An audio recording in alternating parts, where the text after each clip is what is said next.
equally have a political party to manage. Whichever way you skin it, we are still playing politics.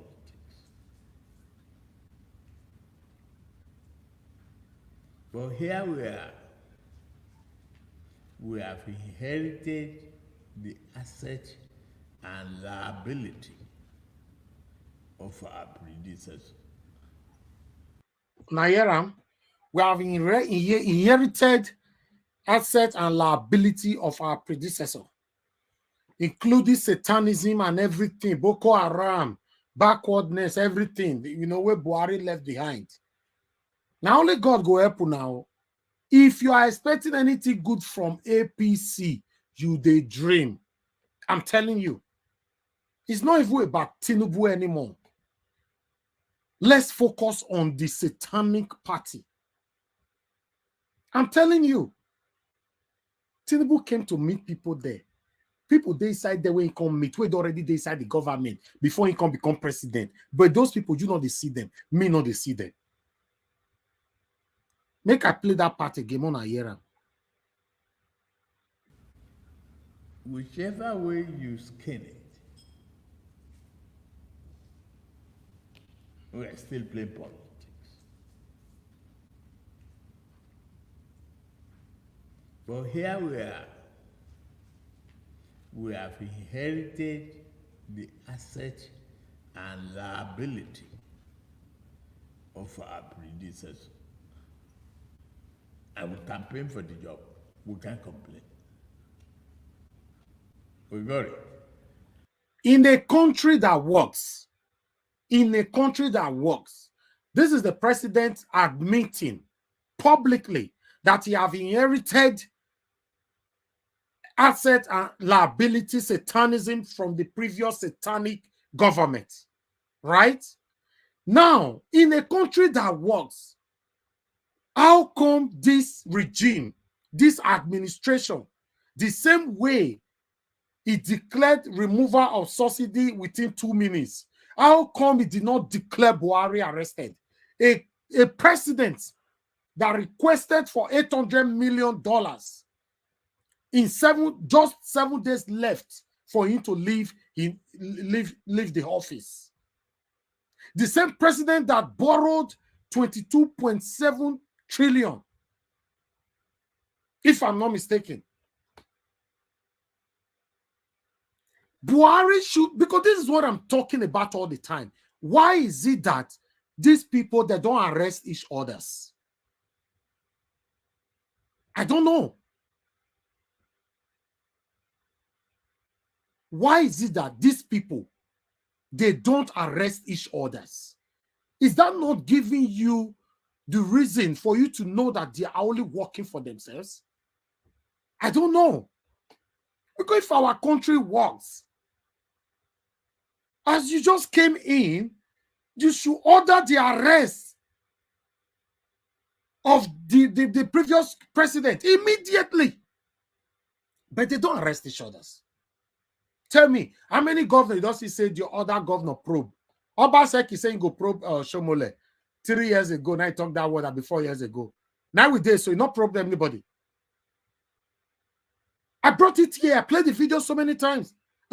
He said it 3 times. I will probe Shomole. I will probe Shomole. I will probe Shomole. As we they talk, so in one. Now you tell me how many governors. I just saw this new governor. Not be only Tinubu or presidency. All this. Elvis, why it is not happening is because they negotiate all these things before they hand over. That is the criminal intent. That's why I say they are satanic. They are all satanic. I bet you guys, by God's grace, Peter will be coming to power as a president. If he not arrest anybody with 200 days in office, I will use this my platform to call him out. I'm not here for any favoritism. I'm telling you, my duty is to make sure that Peter Obi becomes our president, where we can have freedom of speech, freedom of association, freedom of expression. and have a good Nigeria, social amenities and all that. That is what I'm praying for. Say me not go call them out. No, that means you don't know me.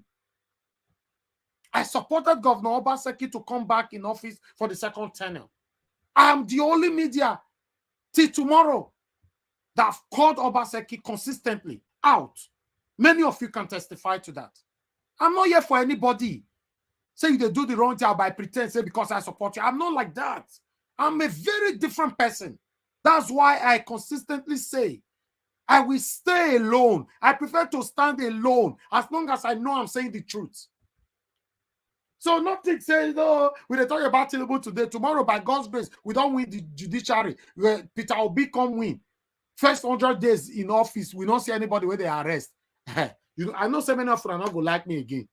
I'm also worried the block button will be activated in case you come to the comment section. And if you're on the panel, you will be thrown out. I'm sorry. I'm not rude, but it's better I say it in advance. Because you cannot come and control me. Why you can give her time? That's what people normally say. People, are you aware that people are already saying that we should give Tinubu time? He only just got there. It's not enough now to judge him. Basically, where they all give him power. 2 minutes, never even reach 2 minutes. He don't declare what it don't affect you and I. You say we'll give him time. Do you even know the power that you hold as a president? These people, none of them arrest each others. Guess what? Do you know the people they arrest? Now the people where they fair get BB for. People where they fair hate. People where they don't fair they angry with. Not because they do something bad though. Because they offer get BB for them. They offer hate them. Then they arrest. Go and do your own research. Fact check me. Now people where they don't like before, as they all called or use the power of their office to intimidate you. They don't arrest each other. People like Babangida is enjoying he's enjoying his old age with his grandchildren after all he did in Nigeria. Obasanjo is enjoying his old age with his grandchildren. Goodluck Jonathan is enjoying his old age with his grandchildren. Who again? Mention them. Now Buhari now say they go, I don't know where they say he wrong go. He go enjoy himself. He go reach the time where he go die before he go die. Your prayer not go kill him. Your cause not go kill him. In case you they say, oh, fasting and prayer, make it go die. Shiba, esemo. As you go pray and speak in tongue reach, he not go die. Telling you something, if they talk, something now, say we don't know what they talk. These people don't arrest each others. They don't talk to each others. Now, the president of Nigeria just admitted that he have inherited assets and liability. And he concluded by saying, we will not complain because we came through the same party. What a country. Then you see youth, Nigerian youth, some of them, they listen to me and they verse. Just because I'm saying the truth. They verse. Like, say they pay me to do this, right? I'm talking about your future. My future. Our future. Everybody that caused you and I division, pains, excruciating suffering, they know they go prison. In case you don't know, they know they go prison. Now only you and I, the sufferer. Now only you and I. Check our police. How much do they pay them? Sometimes we blame the police. Yes, I don't join and blame police so many times. But if you say me, if you want to be realistic, how much do they pay them? Police officer was one police officer that is my friend were telling me that was sometime last year in Nigeria. Saying 70,000 naira that they pay a month. Saying get 3 children and wife. Come look and say, police officer.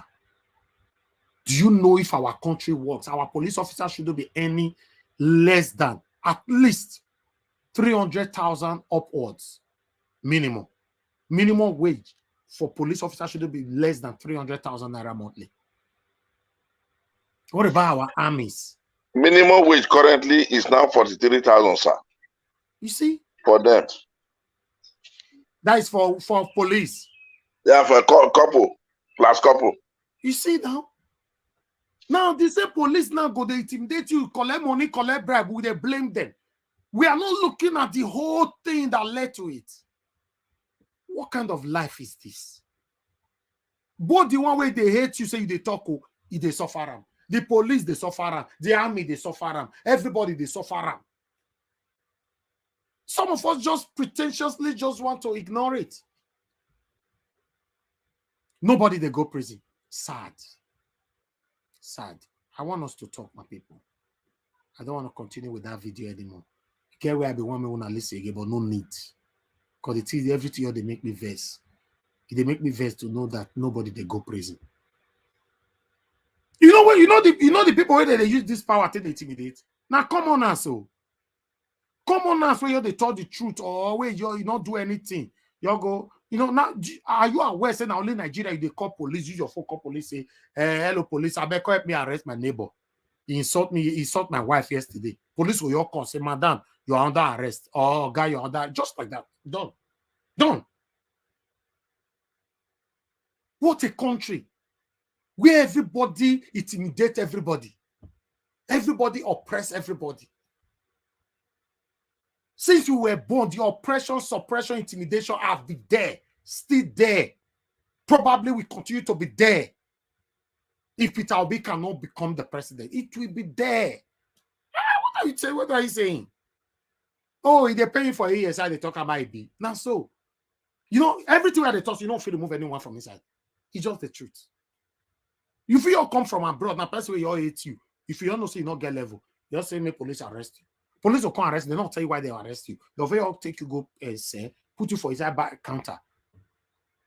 Before you say, you check your body, you just spend 24 hours there. If only say you not get level, but if you get level, they can be sued for arresting you for no reason. So they will also pay a lot of damages. But how many people know this law? How many? We can't continue like this. Charles Ezedoven, thank you very much for the super chat. May God bless you, sir. I really do appreciate this. Thank you.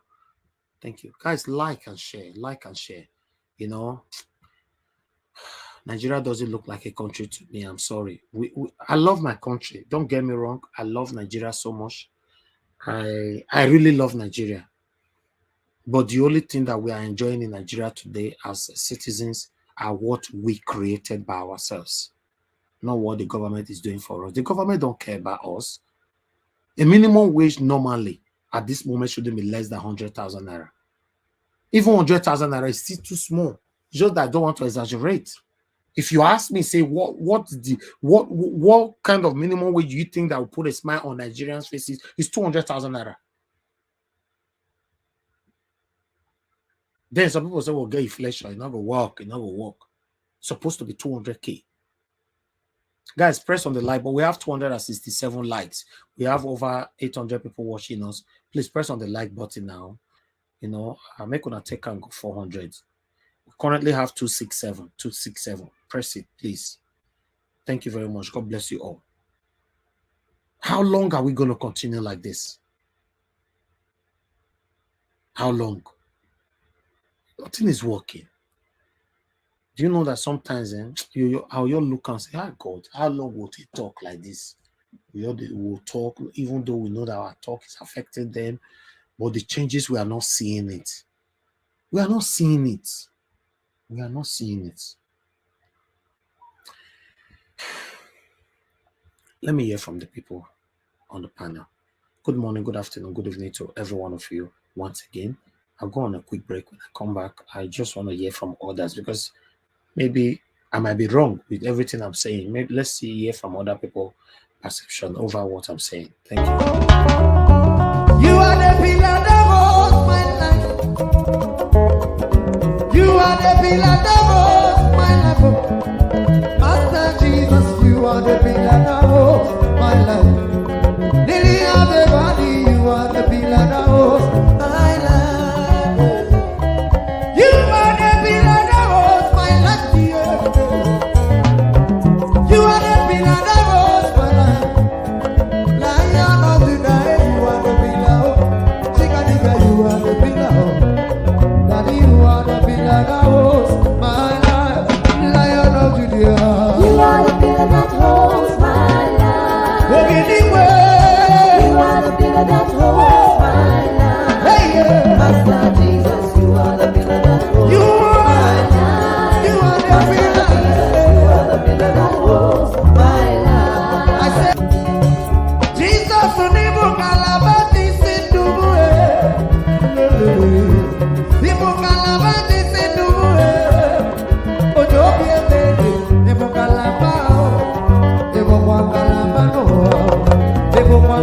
Hello?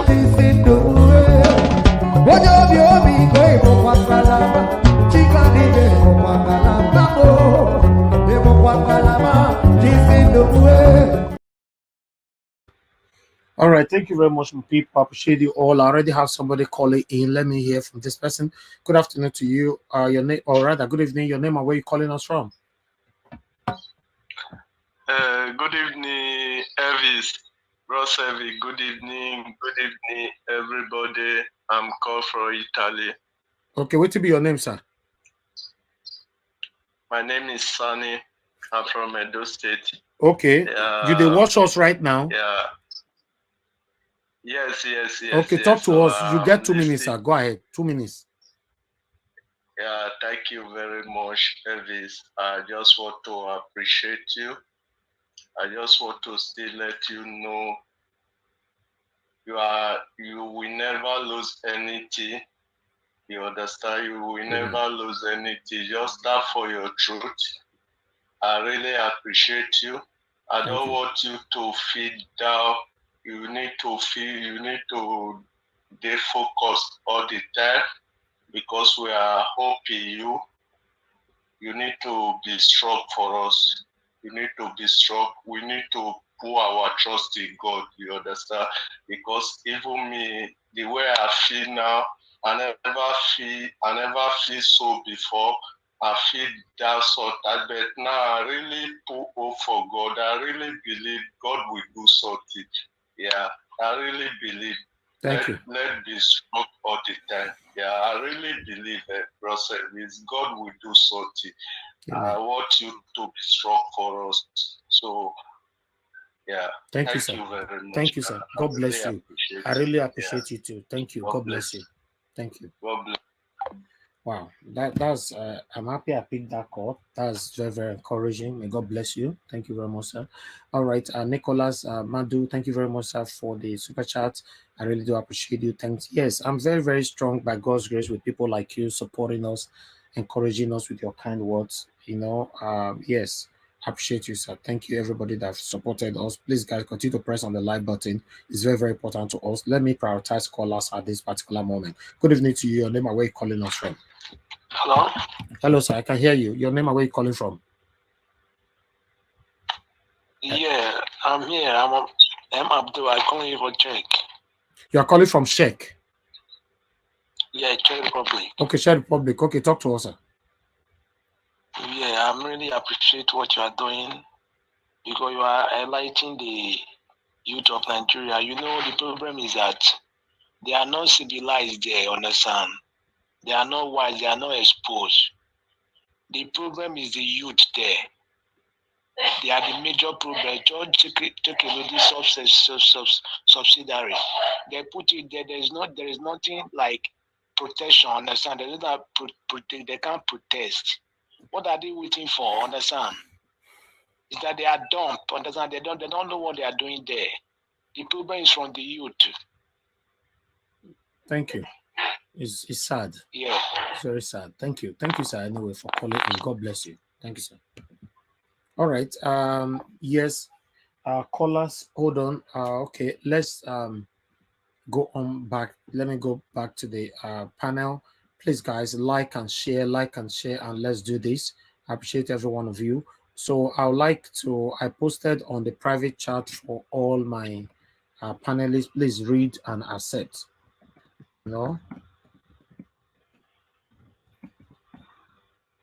Accept what I posted right there on the private chat for the panelists, all the panelists. Just read and accept before your submission. It's very, very important. But I'll come back to you guys shortly. Let me quickly appreciate some people right here. Madam Rita, thank you very much for joining us. Helen Shukura, thank you very much. It's good to have you on the panel. Comfort in there. Good evening to every one of you. I appreciate you all. Felix, I can see you as well. Good evening to you. Thank you, Dora Asemota. Thanks for joining us. Good evening to you. Good evening to every one of you. Mr. Johnson Emmanuel is with us as well. Mr. Joseph OG is with us. God bless you all. Nana Roland, thank you. Odibo Festus, thank you. Thank you very much, my people. Mary Tabi, thank you. I think we need to move on right now. Thank you. Now, God bless you now. Meanwhile, for the likes, I noticed that we have 317 likes. Can you continue to press on the like button? Let's take that to 500 if we have over 800 watching us. It's possible. Thank you very much. Okay, let me come to the first person, Midwest people. Alex Adopike is not available right now. Midwest people, thank you very much, sir. I appreciate you joining us and thanks for your patience. Please talk to us, sir. I greet your house. We have watched series of video, and I would like to comment about Mr. Oraka's on first. Yeah, take it. Thank you. The truth of the matter is that looking at our history, we still have to have hope. The last hope for every common man is the judiciary. It's very unfortunate that they have messed up the country to a point that we don't even have trust for any institution any longer. But the absolute power to decide the case still lies in their hands. That is one fact that we can never deny as a people. Peter Obi always said we should come and we should be peaceful because we cannot burn that country. That is the only place they are coming to govern. And again, we should not also deny the fact that Tinubu, with his weight, is not just something that it can easily be pushed. That is just a fact. And I will still commend people of your type, because for me personally, to a certain level, when I look at my country, my brother, I'm really confused. I have to be sincere. What is going on? I'm really confused. But when I see people of your type, I'm also encouraged to say we still have hope. We can't just dodge the hope. After all, there are countries that was once worse than Nigeria, and at the time, they have to ask themselves a question: exactly what do they want as a people? And they did something different, and today people are enjoying it. And that is the one part of it that I'm going to talk about. And the second one is the subsidies. To be frankly speaking, my brother, the subsidy is not something that they should just remove overnight. Even when it has been mismanaged through criminal activities or fraudulent activities of some few people, it would have been better for him to, first of all, look at how it is impacting Nigeria positively, and at the same time, the effect to the government purse before making that kind of proclamation. And now, people are now purchasing fuel in Nigeria almost with the same price that people are purchasing it in Europe. Imagine, and you look at the salary gap and the kind of effect it's going to have upon daily life of individuals that have been suffering. They suffered a lot during that cashless. Up to today, they have not been able to get themselves on ground. And now, just 1 week in office, more suffering. Nigeria should prepare for the worst, because they make it clear that, look, I have inherited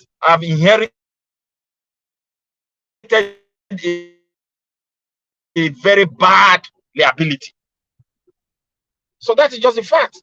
They can no longer hide it. That look, the whole figure on ground is zero. Sorry, sir, that is a defensive statement. It's a defensive statement. That means Nigerians don't complain over anything because I've inherited problem already. My network is like it's having some little problem. Look, are you people hearing me? Hello? Yes, we can hear you now. Yes, go ahead, sir. Okay. So it's a very, very, it's worrisome. We have to be sincere. This is our country. We have our loved ones there. Where are we going? Even sometimes, I don't know. The way I'm saying things, and with the current situation of things, look, somebody that want to save Nigeria, if they want to be honest, my brother, Buhari just borrowed a lot of money before leaving office. Why can't he stop that money? Now he has the executive power. Because they are best of the same feather. They don't care about the pains of Nigerians. It's none of their business. Look at the cost of really running the government of the country. Somebody that want to help that country will not look into that cost and start saving something from it. So, my dear, I pray for the judiciary to do the needful, but if they fail, history will also remember them. They are in those positions today because Nigeria is there.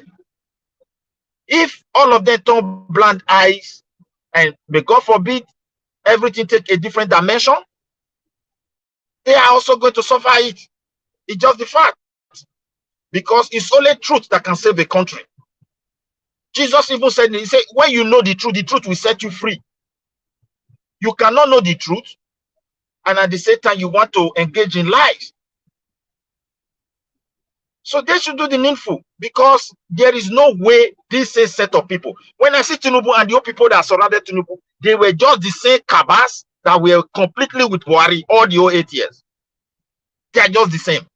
Either some is coming from House of Rep, or some are coming from the Senate, some are holding the key positions in the political party in the past. They are just the same set of people. Now, the worry is this. They can't continue the way they used to do it in the past, because things have changed. It's just the fact. The money, they can't continue. We have gone too far. We are almost using 100% of revenue to service debt. How are they going to rescue that kind of country? And you are just coming in, the president that just hand over to just borrowed money, and there is no books to reflect how he spent that money. Can't you record that money back? Then you throw the whole thing upon common Nigerians. So it shows the level of their wickedness. Those who have been clapping for them are coming to mourn. They are coming to cry. Go and mark my word, my brother. They are coming. We are not their problem. We have been campaigning for Peter Obi. People turn into tribal something, hatred and everything. Their family is going to feel the impact. They say, give him time, let us try. Let them continue to try. And they are playing with something that is going to hurt them. Indeed, when Jonathan wanted to remove this stuff with Ugozi Awala, the same, a lot of people who protested, hey, they want to kill us, they want to do this. Today they are silent and they are all alive. They are even, smiling with Tinubu. Indeed, how can you remove the subsidies? People put the subsidies there. And why the subsidies is not working is because criminality has been involved. And you want to throw it away. You did not even care to question that criminality. How people are siphoning it, how they hijack it, how they divert it. You did not, but you just throw everything upon the common man. My brother, Nigeria should prepare for any scenario.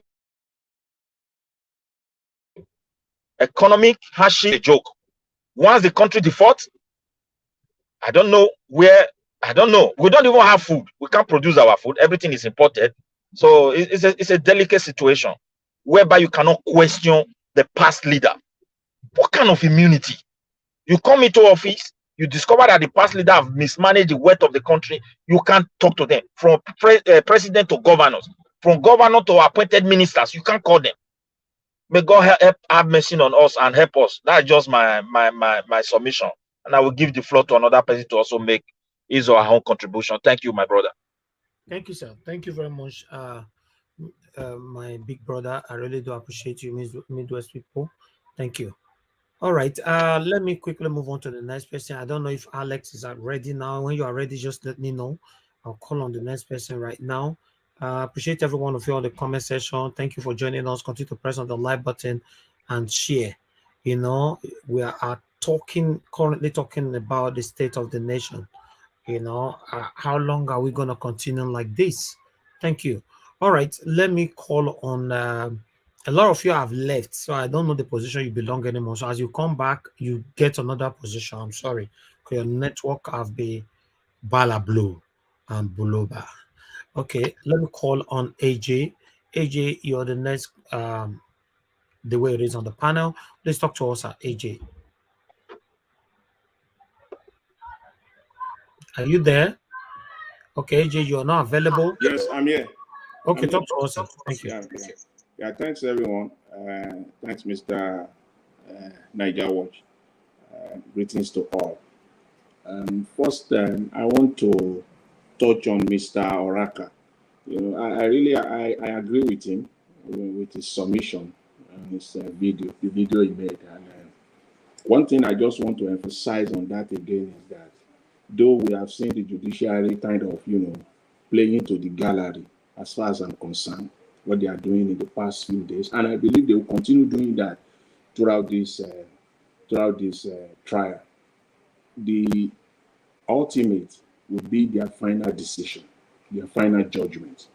So whatever that we might have seen last week, or we're going to continue to see starting from tomorrow going forward, we should not be complacent in any way at all. We should not be complacent. We should not give it up to the judiciary. No. As far as I'm concerned, I don't see any arms of the Nigerian government, whether the executive, the legislature, or the judiciary. I don't see any capacity in them delivering good without anything in it for them. At those times or situations or instances where we even see the judiciary coming out to deliver judgment that seems to be right, for me, for one, I always believe that there is always something in it for them. Nigeria at this stage does not have the government now as a whole. They don't have the capacity to deliver good without anything in it for them. There must be, anytime we see it, no matter how little it is, it appears to be good. There is something they want to get out of it. That's why they are doing it. So we should not be complacent at all. We should not be, be moved, whatever they are doing. Let's just be focused on what their final delivery is going to be. That's what our focus should be on. There should be don't let us make that mistake at all, thinking that these people are on our side. For me, I don't think so. I don't believe so until proven otherwise. And we will wait till that time. With respect to the subsidy, you showed a video of that Nigerian guy talking about the subsidy. That was, the guy was blunt, at the same time funny, but he was very blunt. You see, for me, the Nigerian people, especially the ordinary people, complaining, even not the ordinary, even everyone complaining about subsidy, the price of petrol has gone up. For me, see, their complaint has it has not even started. They are still warming up because they haven't seen anything yet with respect to especially those that are, that supports the government. He said someone came to him and asked him, what is subsidy? Very delusional question to ask, and these are the people that stood during, the campaign, the election, supporting evil. And now it has now come down. And as I said, they have not even started at all. They have not started at all, So that's my take on that. And, the labor, the labor's response, that is the NLC response to the removal of subsidy. That interview, by Sambo of Arise News. Look at him, the way he was attacking the guy, even when that labor guy mentioned the fact that the president was cruel. I don't know what is bad in that, because the guy was stating the facts and he still came to challenge him. He wanted the guy to be quiet. He didn't want him to even make any, even when it is so pure, it is so obvious that the statement made, the removal of the subsidy, was a very insensitive, it was an insensitive move by government. Very insensitive. And he still came out, and he said, he tried to stop that guy from making that comment. I think, again, that is the problem with our media. And I always try to find a way to even be at the back of the media to support them. But I found none. Each and every time they failed to do the work of the media. Each and every time, I will try to be, to be balanced, want to listen to their interview. Maybe they will go through it in a balanced manner. But at the end of the day, they failed. They cannot just conduct any interview, a balanced interview, without one leg inside, one leg in, one leg out. They want to look balanced. But they don't know that Nigerians are not stupid. Not everybody watching them. People are not stupid. as much as they try to be balanced, we can see for ourselves. We know where they are. So I don't, sometimes I don't blame them, because sometimes they are trying to keep their job. They have to save their face. They have family to take care as well. They don't want to lose their job.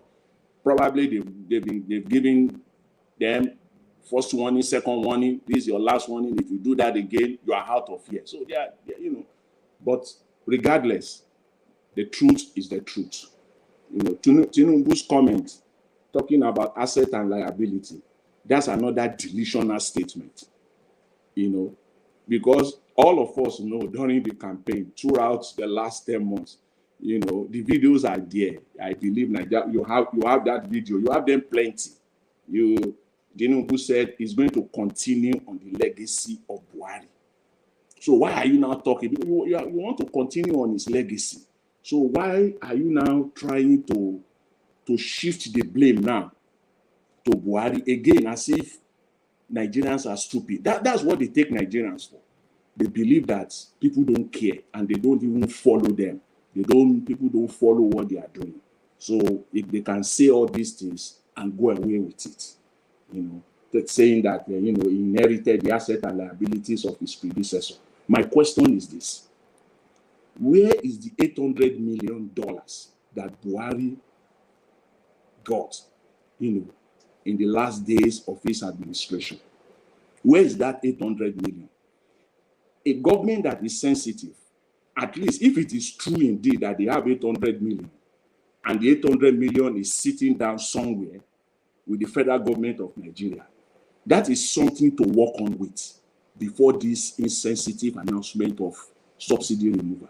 But because that money has been shared already, I can guarantee you that the Nigeria that I was born in, grown up in, that Nigeria, that 800 million, if scrutinized today, is no longer there.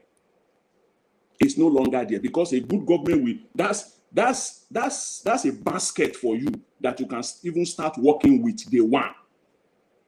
But the money is not there. The money is for a different purpose.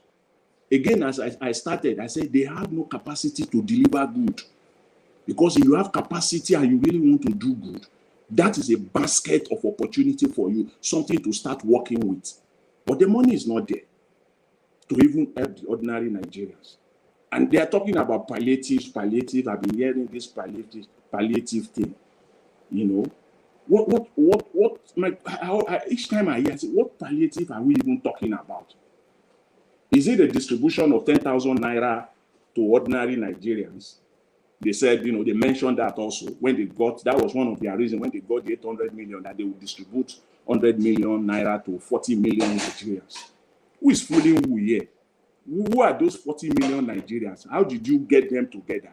What data did you use to get these 40 million Nigerians? That's why I said earlier, the 800 million is gone already. So they have no capacity to do good. The money is not there. You see? So is that if you take 800 million, that's about 400 billion naira. If you use official rate, 500 naira. Let's just use the average, 500 naira to 800 million. That's about 400 million. If you give every Nigerian 10, if you give 40 million, if you give 10,000, that means it will go to 40 million. But I guarantee you, any sane Nigeria will know that 1 million Nigerians that need it will not get that money. Even if they do that, that's even a wrong recipe in the first place. That's not the best way to go. But even if they want to do it, even if they really want to, they want to embark on that, I can guarantee you 1 million Nigerians will not get that 10,000 naira, because they will have created fake names, fake identity, and they will have distributed the money. Even 1 million Nigerians will not get it, even if that is what they want to do. So talking about palliative, my question is, what palliative, are we even talking about? The 800 million, if it is actually there, if that 800 million is there, for them to use, to utilize, to question the effect of this removal of fuel subsidy, they have to do something direct. Any time you hear about distributing the money, giving Nigerians 5 million naira, 5,000 naira, 10,000. Just know that that is a lie. The money is just going into their pockets. I dare them, I dare this administration, and in the coming weeks, months, I dare them, if they can do good with that 800 million. Let them deliver direct services, essential services to ordinary Nigerians, rather than distributing 10,000. Things that will impact their life. Let them do that. Let them increase the minimum wage. Even I know that will still come with some discussion and negotiation, and that might even take a little bit of time. But I dare them, if they have the capacity to do it, let them immediately support the farmers, the Nigerian farmers, to supply the whole market with those essential foods that Nigeria eats every day. I dare them. Let them do it. If they have capacity to do it, because these are the things they can do. If they really have capacity to do good, support the farmers, the Nigerian farmers, wherever they are, across the length and breadth of Nigeria. Support them to fill the Nigerian market with those essential foods that Nigerians eat. Transport farm produce all across Nigeria. Let them make available the train. After all, they say that is one of the infrastructural projects that they talked about, they danced about, that Buhari did, train system. Let them use it, make available the trade system to distribute goods from north to the south, to the east, to the south, distribute farm produce all across Nigeria. Support the farmers. These are the things you can do within 1 week that you can do. But I dare them, if they have the capacity to do good, they will not do this. This one, they will not do it. Let them transport goods all across Nigeria. Secure all the farmlands in Nigeria. These are things that you can do. After all, he had a security meeting 4 days ago, or 3 days ago, with security chiefs. How long does it take to secure Nigerian farmland? Secure the farmlands all across Nigeria. Empower the farmers, the Nigerian farmers. Make good foods available. Pepper, corn, garri. Flood the Nigerian market with this by supporting if this 800 million, if half of this 800 million is used for this purpose, these are the things that will cushion the effect. Not taking the 800 million and saying you are going to distribute 10,000. That's just money that is going into their pockets. But again, as I said, they have no capacity to do good at all. It is not in them. All they have to do is just to come to the government, steal what they want to steal, make the country dry, go ahead, move ahead. Because all the people that were in the past administration now, they have already lined up now, seeking for positions again. As if we are stupid in that country. All of them have lined up now. They are looking for positions again. I want to see. I asked during the campaign, immediately after the election. I said, okay, ask Tinubu now. Because election was conducted February 25, it was declared March 1st. He has about 90 days between that time and 29th of May. What was he doing during that time to affirm a government, to affirm the main people that will work with him? Rather, he spent more than 50-60% of that outside Nigeria. Who is going to be to hit the ground running? Who is going to be your finance minister?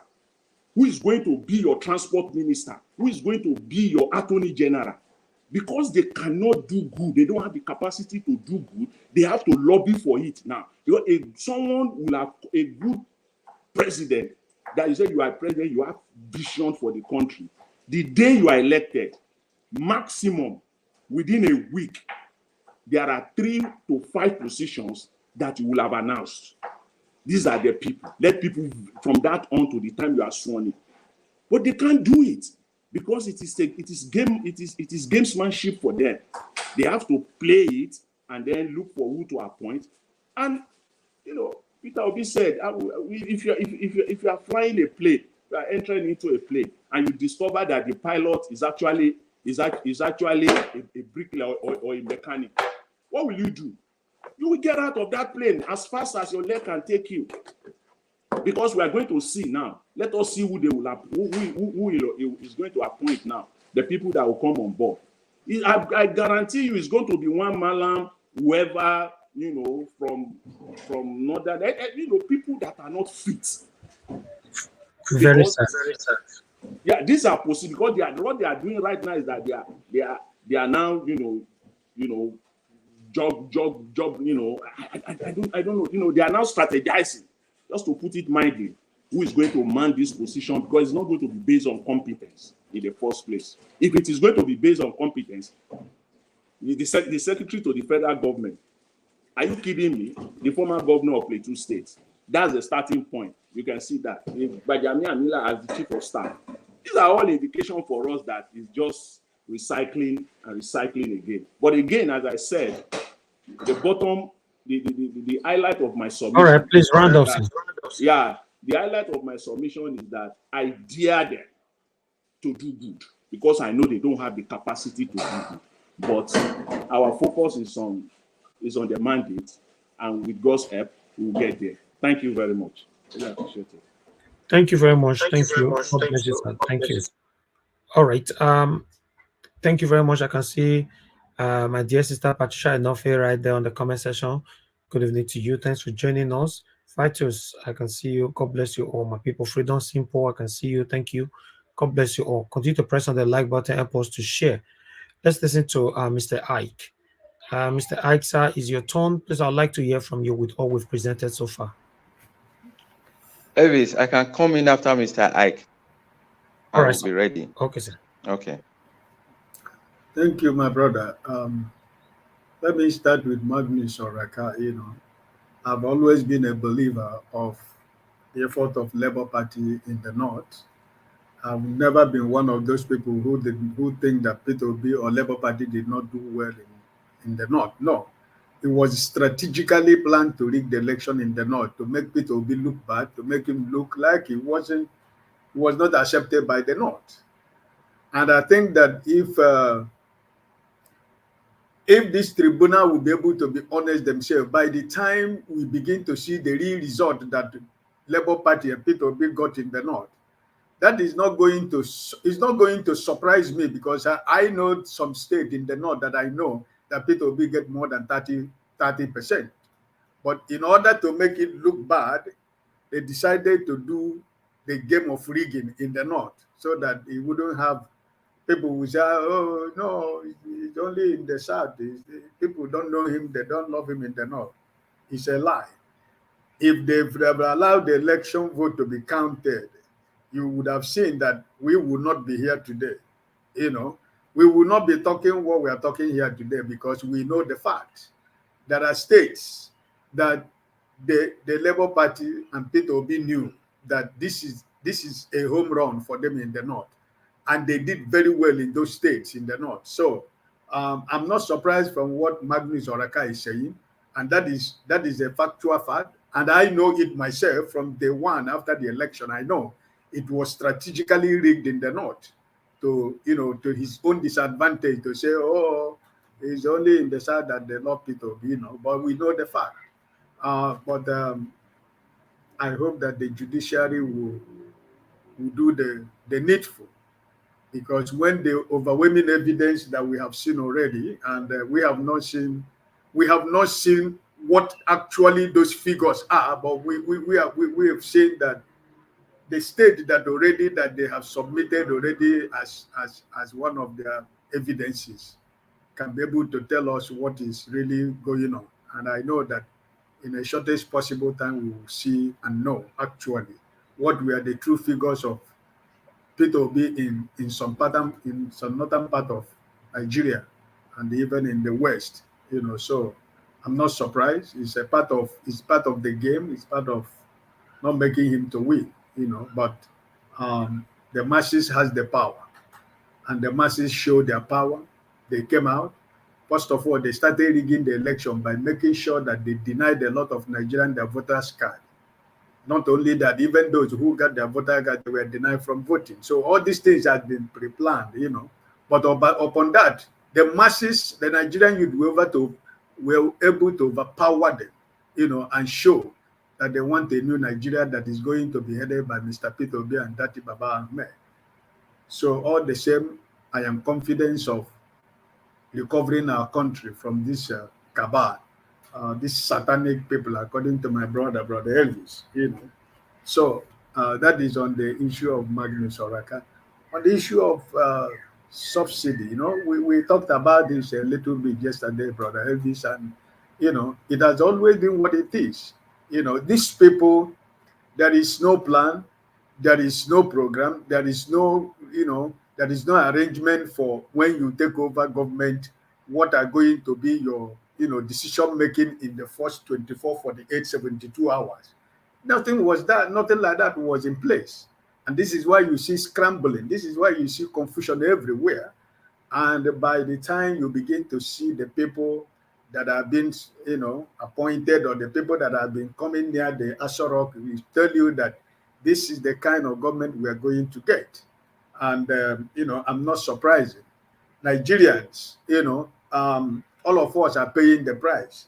But those people who are thinking that APC or PDP is their party, they have voted, and all of us are going to, down the consequences together, because there is not going to be a filling station for APC and a filling station for PDP and a filling station for Labour Party. All of us are going to pay the same price. All of us are going to go through the same situation. All of us are going to enter the same transportation. All of us are going to go to market to buy foodstuff to eat. All of us are still going to pay for other commodities in the market. It is all of us that are going to pay the price. So in as much as this is the way they have started, it is bound to crack. It is bound to failure. They already failed from day one, because it is an illegitimate government in power, which I will never ever recognize or accept. That is what is that. And on Simon Usambo, this is Nigerian journalist for you. He is always fond of doing that. It's not just this one.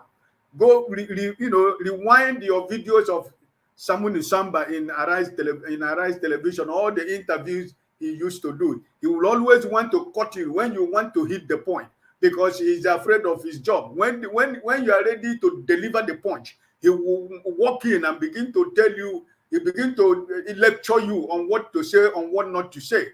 If you don't want me to say anything, why did you have to invite me? It's my fundamental human right to express myself. We might disagree, you might not like it. If after I finish speaking and there is need for you to call me back, and if I decide to take my words back, I will take it back. We do it here in this panel, Brother Evie. Sometimes somebody will speak. You say, please, I want you to take your word back, or I want you to apologize. We do it here. That's the way it's supposed to be. Allow the person to finish, then give your opinion, show the person the area you think he went too far. If he decides to, say, I'm going to withdraw it, he withdraw it. If he said he's not going to withdraw it, that is his right to say he's not going to withdraw it. So someone in Samba is always doing that. I mean, in America, all of us live in the Western world. Who cares if you are President Biden, or you're a British Prime Minister, or you're the Canadian Prime Minister? The citizen, they can tell you anything. It's their right. They can spit on you. There is no limitation for what the citizens are going to do, because you are serving them. They're not serving you, but you are the person that is serving them. So they have right to express their anger. They have their right to express their frustration. They have the right to tell you whatever they want to tell you. So this is Nigerian journalists. These are Nigerian, journalists. They have lost their credibility. Only just few of them that still try to maintain their credibility and their honor in their, in their God-given profession. This guy always, anytime he's having an interview, he will talk more than the person that is interviewing. He will interject more than the person that is interviewing. And this sometimes get me pissed off, because I don't even understand why you're inviting people to come to your show and you will not allow them to say whatever they want to say. This is part of it. He's afraid he doesn't want to lose his job. He wants to play a good man. Now he has swung his vote to where Tinubu is. This is Nigerian, most of Nigerian journalists, this is what you find out. So I really am not surprised on that interview. And the Nigerian Labour Congress,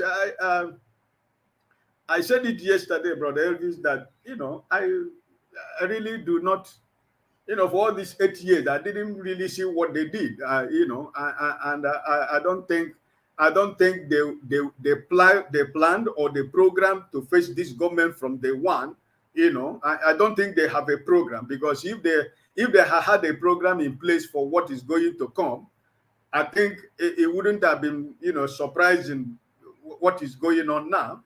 And moreover, the government from during the time of this government, they have never ever, they've never ever have a discussion in good faith with Nigerian Labour Congress.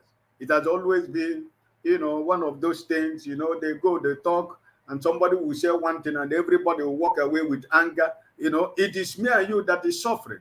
All those people who are going to the round table, they're enough. They are blessed enough to take care of themselves and their family. But it is at the end of the day, when they walk away without any agreement, it is me and you that suffer. And it is me and you that is going to suffer it right now. And it is our family, it is our friends, it is our neighbors, it is our colleagues that are suffering what is going on already in Nigeria right now. Workers in Nigeria, I don't know how much is their salary, and coupled with what we are experiencing right now. Listen, this is just the beginning, because this government is confused. There is no money. They have shared the money. Somebody was saying, why didn't Tinubu arrest Buhari or stop the $800 million? What is he going to stop? He's part of the game. He's part of the cabal. He's part of the criminality. He's part of this is an agreement. This is a covenant. This is a covenant they share together. So what is he going to do? He's going to continue in the same line. He said that I'm going to continue with the program of Buhari, if he wins. And so what is it all about? He has continued with that program. So Nigeria, somebody was saying, the last speaker, I just want to bless you for all your expansion of things. Nigeria has never had any good census before. They don't even know how many we are in Nigeria. How many Nigerians have a national ID card? How many Nigerians has passport? Well, this is a country where nothing works. So I don't just understand how they are going to share $800 million to poor Nigerians. Only the women that are selling plantain and tomato on the street, do they have ID card? What are the identification? These things is just the same style, it's the same system. The way the government uses their pen, they use their pen to write off our money, to steal our money, and give us, good languages and speak big grammars, and we go inside, we go to sleep, because we don't have any way to control it. They are saying they're going to, who are the people that are going to share the money? Which people is going to be in charge of sharing the money? The same people that have stolen, the same people that are looking for a way to steal. Is it the people that are going to share the $800 million? No. Like my brother said, this money has already been shared already. It's no more. The money is not there. The money is gone already before the man left to Asorok. The money has been shared already, and it is sad. On the brother who was talking about speaking specifically on the National Assembly, I totally agree with him, because it has become a sharing formula. Remember, Brother Elvis, remember that Bajamiola, or whatever they call him, the speaker, they have mapped out 300 billion. They are going to share among themselves. But it's not the chief of staff now. Yes, the members of the National Assembly. Remember last 2 weeks or 3 weeks, he was saying 300 billion that they are going to share among themselves. And you're saying that there is no money. And you're saying Nigeria is poor. And you're saying Nigeria is broken. And you're saying Nigeria will continue to borrow money. The 300 billion that they are going to share, what is it for? All the stealing that have been stealing for 80 years as members of our National Assembly is not enough. Now they're going to share 300 billion. Add it to the $800 million that the crazy man who has only 7 days to remain in office collected on behalf of Nigerians. This is the country we find ourselves. So it is funny when we say that we don't have money. Why the Minister of Mines steal about 5 billion, or how much was it last 2 or 3 months? He was arrested by EFCC, stealing about 5 billion. In Nigeria, a minister. What of the former Accountant General of Nigeria? How much was stealing? It was about 5 billion or 1 billion naira. So you can imagine that when they are calling billion and billion in Nigeria, it's like Brother Elvis, is like you go to KFC, you want to go and buy Kentucky, you pay £7 or £5 or £3, for your KFC, because that is what billion in Nigeria. The billion to government officials, and they're stealing it. It's no money. When somebody that is a minister for about a few years is going to steal about 5 billion, you can imagine the stealing that has been going on in this present government. So really, listen, sometimes I just don't know. I just really don't know what is going on in Nigeria, that the same masses, even me and you, are trying to protect. You will still see the people who are carrying placard for Tinubu and APC in Nigeria, saying that he must rule them. This is the same country we are talking about. This is the same country me and you sit here every morning, every afternoon, every night. Remember the time you went home yesterday. Remember how many hours you spent here yesterday talking about the well-being of Nigeria. I left you people when I left my office. I came back home.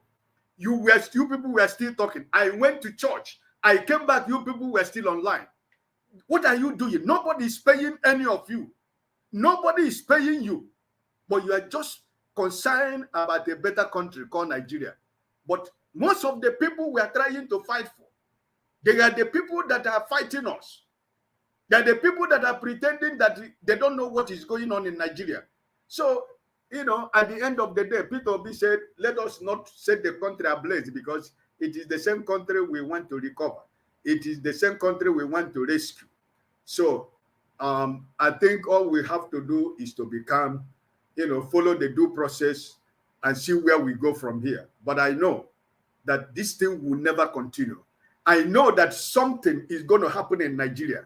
I know that Nigeria is going to face a revolution, either through legal means or through other means, because I don't think there are any genuine and patriotic Nigerian that will tell you that he is happy with what is going on, seeing what Nigerian politicians are doing with Nigerian money, and telling us, coming to the national television to tell us that there is no money.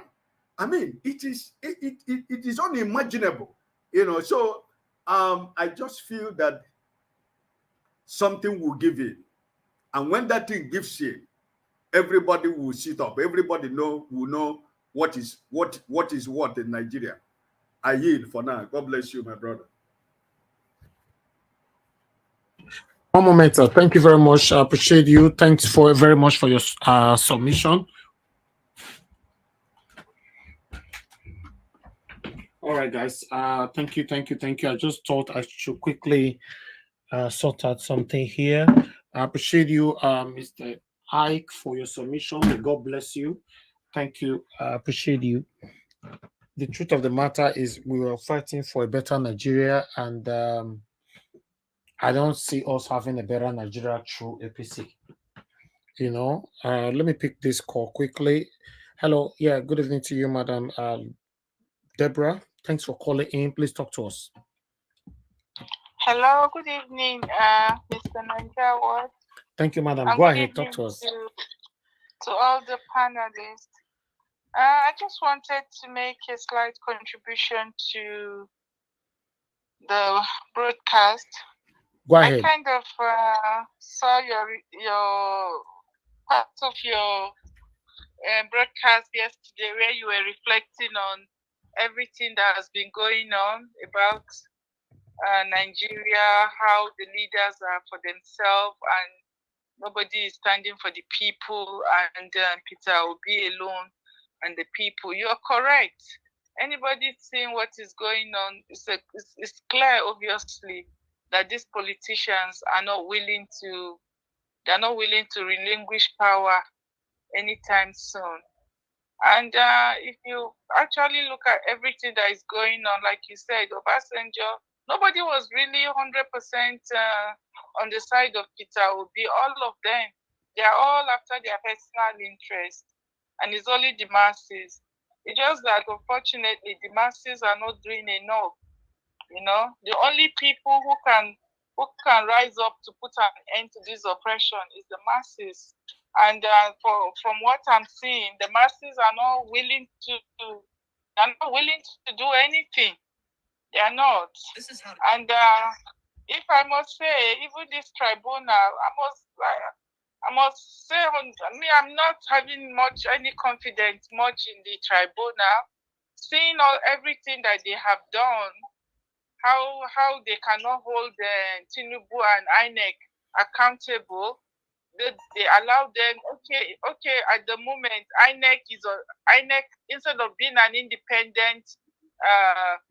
What is it? They are supporting the ruling party. They are together with APC, even at the tribunal.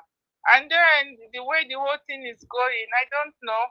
But I'm not. My hope is I don't know. Well, what do you mean your hope? Your hope in what? The tribunal. Okay. All right. For me, seeing all that they've done in the past and seeing that INEC is standing up with I won't blame you. APC. I won't blame you if you don't trust them. I won't blame you because but they need to prove every one of us wrong. They need to prove us wrong. Okay, like you said in one of your analysis that even if the tribunal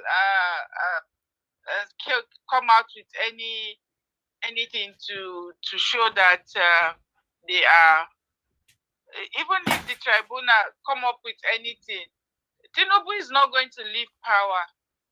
He's not going to respect anything that the judiciary is going to come up with.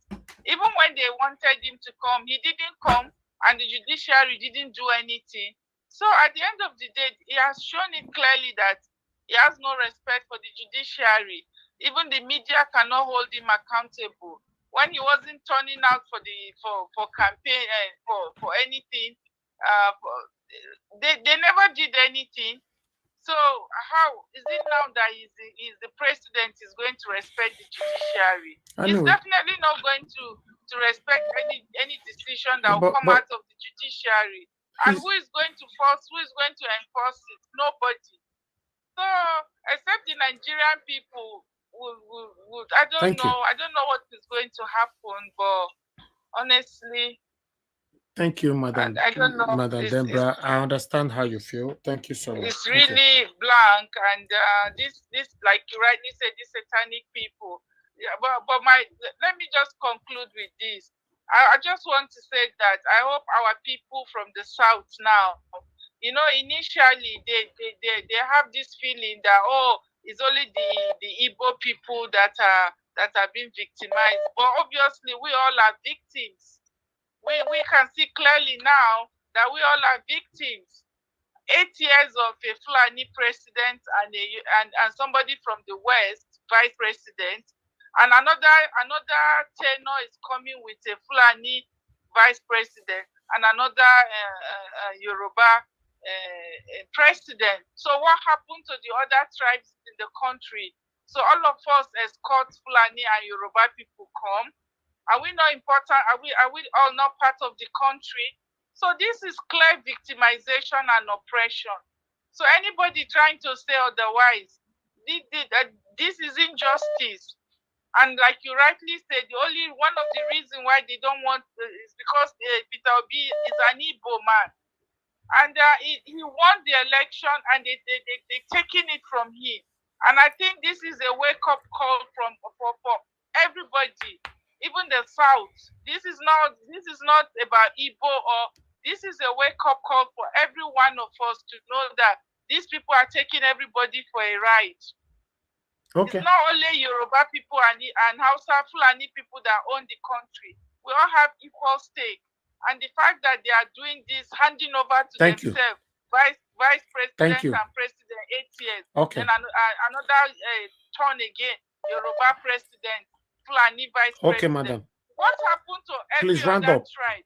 Thank you. So all of us escort them come, Adi. Thank you.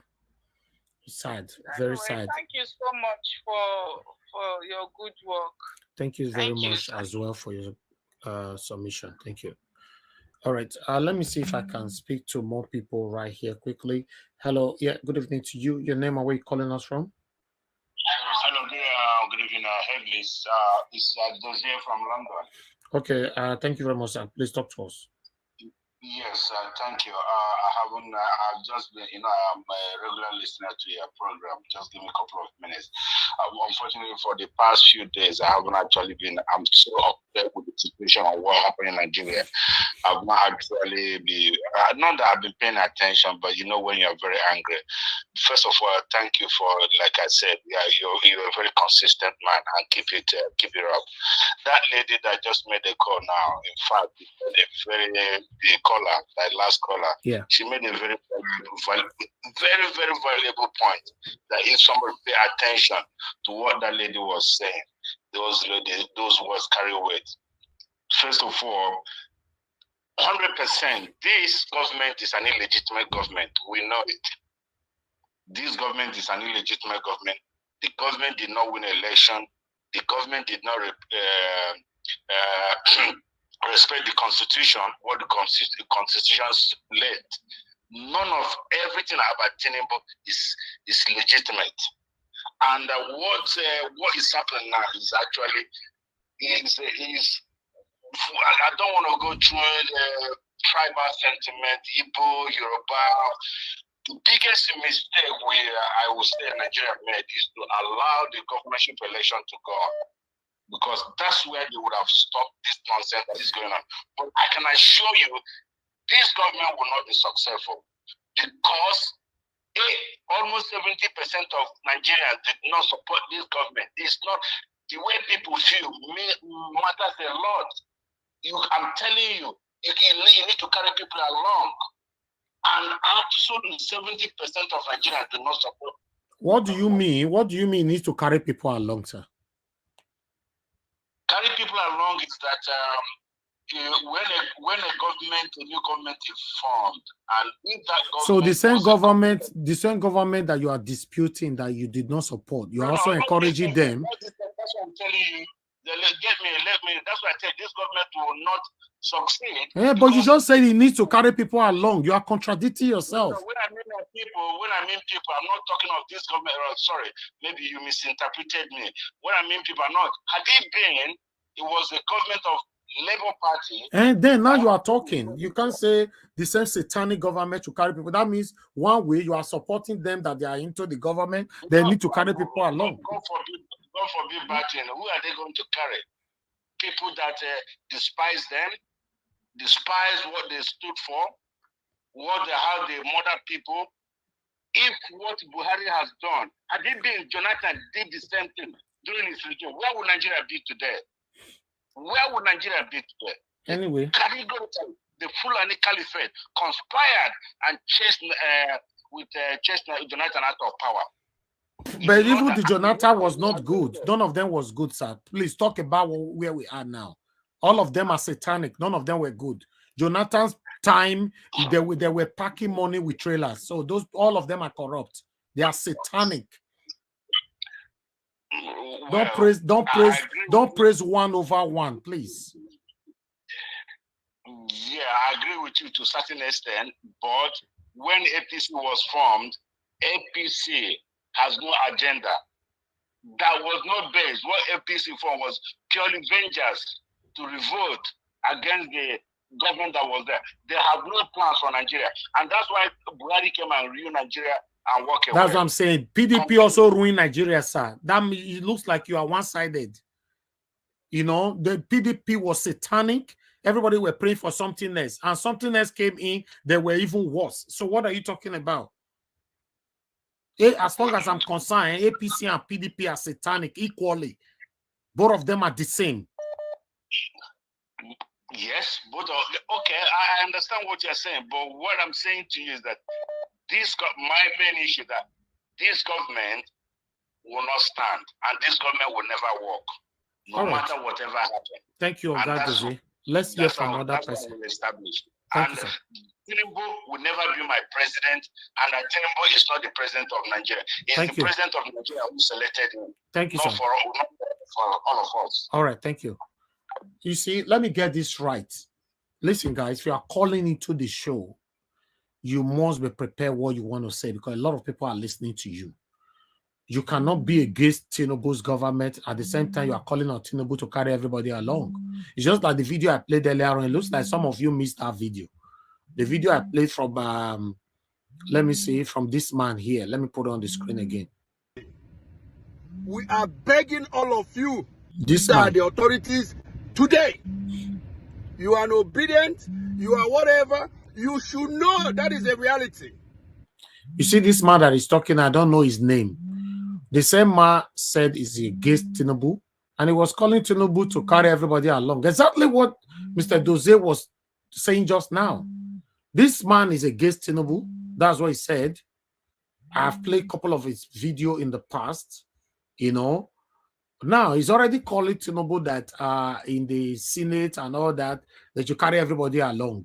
So it's like some of us are confused. That's just the truth, to be honest. Some of us, yeah, we are confused. Where are you? Where do you stand? You know, you cannot say you have an enemy, you are going to beg your enemy for food to eat. I don't understand. Carry what? Who along? Who? To start from, you know, becoming the president, is it legitimate? Is it constitutional? Then it should carry. So that means if Tinubu start putting, I don't know where you are from, you sounded like an Igbo man. If you start putting Igbo people in office now, that means all of now you're stop. I don't talk again, right? That means all of us are confused.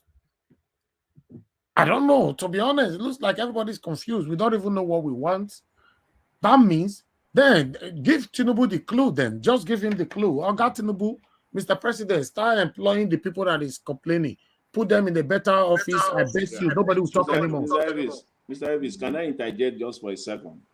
Yeah, go ahead. Yeah. You need those people like that. It's just like the case of a robber, a thief that comes to your house. He steal your money. And then he now use the money to go and be doing charity work. And then you will say it's good. A thief is a thief. Whatever he uses the money to be used for. Thank you, sir. Please mute yourself. Thank you, sir. The truth of the matter is, I want us to know where we stand. We cannot call in or join the panel and contradict yourself. If you are for Tinubu, let us know you are for Tinubu. I don't have a problem with that. He's currently the president of the Federal Republic of Nigeria. We can't take that away right now. We have to address it how it is. But you cannot say you are against Tinubu the same time you are telling Tinubu to carry everybody along. I don't understand. I played the video earlier on, the same thing the man is saying. Tinubu need to fix everybody in the Senate, and you are against him. I mean, most of these people, you people are fighting for your selfish interests. To be honest, that means you that is talking, if Tinubu call you tomorrow and pay some dollars in your account, you will not talk anymore. We will not see you on social media or anywhere anymore. That's what it indicates. I'm sorry, that's what I think. You know, I don't understand, man. Sometimes when they keep us the energy if I call into the show, or I don't just get it. Mr. Victor, thanks for calling in. Please talk to us, sir. Thank you, Mr. Naija Watch. Don't even be annoyed. We've already spoken a lot of things. People that are standing on the fence, they don't really know what they want, and they are planted there by the oppositions to stand on the fence. When they come in, they'll keep on saying, "Oh, carry every people along." Those who are saying carry people along, they don't know what they want. Either they don't know what they want, or they are for Agbado. And the way things are now, from reliable sources, I got an information that this same trick Agbado is using by putting away the subsidy, he wants to divert people's attention so that he can do his final damage in the judiciary. Because the judiciary is, I think, they're finding it a little bit difficult in the 7-man panel now. That's the problem they have. But all I know is that the decision will go in favor of our principal. And nobody should say if he loses in the judiciary, he will be finding it hard to go out. Who told you? Nobody should say that. If he's found guilty and he said he should back it up, nobody can make him stand there. It's not possible. People should not be saying that. It is not possible. Here, in the US, the same thing happened. They say, oh, Trump is not going to step down. Who told you he's going to step down when they say go out? He can't fight everybody. That's it. Thank you. Thank you. Thank you, sir. All right. Before I take on another call, let's take this together, my people. You know, nobody should call in and say Jonathan's time was good, Obasanjo's time was good. You know, that means you guys are daydreaming. You should stop daydreaming, please. Mr. Elvis, I guess you can't blame them because every government that comes into power, you know, the predecessors are always better than the ones that come in. Look at what just happened. People, I can guarantee you, a lot of people are not even calling for Buhari to come back because now you have a government who just imposed a heavy burden on the citizen on the first day he was sworn in. So we have a problem in Nigeria. Let me take on this. Thank you very much, my people. I appreciate you all. Help us to press on the like button and let's do this together. I would like to quickly, one moment, just bear with me. Let me, I think I lost this now. Where is it? Channels, where are you? Okay, I got it. I got it right here.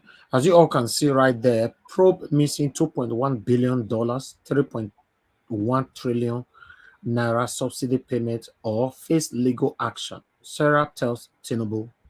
So I'd like to quickly read this one. The Social Economic Right and Accountability Project, Sarah, has urged President Bola Ahmed Tinubu to set up a presidential panel of inquiry to promptly probe the grim allegations that US $2.1 billion and 3.1 trillion naira public fund of oil revenues and budgeted as fuel subsidy payment are missing and unaccounted for between 2016 and 2019, as documented by the Auditor General of Federation.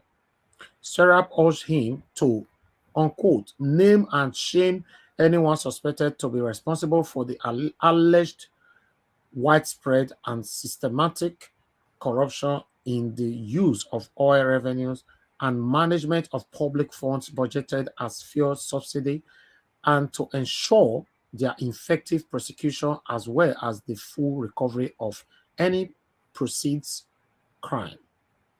Sharap also urged him, unquote, to promptly, thoroughly, independently, transparently, and effectively probe all fuel subsidy paid by excessive government since the return of democracy in 1999, and to use any recovered proceeds of crime as palliative to address the impact of any subsidy removal on poor Nigerians. In the letter dated 3rd June 2023 and signed by Cherub Deputy Director Kolawole Oluwadere, the organizer said, there is a legitimate public interest in ensuring justice and accountability for these serious allegations. There will be no economic growth and sustainability without accountability for these human rights crimes. Serap said, your government should urgently act to follow due process of law in any policy to remove fuel subsidy, ensure that suspected perpetrators of these crimes against Nigerians are brought to justice, and full recovery of any missing public funds. So this was released just less than 3 hours ago. Yes, this is just like one of the things I was talking about earlier on. I never ever see this article before I was talking. If you guys listen to me on my submission on the beginning of this broadcast, I was saying that how come that whenever these people come into power, nobody goes to prison? I talked about it. If you guys remember, I talked on just now. How did they go prison? How people commit crime? You don't come into power. Everybody, you move on. Eh? I don't get the country, man. I don't get it. Brother Elvis, can I interject you for 1 second? Yes, sir. Is the what I just said when I finished my submission? All these ministers who stole billions and billions and billions, they worked with this government for they finished their work in the ministry for 8 years. No consequences. Nobody has been arrested. Nobody has been jailed. Nobody has been caught. Nobody has been told this is what this person did. This is the problem, my brother. That's the problem. There is no consequences in Nigeria. We can just finish. He ran to Asarok to meet Tinubu. This is the end of the story. This is Nigeria for you. Governor of Kano State, Gunduje. He finished his 8 years, right? He's working about. They are the people who are going to rule. They are the same people who are going to rule your country tomorrow. Okay, listen to me, sir. Let me just quickly inform you something. You realize that the Attorney General, the Minister for Justice, is the one that has now embezzled 3.something billion oil money. Allegedly. And he cannot even explain. Allegedly. Please. It's not allegedly because Where did you see it, sir? He was in the Senate. They were questioning him. I saw it. It's there. I don't have it, sir. I don't have it. Okay, you puncture it and said, Attorney General, the Justice Minister and the oil money. Excuse me, sir, please. We can't be talking at the same time.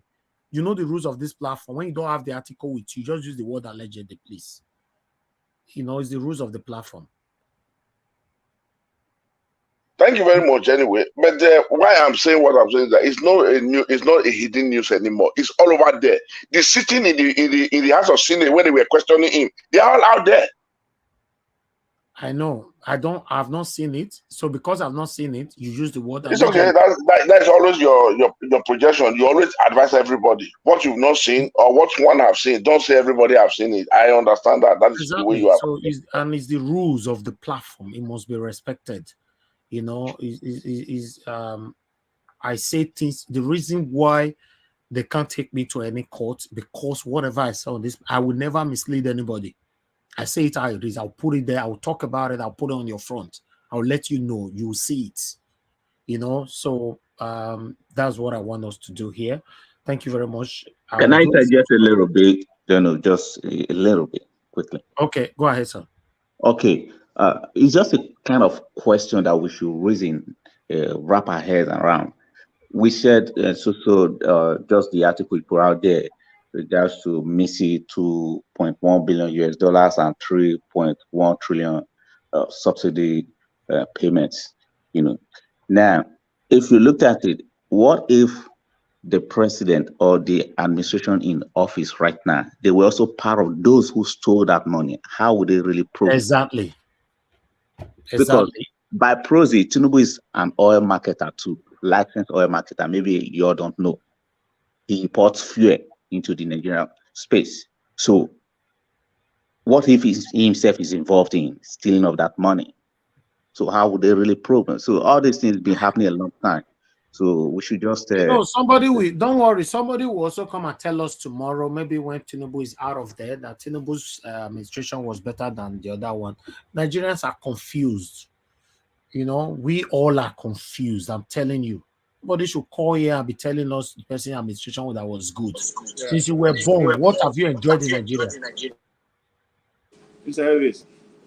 Yes, sir. Yes, sir. Yeah. You know, maybe can I make a contribution here? Be quick, 1 minute, sir. You know, I think for me, the question we should ask now is, where does this information came from? Who leaked this information to Serap?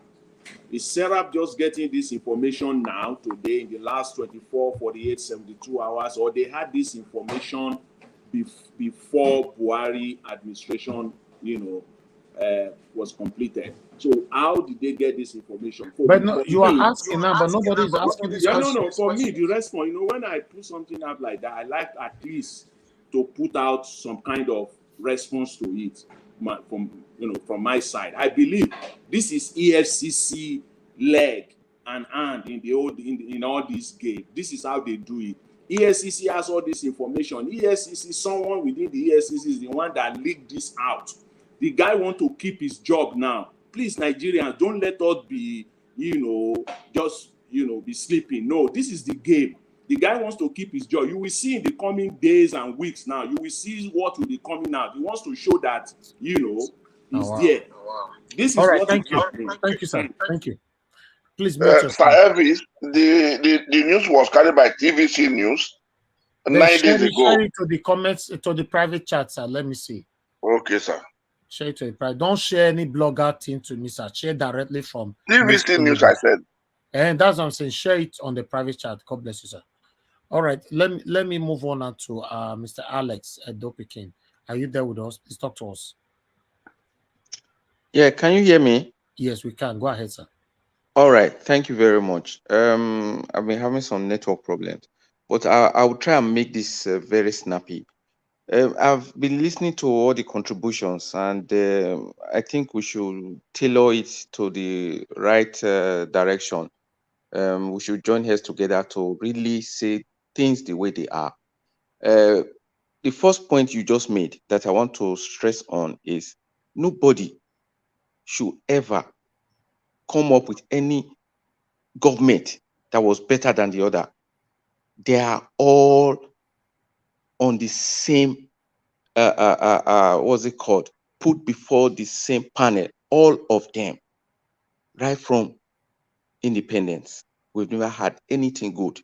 If we've done that, Nigeria would have been a better place.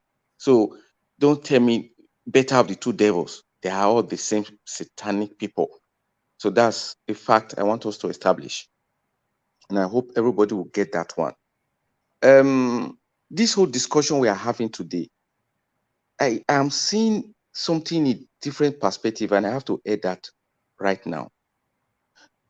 If Yakubu, the INEC chairman, or whoever, whatever position he is holding in INEC, if he had done the right thing, do you know we will not be going through all these pains now? So you see that the origin of this whole problem that we are facing right now, I mean, at this present moment, originated from this man not doing the right thing. Because if he had done the right thing, it would have been a different music that we're playing in Nigeria by now. You see, all these other things that are reigning there, that is just bringing their heads up, these things have been existing. Okay, let's start with Tinubu. Has he ever had any vision in whatever he's done till this time? The answer is no. Has he got any empathy? Does he care about any other person apart from his own close allies? The answer is no. You see, does he support anything that is corrupt? Is he corrupt himself? The answer is a clear yes. So you see, this man Yakubu is the cause of the problems we are facing. If he had done the right thing, I think they would have been talking about something else by now. So what will we be talking about now, or trying to debate, for me, is that the judiciary, we should give them the benefit of that they would not make this correction about the big, very, very blunder that this man has committed. That's for that. Then for I noted some things down. When you talk about journalism in Nigeria, or the journalists, I would say they are part and parcel of the problem we've been having. Yeah, they've been oppressed. They've been kind of when you try to do the right thing, you'll be silenced. But those who are in power, or they have that have the opportunity, they don't use it. You see, they are always dancing to the tune of the politicians and those in authority. They don't listen to the people. They are never on the side of the people. Anybody that stands for the people, you will see that they will be investigating the person. They will be doing and digging to bring scars on this person. How many interviews have they given, or have they had, or kind of investigation about Mr. Peter Obi? The only one that stood clean amongst them. But what do they do with those who everybody knows that they are bringing this country down, the country we call Nigeria down? What do? They just dance, they play with them. Wike we call press conference. You see the way they can't even ask him questions. But they will be asking somebody who they know is doing the right thing, they will be digging on him. So you see, they are the journalists in the Nigeria, the press, is one of the biggest problems we have. Because if they stand on the side of the people will be emboldened to go out more and even do more. But you see what we get from them? Nothing. Apart from your platform and so many other platforms that are even standing for the rights of Nigerians, they don't do it. They don't. So that's when this guy was just interrupting the NLC guy. I was really, really, really angry. You know, that Sambo of a guy, he didn't even allow him to land.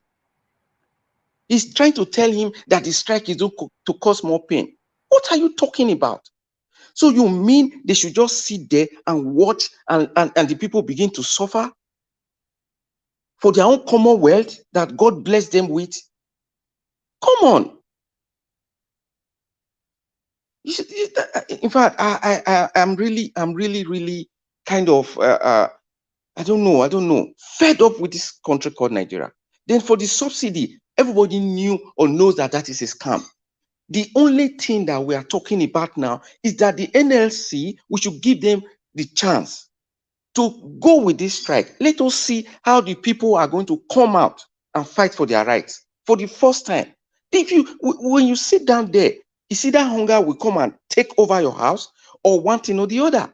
It's going to come round. So nobody should say it's only for the poor people. It's only for those who cannot afford it. Who is saying that?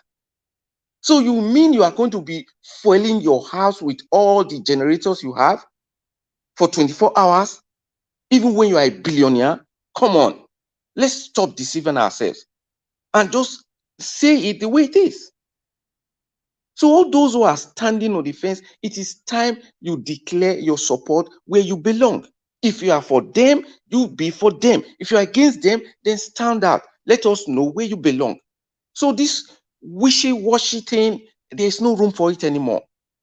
Because the way things are going, it's not the prediction anymore. It's going to affect everybody, or it's not going to. It is definitely going to affect everyone, even those of us who are in the diaspora.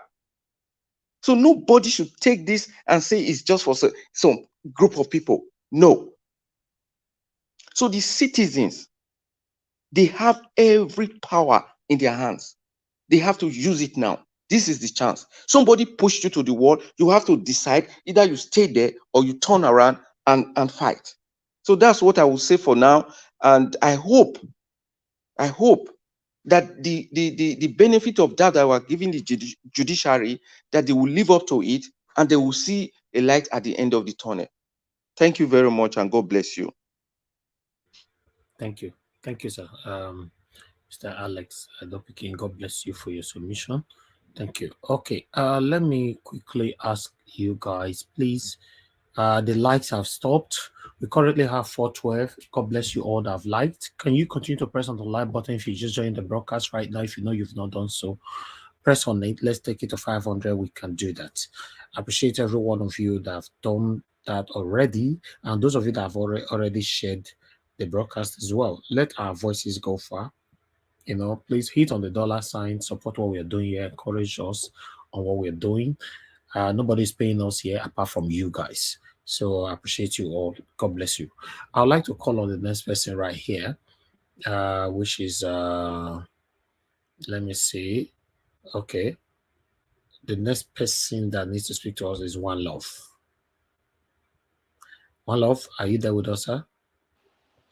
Mr. Elvis, good evening, and good evening to everyone. Good evening to you, sir. Thank you very much for joining us. Please talk to us. Thank you for everything that you're doing, and may God continue to bless you for doing this. Yes, I just wanted to make some comments regarding the videos that you posted. I think Oraka came out. I'm glad that he's still on our side and he's still pushing this through, and hopefully we'll get our mandate back. But I like Oraka because he's trying to, to be objective here. He's trying to, see things the way it is. Sometimes we can get carried away with what is going on already. Especially we've seen what has happened since February 25th. For me, right now, I can't really trust the judges quite yet. So I think that's why Oraka is saying, let's try to stay focused and not and not be carried away quite yet, because they can accept every document, they can accept every evidence. I still do not trust them because they've done something worse than what we've seen.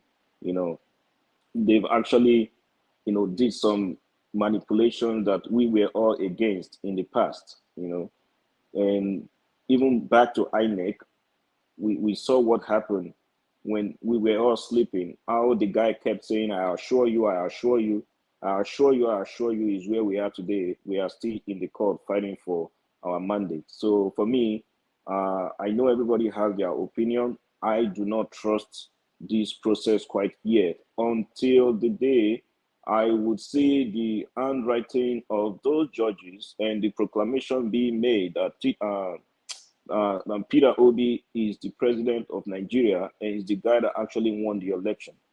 All that is going on right now, I am 50-50 for it, because I do not trust any of those judges, and I do not trust what is going on in Nigeria.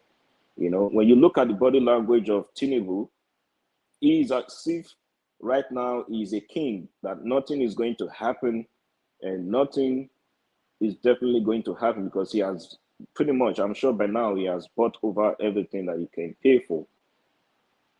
In terms of the fuel subsidy, I think for me, the reason why he took out this subsidy for Nigerians is because they are trying to recover the money they spent on elections. If you have any evidence, or if you feel like what I'm saying is wrong, you can counter me. But I think this guy spent so much money on the election. He's trying to make sure he get those money back as soon as possible. That's the reason why they are removing this subsidy, and they are taking it off in a stupid manner. They are just trying to copy what Obi said he was going to do. Now, Mr. Peter Obi said he was going to remove subsidy. He didn't say he was going to wake up one night and then just slam this out on the face of Nigerians and say, you can go and do whatever you want to do. I'm taking off subsidy, even if you can't find water to have your shower, even if you can't find water to cook. I am taking off subsidy. You can't do anything about it. Mr. Peter Obi never said that. The way these guys are going about it is pretty arrogant. And they believe they can do anything to Nigerians. And just because of our ductility, they think we can't do anything. And the highest we can do is to probably go out on the street and shout and go back in, and then we'll go and sleep. That's the reason why they feel they can do something like this. So for me, subsidy was something that Tinubu himself,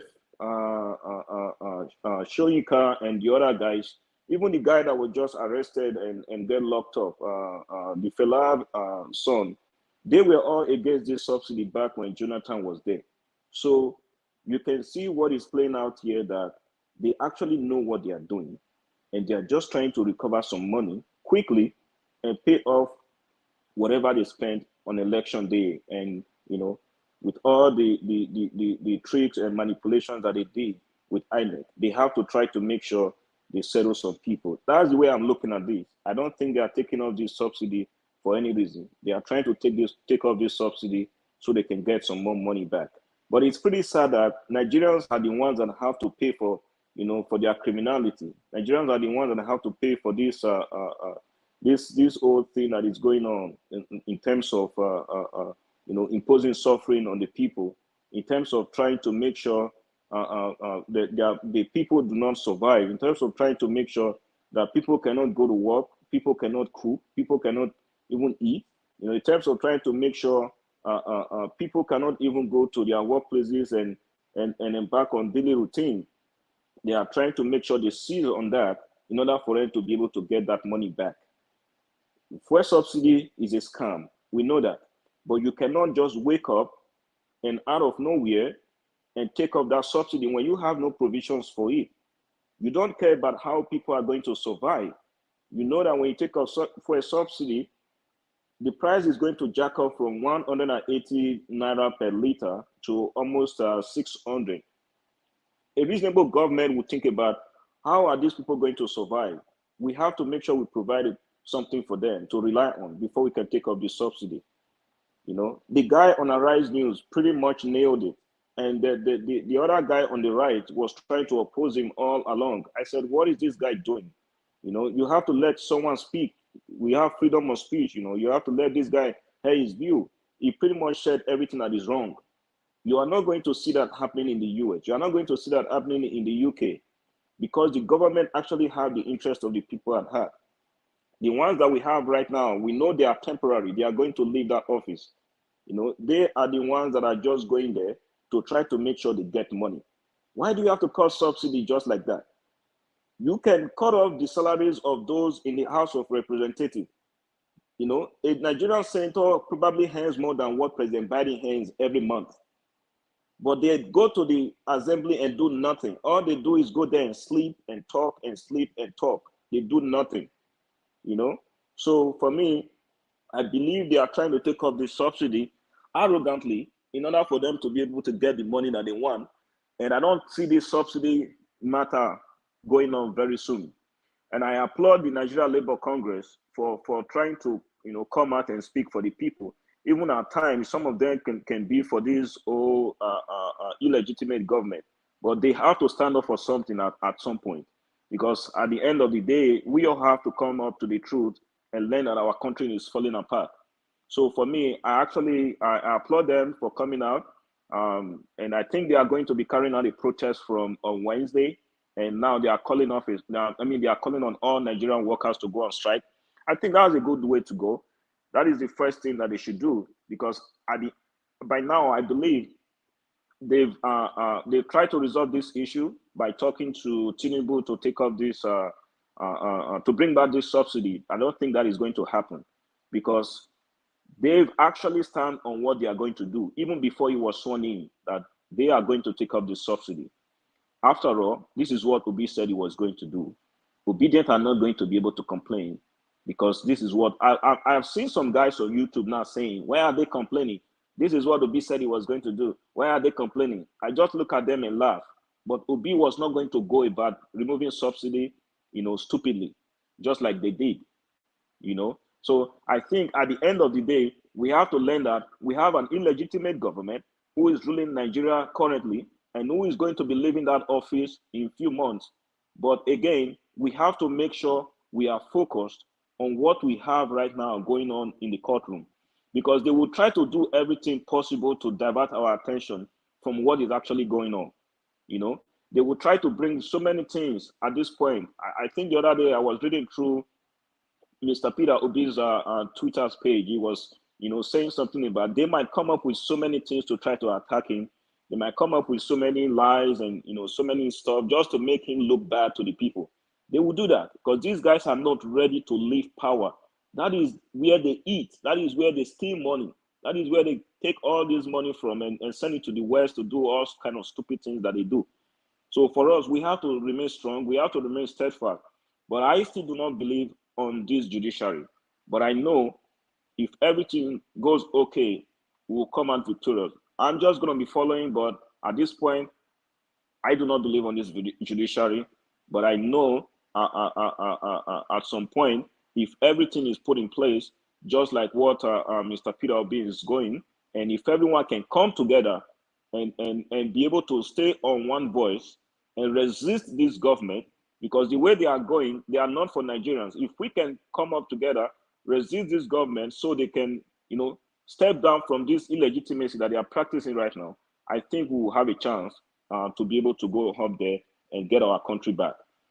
Just one more last thing. The guy who said those who voted for Mr. Tinubu and those who wanted Jonathan to leave power in 2015 or so, because he was from the South, and those who want power to remain in the North and the Southwest, we have to call it what it is. I think the guy was very truthful. That's the fact. You know, all my life in Nigeria, I think the only time I probably saw something going straight to the South was when Goodluck Jonathan came on board. You know, everything has been either Southwest or North, Southwest or North. It's been that rotation. We have to be truthful. They don't want Obi to be there. He's a Southeasterner, or he's from the South, or whatever you want to call it. That's just what we are facing right now.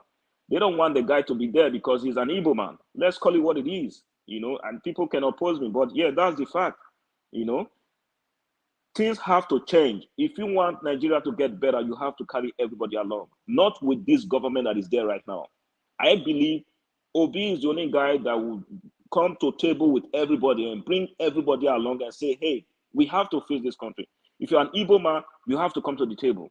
If you are an Hausa man, Fulani man, Yoruba man, Edo man, Esako man, wherever you're from, we have to come together. Let everybody be on board. If we can't do that, then let's all part ways and go our separate ways, instead of trying to, pretend and forge this union that is not coming together. It's like we are forging a marriage that is not supposed to be, So for me, if this does not work, the only solution is for us to go our separate ways. Because Nigeria is not made for Yoruba alone. It's not made for outside alone. It's not made for Fulani alone. There are so many people living in that country that, for me, I can't even recall, There are so many people living there. If everybody cannot be on one table and be inclusive in that same constitution that we have, for me, which I already know that constitution is flawed. So if we cannot have a constitution that brings everybody together, then we have to figure out something. We have to go our separate ways, and let's stop pretending that this is going to work. So my hope at this point, and my last speech, is to let you all know that 50-50 is my point. I do not trust this judiciary. If we all can stay together and stay focused and just, try to watch what they are going to do, because at every point, they are going to make sure they divert our attention. They are going to make sure they divert our attention, just like what he just did. So if we can stay together, remain focused, we can win. But if we can't, let everybody part ways and let all go our separate ways, have our own different government, and also have our own different country. That's the way I see it. Thank you, Mr. Naija Wash. Thank you to all those in the panel. I yield. God bless you, sir. Thank you very much for your wonderful submission. One love. Thank you. Yeah, for me, I don't even know where they got that word from. Majority. The Igbos, the Hausa, the Yorubas are the majorities.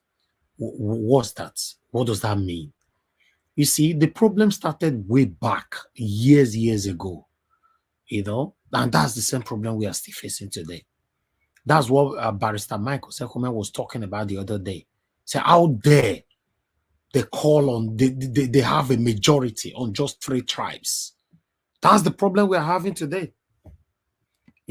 Amongst the 3, they are even intimidating one from the 3. So the Hausa and Yoruba are the one that intimidating the Igbos, right? Listen, nothing is working in Nigeria, to be honest. The intimidation is too much. The oppression is too much. The suppression is too much. It's not working. It's not working. Come on, guys. Come, help us to press on the like button. Help us to share. Let me call on the next person on the panel to talk to us. I would like to move on to AJ. We lost you earlier on. It's good that you're back again now. So I would like to call on you first. Good evening to you once again. Talk to us, AJ, if you're there. Thank you very much. I'm here. Okay, thank you, sir. Go ahead. Talk to us. Yeah. I think I made a comment earlier with respect to the missing money that Sarah just came up with today, and they did threaten the government that if they do not do anything, let the submission be within a minute, sir. I just wanted you to be right up. You said what? I said make it swift, okay? Okay, all right. I said that they have Serap said that they are going to take a legal action. As I said earlier, you see, this is what is a movie. It's just like a soap opera. We've seen it before. Whenever there's a new government, we will see all these standards that will come up. They will come up with all these standards, and then people will focus on it, that this government is actually working. They want to track down on corruption and all the rest of it. But at the end of the day, nothing will come out of it. Some people will just use it to place themselves in the government, get the positions that they want in the government, and at the end of it, everything will just die down and nothing will happen. As you've always said, why is it that every government will come and nobody will be prosecuted? None. Because they are part of it. See, there is no way you can prosecute one person genuinely in Nigeria and truthfully that it will not trickle down. If you pick up Akpabio now and truly investigate Akpabio and bring him to book, it will trickle down to people that you will not even believe. You will not believe. That is why they cannot do that. If you tackle anyone in that Senate right now, or any past governor, because it takes two to tango. You cannot, there's no way you can corrupt, you can steal money, because one person cannot just go and dip his hand into the treasury and steal money. You have to do it in connivance, in collaboration with some people. And so if they track that one individual down, it's going to trickle down. And the whole Pandora box will be open, and then all hell will be let loose. So that is the reason why we are not going to, it's unlikely, unless we have a true government, unless we have a leadership of Peter Obi that can come in and put things in order. Other than that, this noise, is this setup, even if they go to court, is it not the same judiciary they will go and meet there? It's the same judiciary they will go and meet there. So at the end of the day, nothing will happen. All this is just to fix themselves into the government, get the positions that they want to get, and then everything will just die down. So I hope God will help us in Nigeria. Thank you, sir. Thank you. I'll come back to you again. All right. Okay. Let me go to the next person now is P-Soft before Mr. Edwin. P-Soft, thank you very much for your patience, sir. I would like you to talk to us. Thank you, Mr. Elvis. Thank you, the panelists, and our viewers, our listeners. God bless you for being with us every day, for your contribution into this, to making things happen. I mean, positive things happening in Nigeria. I would like to first of all touch on just a little bit on the judiciary. You know, of course, you all know my stand. I don't use the word I hope or I believe that the judiciary will do the needful. I would have expected that the judiciary should interpret the Constitution, because it's their duty to interpret the Constitution in line with with the trends that's currently going on. So I wouldn't go with the I'm hoping that they do. Hoping. What is hope? What is believing? I'm believing. I'm seeing the judiciary. They are right in front of me. I'm seeing them. They are human beings. They are physical human beings. So I wouldn't even say the word believe. The word believe is for the unseen, because the Constitution is right there to interpret. You and I can read the Constitution. We can see it. These things are visible to us, so they are not invisible. So believing is just too big for me to use that. I'm hoping. I'm believing. I'm supposed to be believing in God that I have not seen, not the Constitution. The Constitution is right. It's clear. It's written in English. So I'm expecting them to interpret the Constitution correctly and do the right thing and enforce the law, what the Constitution says, that you and I can read, that we can see, that we can understand. So it's not rocket science. The Constitution is right there. For example, where were the human rights activists? Know fully well that the president was this current man. I don't see him to be my president. He's not my president. Where were the human rights activists? How come they allowed Tinubu to be sworn into office illegally? So where are the human rights activists? Where are they? So right now they don't know the Constitution. They don't know that they are not supposed to allow Tinubu to be sworn into office. They all went into hiding now. Why? Because Tinubu is a game master. If you knew him very well, I've known him for more than 20-something years. He played cards very well. Very well. He's a smart, negative dude, because we wouldn't say positive dude, because some of the things that he's found himself doing. He's a smart, negative dude.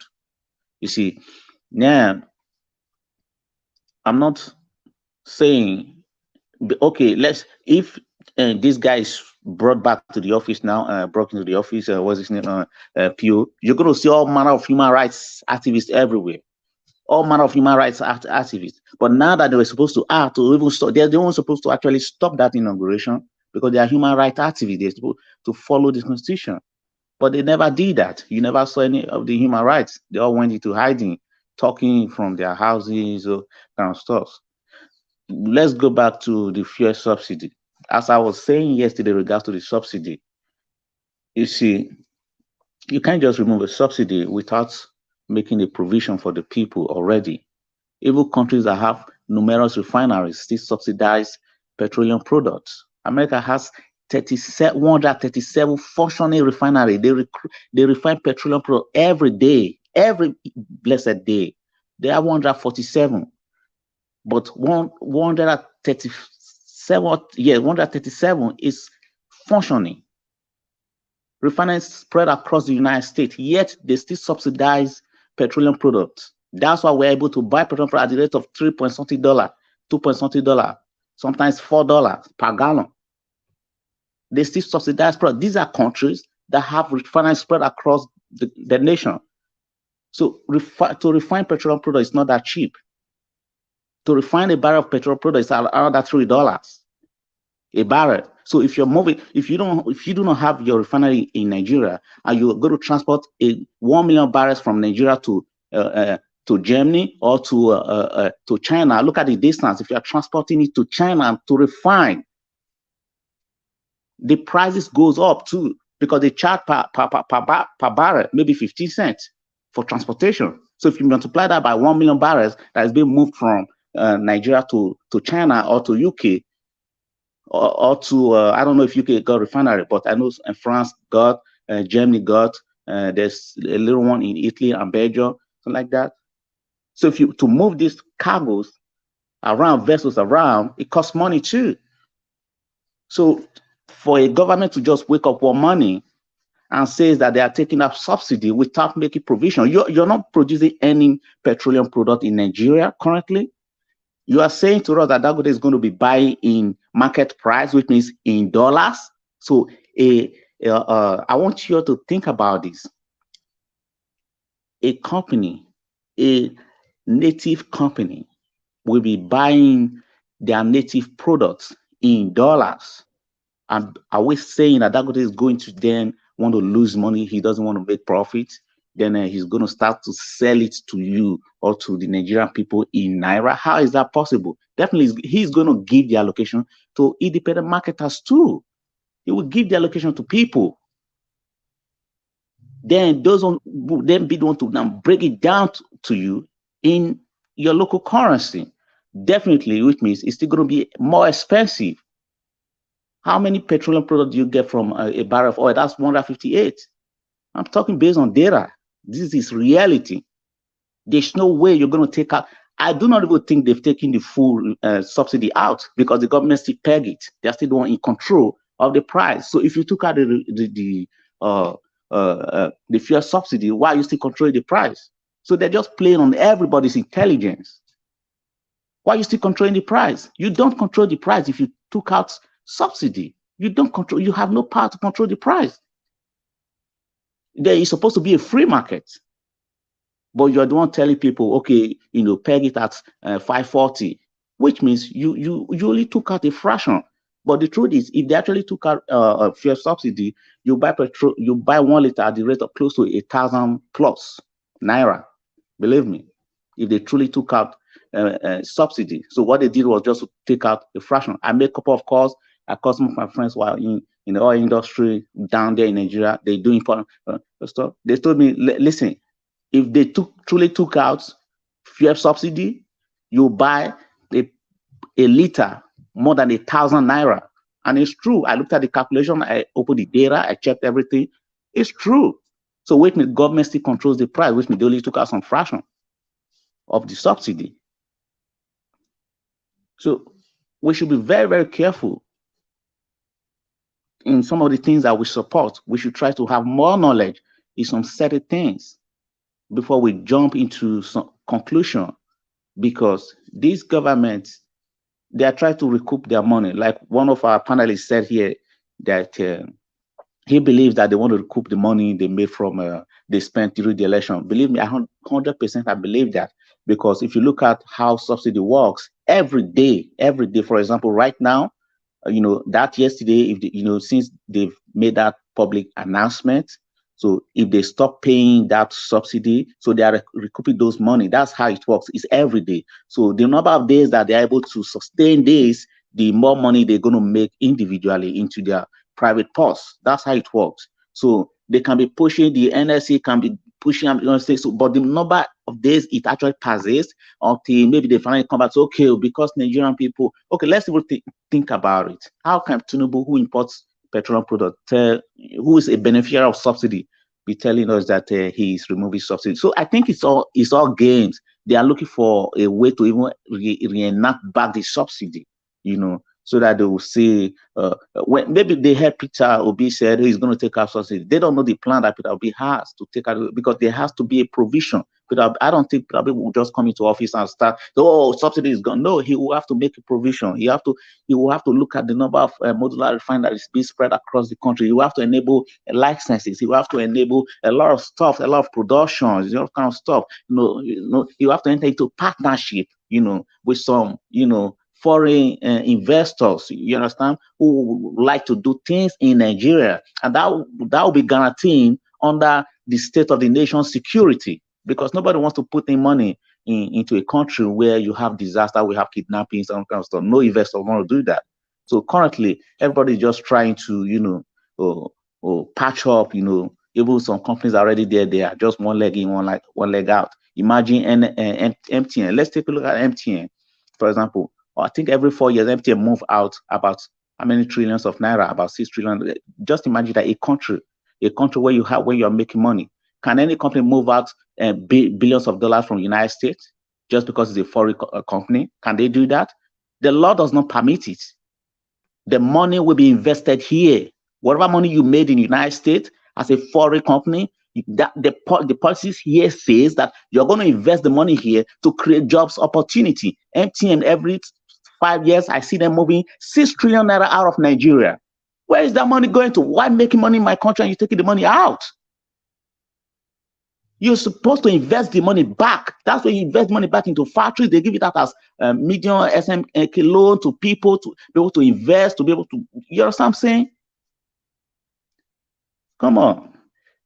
I'm going to stop here. I believe we've listened to ourselves, and we're learning, and I'm learning from you guys too. You are learning from me. We are learning from each other, from everybody. Wherever we make mistakes, we correct ourselves. That's one thing I love about this platform. Coming into this platform is because if you make mistakes, people will tell you, oh, no. I love when you argue things out, because it helps me too. It helps you. It helps a lot of people here. God bless you. Thank you, sir. Thank you very much. I appreciate you for your wonderful submission. All right. I would like to quickly go on to Mr. Edwin. Mr. Edwin, sir, thank you very much for your patience. I'd like you to talk to us.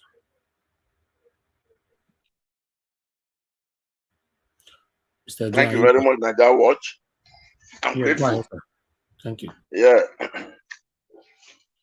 I start from here. State of the nation. Somebody just was sworn in last week, Monday, on the 29th of May. And which was on Monday. On Wednesday, he cried out, Wednesday, Thursday, that he inherited an empty treasury. That's just the direct word. They did not use grammar. And after he was elected by his people, by his selected people, who selected him upon us, before his eyes, 22.8 trillion was awarded to his predecessor. Then, 9 days later, $800 million was approved and awarded to him. Then 15 billion he asked for to go and release those that were kidnapped. At the end of the day, he was there, seeing all this money being approved to him. He could not question him. He could not ask him, sir, I hope there's something that's going to, you are going to leave something on the treasury for me to start to work on. He didn't do that. Now he came into power, barely 4 days. He's not crying. When in 4 weeks, 4 to 5 weeks of his taking over, 22.8 trillion was removed, $800 million was removed, then 15 billion naira was removed. And if you break that $800 million dollars that they remove, which he said, I don't know the grammar they said they want to use it to do, to reimburse from Nigerians. Let us see it that way. If they go by exchange rate by the federal government, by the government exchange rate, it will give you 344 billion naira. And if they go by black market, it will not give you 640 billion naira. And I will tell you, these people in most cases, there's a lot that has been happening there. When some of this money have been approved to them, they push it through Apex Bank, which will now take it from them in black market rate and distribute it, and they make profit. There are a lot of numerous ways these people have been making money that a lot of Nigerians don't even envisage. And at the end of the day, he's not saying he removed subsidy. Not that it's bad. It's fine. But the question is this. He has forgotten that this thing will lead to the devaluation of Naira. It will bring inflation, affect transport. It will bring high cost upon the people, break down the economy, and then destroy the financial stand of the nation. Manufacturing and production companies, at least minimum of 40% will get closed down because of hard production costs that this thing is going to bring upon the companies. He did not put all these things into cognizance. He just came in, he decided to now say, I'm taking off the subsidy because Peter Obi said it. What he said he wants to do, I can also do it. This is the result. You see, like me, I tell people, I'm a businessman. There are things I do in my business that I take you around. If you go behind me to go and try it, to go and do that business, you regret your life. But there are other things I'll put together that you will not be aware of to make it flow for me. So when you now jump into it or you gamble into it, you have the price to pay. That's being stupid of you to think all you've seen and all you've heard is just all. And people like that, they don't respect people because they feel what you can do, they can also do it. Whatever that goes behind the underneath work, they don't care, they don't know, and they don't even envisage to know it and envisage that anything there can go wrong if they dabble into it. So I'm not surprised. Now, if we now leave this subsidy issue, this government, they are in coherence with the same old government. They are trying to cover up for them, do the needful for them. And at the end of the day, they are trying to bring confusion and make the nation to feel and lost cooperation of the sensitivity that they are having towards this election tribunal. They want to divert the attention, the interest that Nigerians are paying into this election tribunal. It's one of those things they want to introduce. They want to do it with this system. They want Nigerians to get busy with something else that is not supposed to, so that the interest and the follow-up in this election tribunal will be minimized. That's one of those things they are trying to do. And Nigerians in general, I tell people should wait for them, expect them, and do the needful, because Nigeria is not for one person, or it's not for a secular set of people. Because if we remain like this, I don't know how and where and which country we are going to call our own in a short period of time, because these things are bad. Foodstuffs, the price of foodstuff has now increased tremendously for these 2-3 days. Just name it. Any form of life, any act of life that is concerned for a daily person has been tempered. And this thing will affect the middle class. And the middle class of a country is what is carrying the economy of the country. With what they are doing now, the middle class, most of them, to fuel their car, that they used to fuel for 2,000 or 3,000, they now need almost 10,000. And when this one get out of the society, out of their salary, their purchasing power in the public market will be reduced.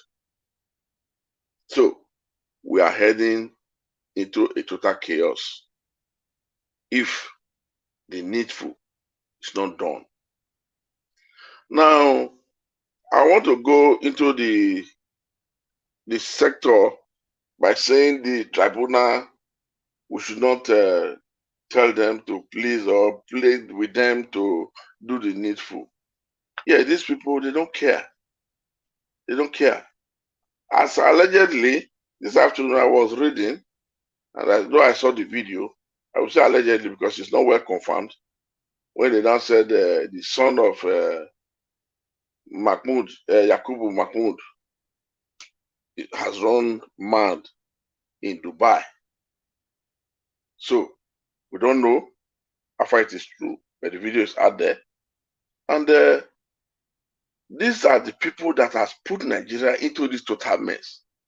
This man, he has personally, with cohort members of their gang, their cabal, they've now put this man upon us.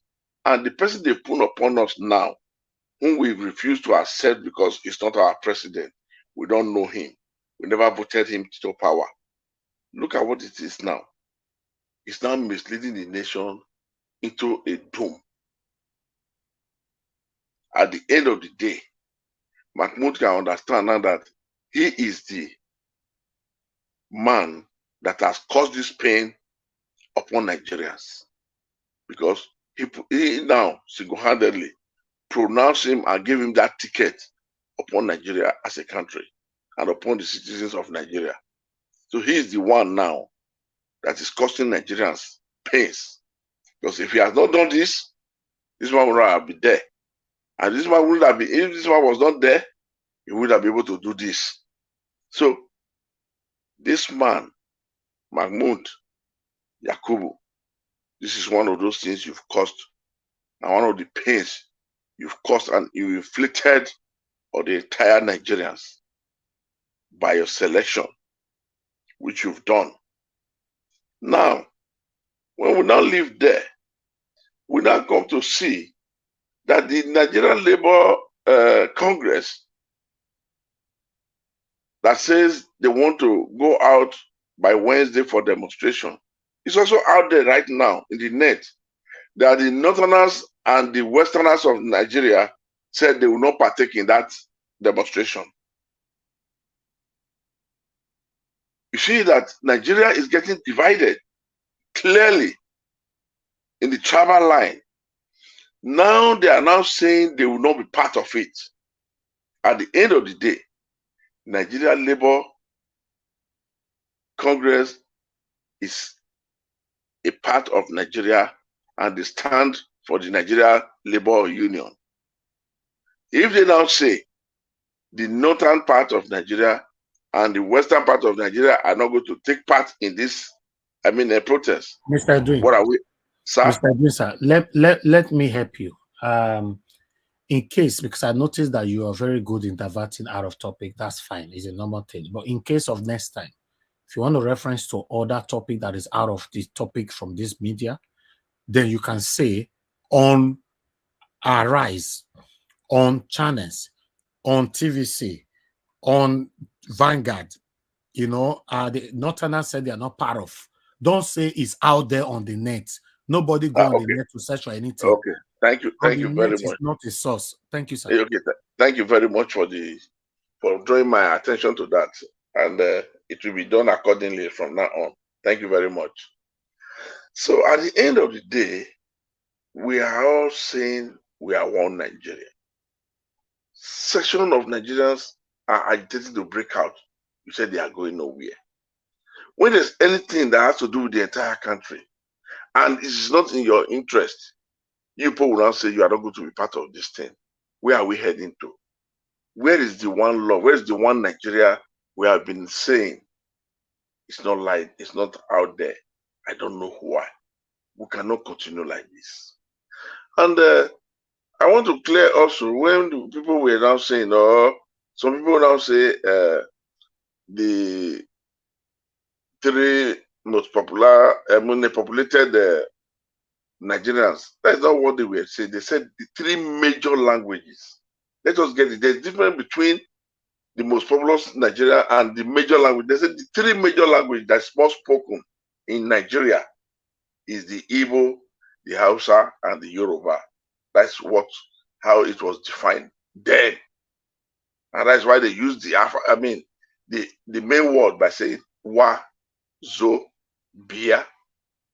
So that does not mean they just said that, okay, they are the most popular. No, three major languages is what they use to bring these people to this level. Now, it has come to this now. What do we do? How can we now rescue Nigeria from this man that is there? How can the judiciary now do the needful to now make sure they rule according to constitution? Do the needful to give us the ruling exactly to whom has actually won this election. Will that be there? Is there any hope? Will they be honest? Because these people are not ready to understand that Nigerians are in pains. Nigerians are in pains, a deep one, because whom they believe in, whom they hope on, that will now rescue this country, has now been denied, or is being denied the opportunity to carry us along, lead us to the promised land. What are we going to do? How am I sure that these people, they've not compromised in spite of all what they are doing right now? How are we sure they have not been compromised? The journalists, most of them have now been compromised, because when you want to ask questions or when you want to say something, they don't want to say it the way it is. Please round up, sir. So, what are we going to do to move forward? What are we going to do to get the mandate back? And what are we going to do to make sure that this subsidy problem is not going to destroy Nigeria and make our people to feed in the dustbin? Thank you. Let me round up. Thank you very much, Mr. Edwin. Thank you for your submission. Yeah, to be honest, the situation is baffling and is sad. And if you check it right now, over the NUC, is Wednesday. According to the information that I'm already reading here, Tinubu said he will not change his mind before Wednesday. If they like, they go for a protest or a strike. What does that mean? The video that I played earlier on from Arise, they also stated it there. When the two elephants are fighting, who will suffer? The ground. So at this particular moment now, if they are striking, if they are protesting, Tinubu said he's not interested. NUC said they are not interested. And Nigerians go to hell. Yes, in case you don't understand the interpretation, I just say make I let you know. It means Nigerians go to hell. Now you know we are not interested. Nobody's interested in you. Nobody knows if you exist. As far as they are concerned, you are nobody to them. Thank you. Before I move on to others, I would like to give opportunity for Kashi to talk to us. Then I'll come to Mother Patricia. Thank you very much, Kashi. Okay. Good evening to you. Talk to us. All right. Good morning, good afternoon, and good evening to everybody on the panel and also to everyone on the comment section. I say morning, afternoon, evening to you all. And of course, our lovely viewers viewing us from all over the globe. Thank you so much once again for taking time out of your busy schedule to do this with us. God bless you all. And in the fight for justice and equity in Nigeria, I pray that our labor would never be in vain in Jesus' mighty name. Amen. So, that being said, speaking of subsidy removal, personally, I think it's a good idea. to remove the subsidy from fuel. I think is a good idea, but the manner at which it's been removed is where the problem lies. I mean, you cannot just wake up one day and say fuel subsidy is gone without putting things in place, without putting things in order. You cannot just do that. I mean, people have already gotten used to this amount they buy fuel. So just waking up one day to say, oh, fuel subsidy is gone, it really does not make any sense, to be honest. You have to put other things into consideration. For instance, in Nigeria, the minimum wage is 30,000 naira. Somebody who earns 30,000 naira as the minimum wage, how do you expect that person to buy fuel for 550? Because right now, only Lagos is like the place that the fuel is cheaper. Lagos is 488. Other states you have 500, 550, as much as 600 naira. So how do you expect people to survive like that? You know, this government is supposed to be for the people. That is what the government is supposed to be. So you have to put the layman, you have to put people into consideration before making such, such decision. It doesn't work that way. Okay, just because Peter Obi said, oh, he's going to take out fuel subsidy, did you ask Peter Obi how he intends to go about it? Did you think about the people out there before making such decision? I mean, it really doesn't make any sense. People are suffering. The suffering is just too much. It's really too much. So, speaking about it being a good idea, if your subsidy is going to be removed, so where are they going to put the subsidy? I hope they're going to put it in healthcare. I hope they're going to put it in education, because these places needs to be subsidized, to be honest. Because the healthcare system in Nigeria, oh my God, I think that will be another topic for another day, because it's appalling. It's painful what is going on right now. So I saw the topic on fuel subsidy. I just decided to come on here and add my 2 cents about the whole thing. I think it's a good idea, but the manner at which it's being done is making Nigerians suffer a lot. Thank you very much, Mr. Naidawat. Thank you. Thank you very much for that wonderful submission, Kashi. God bless you. I can see that even Sanwo-Olu, Sanwo-Olu is telling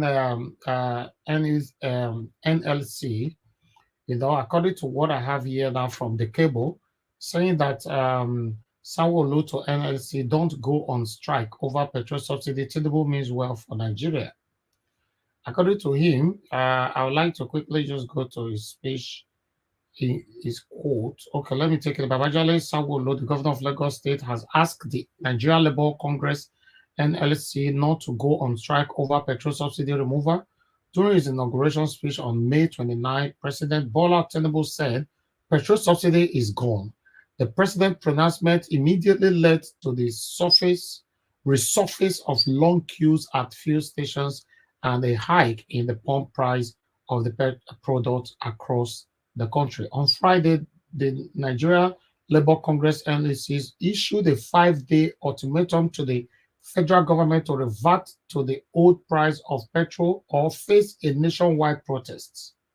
Joe Ajaro, NLC president, said the federal government had until Wednesday to revert to the old price of 195 naira. Speaking with reporters on Sunday after a post-inauguration church Thanksgiving service, Sanwo-Olu urged Labour leaders to join hands with the president administration in its commitment to turn the economy of the country around and make Nigeria a better place for all.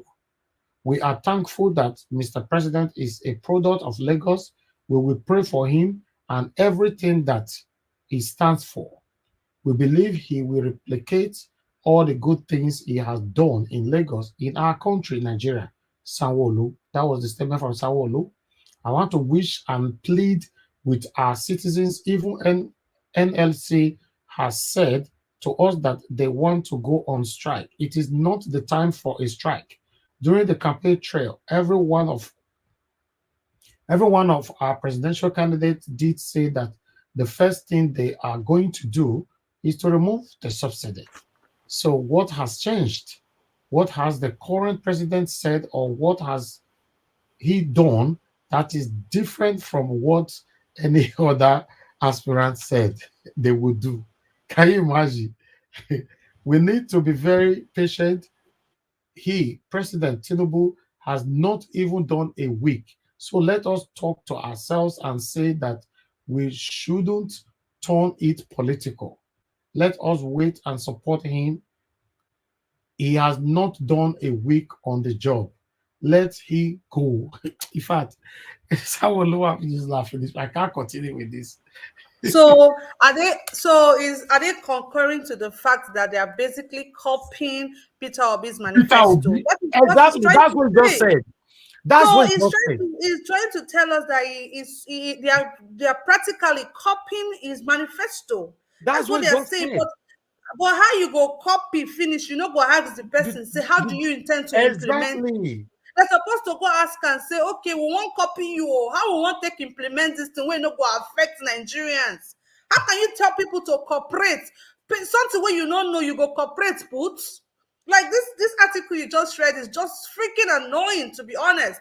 How you go to say make people come, make we cooperate with them? They put us in the know. Did they tell us what they want to do? This is the same man that said, no matter how you protest, we know they remove them from. We not go come out. We not go put the subsidy back. No matter how you protest, that means you don't even care about the common man out there. I heard somebody talking about the middle class. Right now, there's no middle class in Nigeria. Is it that you are poor or you are rich? It's just two classes we have right now in Nigeria. Because nothing like middle class again. People cannot survive. Imagine you where they manage your 5,000 naira, they fill your tank.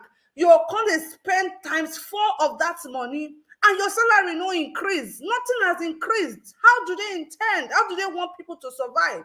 You go copy person, ask the person, say, okay, oh, I won't copy you. But as we want to do them, how we go take do them? You put people into consideration before implementing such measures. It doesn't work that way, to be honest. They just tell us now, say, tomorrow they go talk another thing where Peter Obi put for manifesto, say they want to do. They just won't copy the man finish. Yet to not go ask the right questions. Thank you, Mr. Thank you very much, Kashi, for that. You see, what Sanwo-Olu is saying is that wait till now want kid Tinubu for. We're gonna leave him now. After all, not be only to say want to remove subsidy.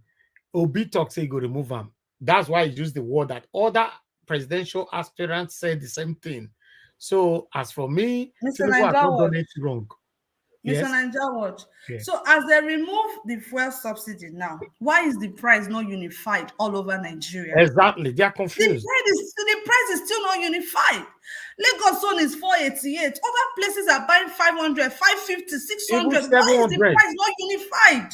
Yes. Why is it not unified? Even who can be Momo? Let me tell you, in Edo State, the price is not unified. Only Edo State. Some petrol stations are selling 600, some are selling 580, some are selling 720. So okay, let me tell you, let me tell you why those prices will not be unified. Even when there was subsidy, the price was not unified. So now when they come remove subsidy, the price is still not unified. So what are these people doing? What are they saying? Let me just say why I think the price might not be able to unify. Because some of these oil petrol stations, they take license to just sell petrol. You understand? Which means they have to also buy from other small I think local independent marketers.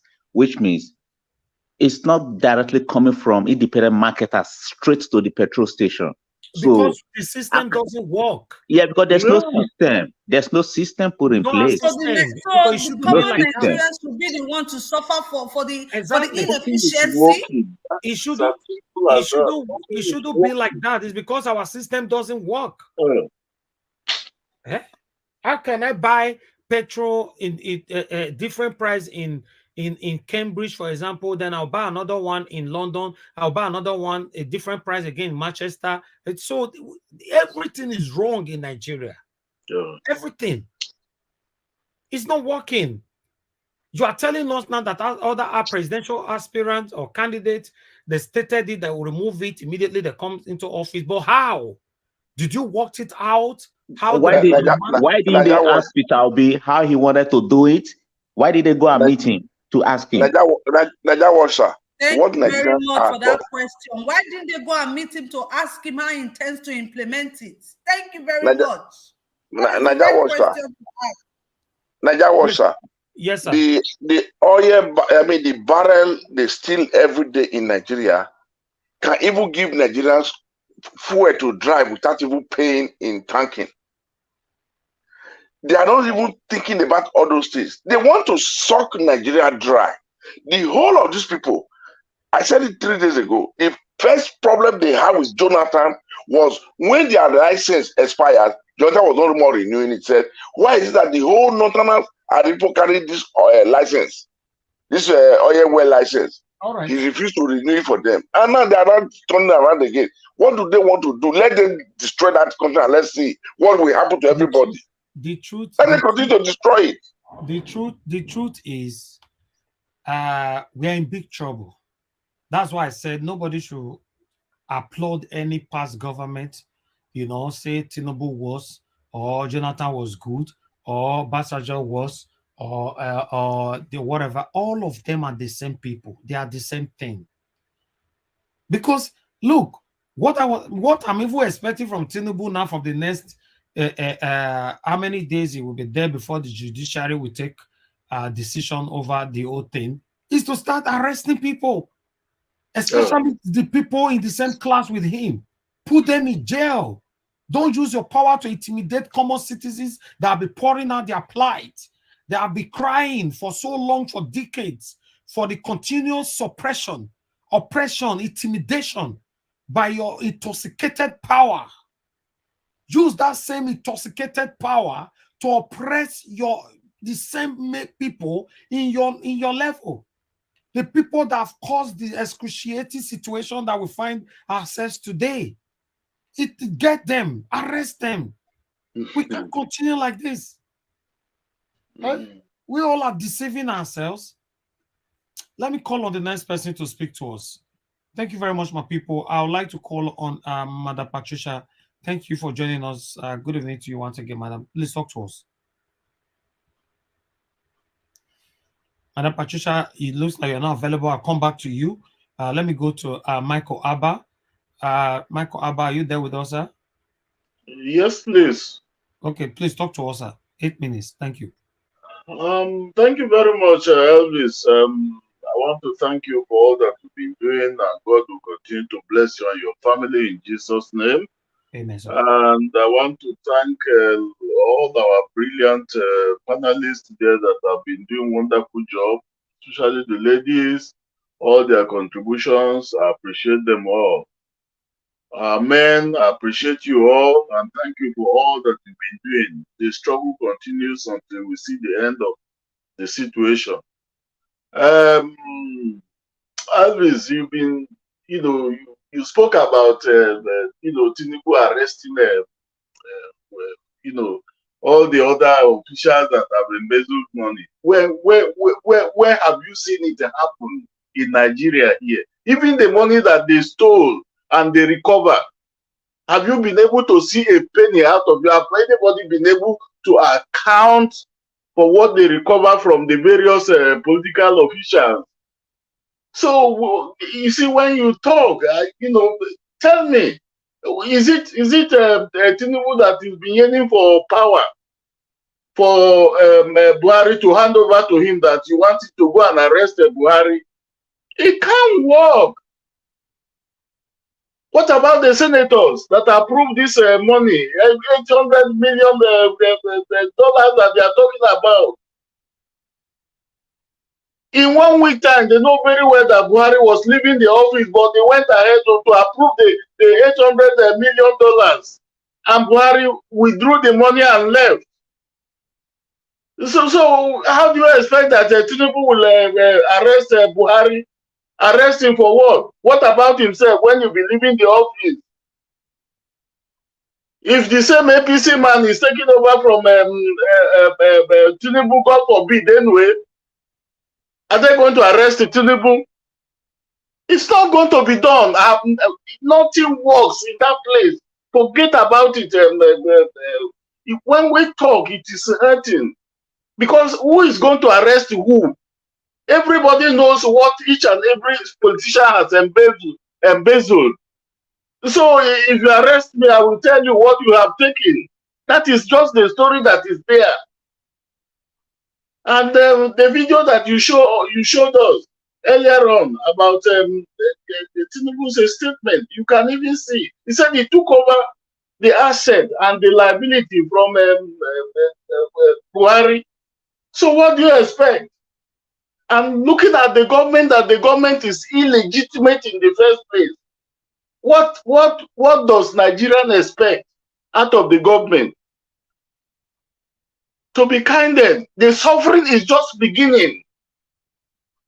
Nigeria have not seen anything. This is just the beginning. It's not gone anywhere yet. Nobody will tell Nigeria to come out. Let's just be patient and see this. The government is not just up to 1 week here. Everybody is crying in tears at the moment. And it's not surprising, the article you read about so what do you expect Sanwo-Olu to say?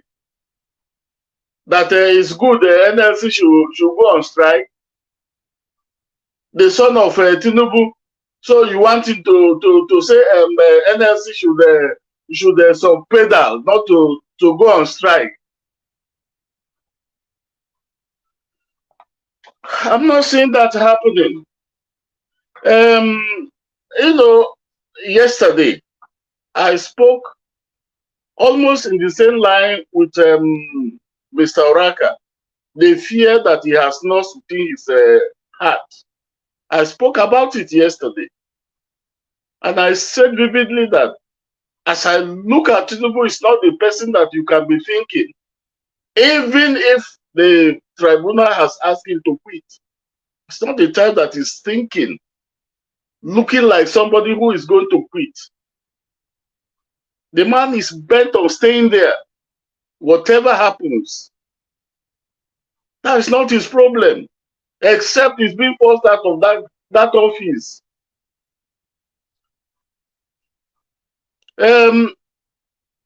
Let me tell you, the issue of the fuel subsidy that we've been talking about, we spoke about it yesterday. And when a government is not legitimate, what do you expect? There is no outline or program that has been put in place before all these things is taking place. As you enter the office, the first thing you do, you outline all your programs and then you start following them from A to Z.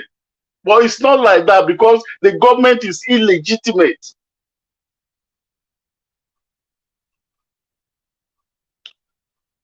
And just in the same way as I spoke yesterday, I'm still emphasizing. You see, when things happen, you put 1 + 1 + 1 together, and you can begin to see the light of where it is going to terminate.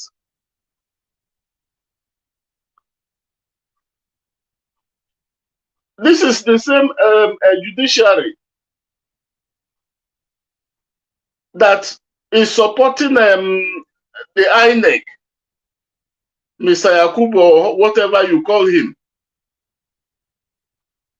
Yakubu is now becoming a supporter of APC. It's not that he's even there as an independent officials acting on his own part. It's rather speaking with APC to support Tinubu in the office. That's exactly what INEC is doing. It's the same INEC that has refused to release documents to the Obi's lawyers. All these things were playing in the presence of our judicial officials, the lawyers. Did they come to prevail over INEC? They summoned Tinubu to the court. Was Tinubu there? because they have known exactly what they have planned on the ground. So it's not affecting them, and they're not looking at it to be anything. There was nothing like contempt of court against any of them.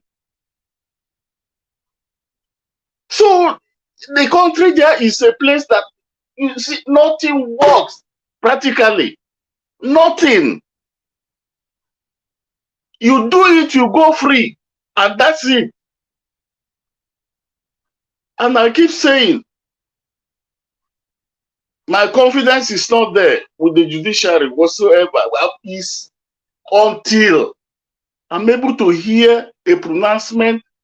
Everything is going on the rightful direction with the Obi lawyer. Quite all right. You will be saying nobody should be happy over it. It is the end that justifies the means. At the moment, I've not seen any headway for the country at the moment as it is. The country is in a total doom.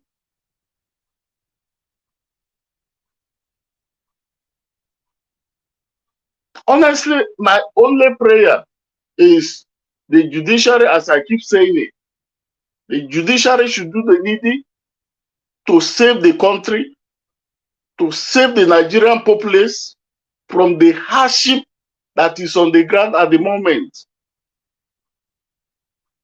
If you look left and right, I'm not seeing any headway towards whatever that is in Nigeria at the moment, unless the judiciary has to come out with a plain fact and truth and call spade a spade. They just have to take the bull by the horn. It's not the time that we should be messing about, because the country is completely down. When I say something is down, the country is down. People are dying every day in Nigeria because of poverty. Like somebody said, there is nothing like middle class. You are either rich or you are the poor. You are in the poorest group. That is how it is at the moment. Once you touch fuel subsidy, it is like putting petrol on fire, and that's it. It goes wide. So you must have a plan on how to execute it. Otherwise, it goes to this situation that we are all in at the moment. So it's something that is good, but you need to have a plan.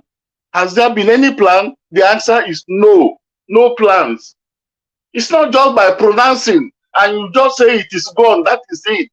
Look at the effect on Nigerian populace at the moment. I will just speak briefly about, the journalists. You see, from the video you play, you can even see the interaction with the NLC chairman when he was about, hitting the hammer on the head or hitting the nail on the head. And because in Nigeria there is nothing called human rights, everybody is entitled to air his own opinion. Why do you have to suppress somebody when he's about to air out his own grievances? You can't allow the person to air his grievances because they want to be the best boy in the office. And so they have to suppress the NLC chairman from airing his own view. And that is why there is, apart from the few individuals that we've been seeing, there is nothing like journalism in that country, because nobody is ready to tell the truth. When you want to tell the truth, they close your mouth. And when you are not ready for the truth, then why do you invite people to interview them?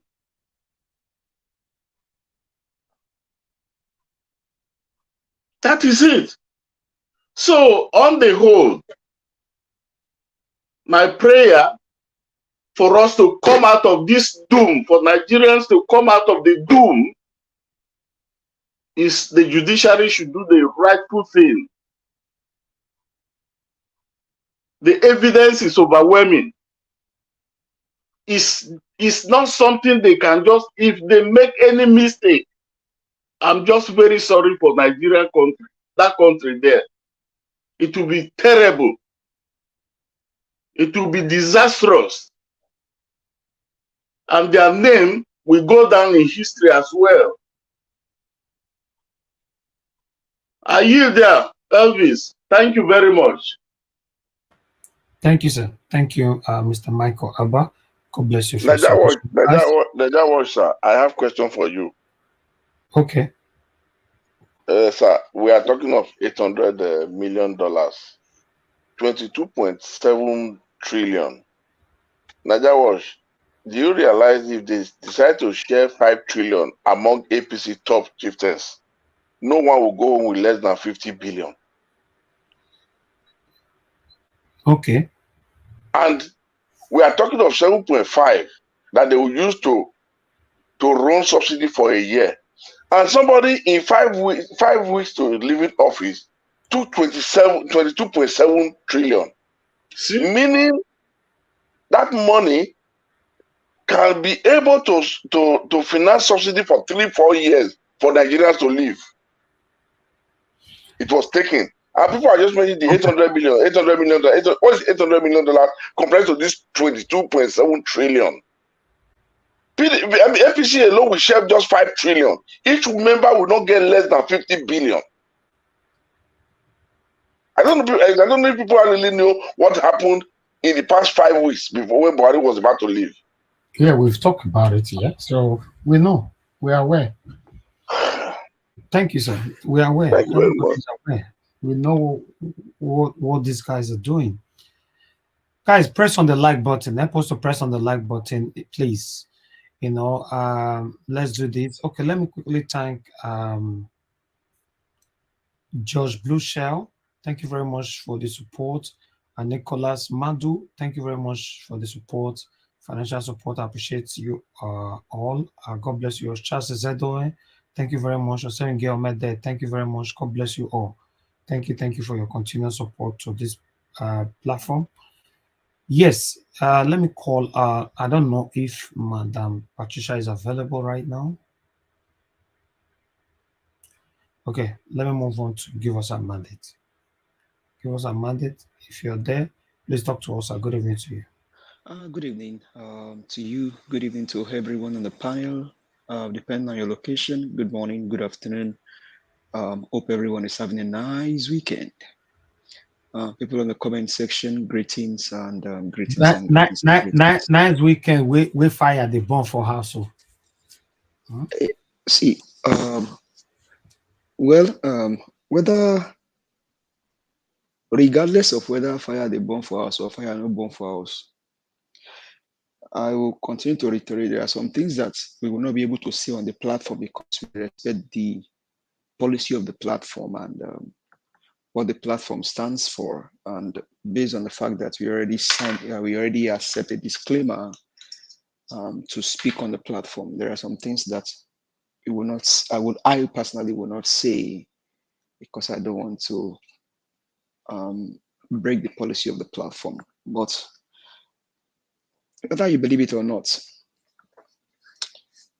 the country called Nigeria, and it just bothers me when people say that the country like America, they've been 200 years, the countries like UK, they've been 200 years, this and that.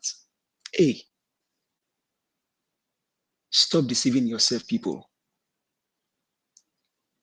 Nigeria is about 65 plus years.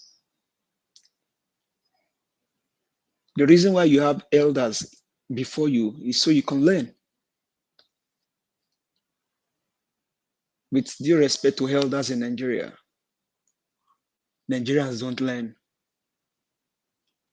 And the problem are the old people. The old ones are the problems of Nigeria. People in their 60s, in their 70s, in their 80s are the problem of Nigeria. You have America has 200 years in democracy. The reason why countries in Africa will engage in international politics and policy making is so you can learn from other people. Peter Obi went everywhere during his campaign and he brought out facts about different countries of the world. He talked about Vietnam, he talked about Singapore, he talked about China and the likes of them. Malaysia, Dubai, these are countries that are even behind Nigeria. They were nowhere to be found in some years ago. Some of them came to Nigeria. I mean, like Malaysia. Some people, some countries came to Nigeria. They only took palm tree. They took our palm tree. And that is what they are living on today in their country, and they are making big money. Dubai was a forest. Saudi Arabians used to come to Nigeria for medical treatment. So then we are not 30 years, we are not 40 years. But all of a sudden, people can say, "Oh, Nigeria is just 60-something years. Let's keep rolling and don't compare Nigeria with America." And then, come on, people, wake up from your delusion. Ghana is just beside, is our neighbor. It took one man, Jerry Rawlings, to cause a change in Ghana. It took one Nelson Mandela to cause a change in South Africa. It took one person to cause a change in Rwanda. Come on, people, wake up. Enough of the slumbering. 65 years old man is about to go to the grave.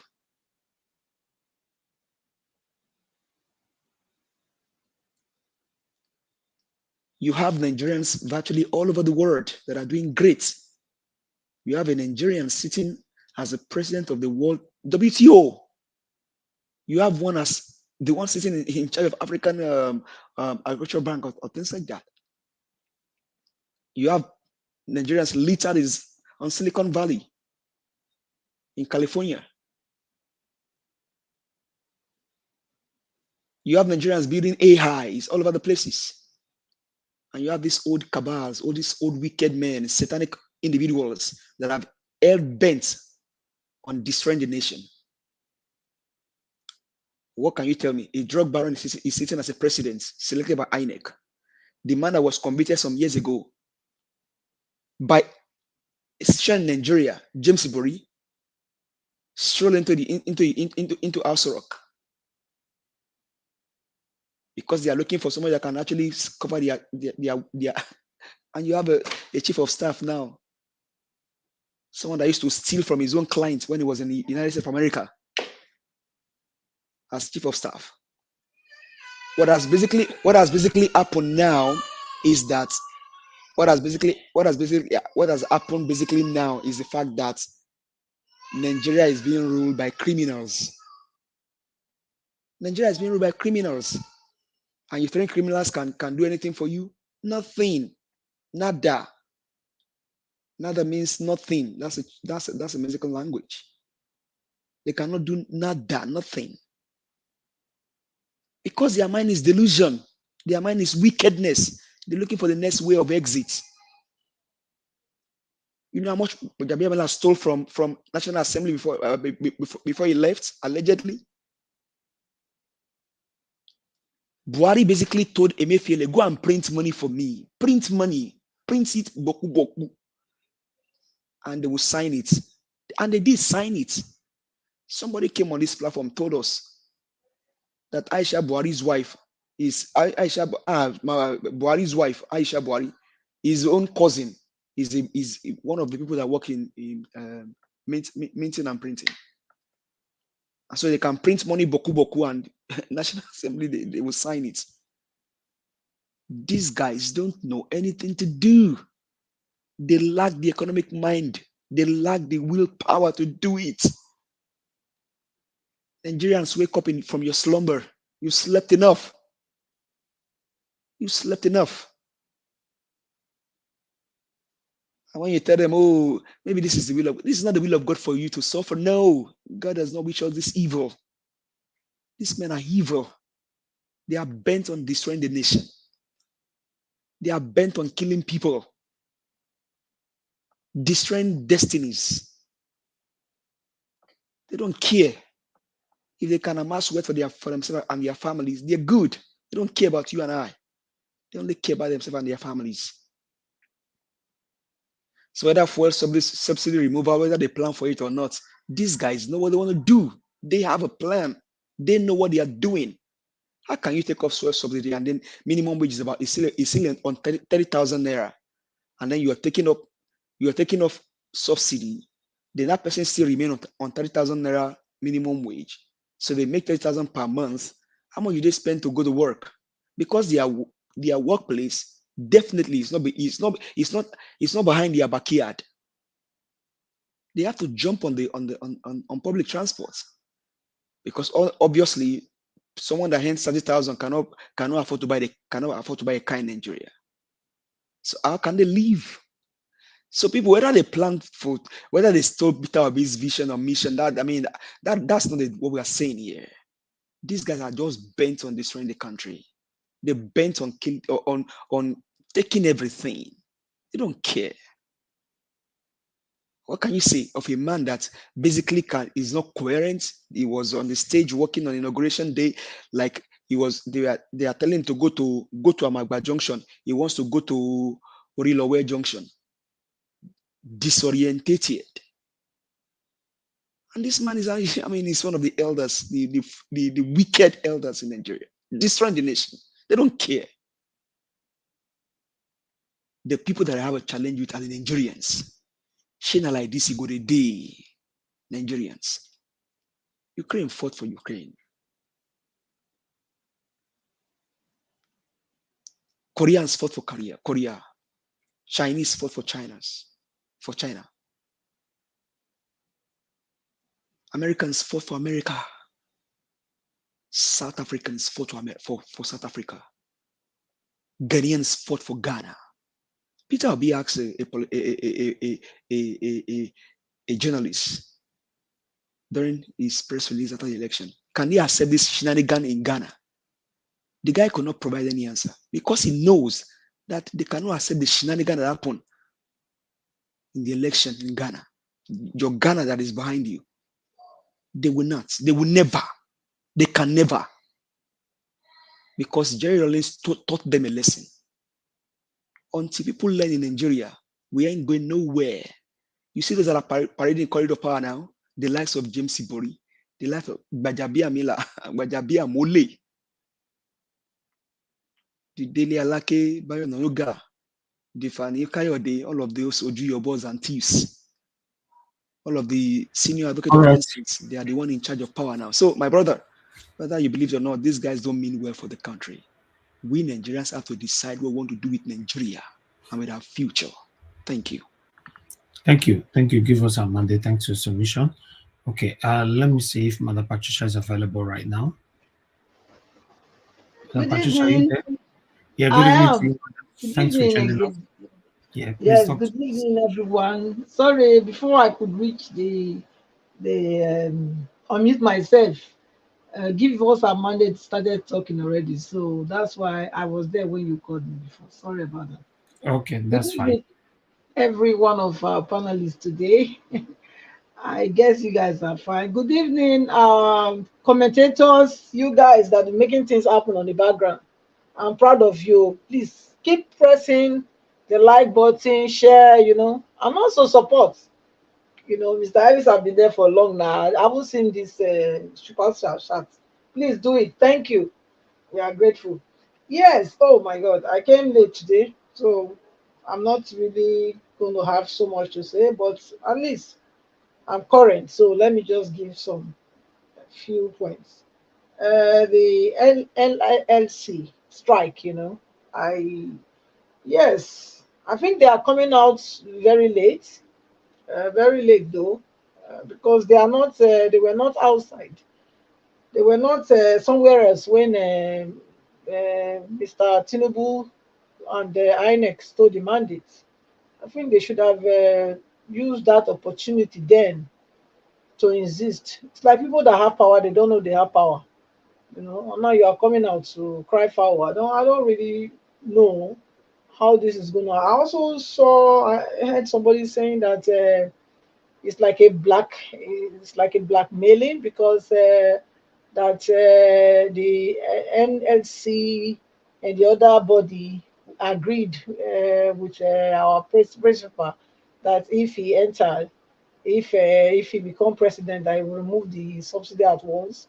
Yes, if they agreed, but then they agreed to another condition. This condition that based on what Tinubu did now, it's not the same thing. You know, nothing was put in place. There was not. There was no negotiation. There was no dialogue with the people that will be affected with this very thing. You know, you just wake up from your slumber and the subsidy is removed. I mean, come on, is that how to go about the whole thing? It's pathetic. Him coming out to now shout woof woof that he inherited asset and liability from his predecessor. What is he doing with it? Because if you you took over from somebody, did you give us any account of what you left, what you met there, and what was the records while he was living? At least in a civilized country, that's what happens. You know, you don't just take over something. You have to also make the country know what you are taking over and you know, the plus and minus. Everybody's supposed to know. You don't come out now after it's gone and then you are shouting you inherit a liability and asset. Okay, fine. The asset you inherit, what are they? The liability, what are they? You know, you can't just give us vague information without explanation. You know, so I think that will not work with us. Nigeria has gone past that stage where one person, one so-called whatever will come out and just you know, give us just shout something, and then you don't tell us how it happened, when it happened, and what is we are, you know, and what is the remedy to it. It can't go like that. So I think he should come out clean and let the country know what he inherited, what are the assets, what is remaining. Because this is what happened or happens to Nigeria all the time. That's how they keep selling all our properties. You know, something that belong to the federal government, to all of us. They keep selling it because they don't tell us what we have. You know, so I think it's high time that when you are going to take over the first place, the first seat, place of the first citizen, you need to list out, you know, the one going out supposed to list out what he met. He's supposed to give a list of what he met and what is living with you. So we know, because we are tired of hearing that this building used to belong to Nigeria as a country, and then before you know, somebody else buys it between themselves. So, you know, they should come out clean. Don't tell us your inherit assets. What are the assets you inherited? And what are the liability? So let's start from the one we know. We know it's 77 trillion naira. That's what we know. You know, it can be more. So let him come out and tell us. Don't just come out and give us vague figures or tell us make vague proclamation and then leave the rest of us to go and figure out what it is. We are not going to take that anymore. We're going to hold them accountable, whether they like it or not. So that is that on that side. And then the last one that I have to comment, Oraka is still very, very on fire. I thank God for him. He's doing great, and we pray that he continue to have that strength to continue to do what he's doing. Then talking about probing, there's somebody, I think it's Serab or something, probing. Also, that's the same thing. Okay, you said what it was, Tinubu said he inherited liability. Buhari is not far. Why would he not call Buhari? Why would he not arrest Buhari by now? And Emefiele, what are they still doing? Okay, let's leave what's it called? The one that he used to Ole. What's it called? The INEC man. You know, let the law take its course on that one. What? But Buhari, why is he still working free? He's supposed to come and answer. You cannot tell us you inherit liability. Huh? How does it add up? 44 billion naira debt when you came 8 years ago. Now you are leaving us with 77 trillion naira to come and pay. Who is going to pay that money? And besides, all this money we're taking, just the last set of the money we're taking just a couple of weeks before you left. So those money can be recalled, those money can be blocked. So he cannot stand there and be telling us that this is what he inherits liability when the money is still in their pockets. He can do the right thing now to get them arrested. Let them bring back the money and all those. And look at all the chiefs they used to surround. Sorry about that, Mr. If I have to say it. You know, look at the people they used to surround themselves now. Benjamin Amela, all the people that have been siphoning all the money, that's the same people. So this is not what Nigeria wants. Nigeria needs new set of people that have the interest of the people at heart. But that, in fact, that's why nobody voted for him. What is it called? No, we didn't vote for him now. It's Obi we voted for. So they stole the mandate, and look at this is what we are concerned about, that this is what's going to happen. Because he doesn't have the stamina, he doesn't have the capacity anymore. He's old, he's frail. Anything can happen to him at any time. And besides of that, he's surrounded himself with all these thieves around the same people that have been running Nigeria for this long time. Those are the same people he's going to work with, and that's what we are seeing now. And they're not helping matters at all. So I don't know how he's going to, get himself off this, because I don't think this is, even if Mr. Obi does not fight him, I don't think his presidency will last. I don't think so, because the way Nigerians are now, the thing is pinching everybody. I can tell you, it's pinching them already. Every one of them. I told you yesterday. I told everybody yesterday that I have a litigation. You know, the litigation I used to pay 50,000 for both lawyers. Now it's 100,000. 100,000. So how you can imagine? This is me. I'm here. Okay, fine. I can do that. But how many people can do that in Nigeria? Give 100,000 to a lawyer to go to where? Instead, they will prefer let the case lost now, which means the innocent, the poor and the less privileged people, they will all suffer. Don't forget that there is no middle people now, no middle class in Nigeria. It's either you are very rich or you are very poor, which means, when they say the judiciary is the last hope for the common man, which means there will not be all the common people will suffer, and the people that are common people, they are almost like 200 million people. So tell me, where are we heading to? So this ship, Tinubu need to get off that seat. He's not able. The people that he's surrounding himself with, all of them, they are the same people that have ruled Nigeria for this many years. So they should get up from there. And Nigeria, you need to do something. The NSC going on strike, I think it's a good thing. At the same time, but they need to mobilize, and they need not to settle down for nothing. They need to tell them they have to go back all the way to 165 naira. They shouldn't settle down for 210, because you see, they need to let them know that power belongs to the people, and not these people that are parading themselves as though they have the power. When you kill everybody, who will you govern? That's what they need to understand. If you say, okay, if everybody come out, you say, no one kill everybody. Yeah, no, sorry about that. The K word, please. Yeah, the K word, sorry. Yeah. Oh my God. If they buy everybody, I take it back. If they buy everybody, who would they govern? There's no governance without people. So if you say, okay, you want to do everything by yourself, what will you govern? So it doesn't make sense. If people need to come out, they need to come out. They need to come out in the mass and let them know that the power belongs to us and not you. You cannot say you are practicing democracy, but you are actually displaying dictatorship. So it doesn't add up. How can people go to vote? How can people go to their bully unit and vote? You say you are a democratic nation. You say they should go through the ballot box to elect who they want to lead them, who they believe they will deliver their destiny to them. Yeah, and now you hijack their destiny. Sorry, Madam And Patricia, then, can I interject you? yes, please go ahead. Okay, now, so when we talk about Serap, and then Serap is asking Tinubu to do probing.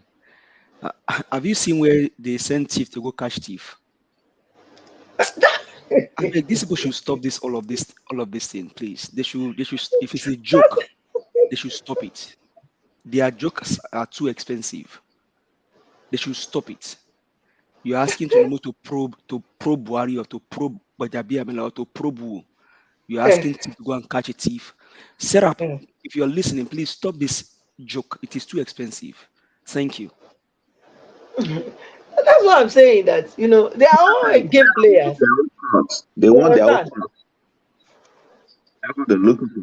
Sarah, they're looking for their own court. Every time new government comes into office, they must make statement to get their own court. That's all they're looking for. If they are doing that, then they are also cooperating in all of the evil thing that is happening. How can you tell Tinubu that is a kleptomania, to go and catch a Bajabi Amela, or to go and catch a Buhari, or to catch a Lawal?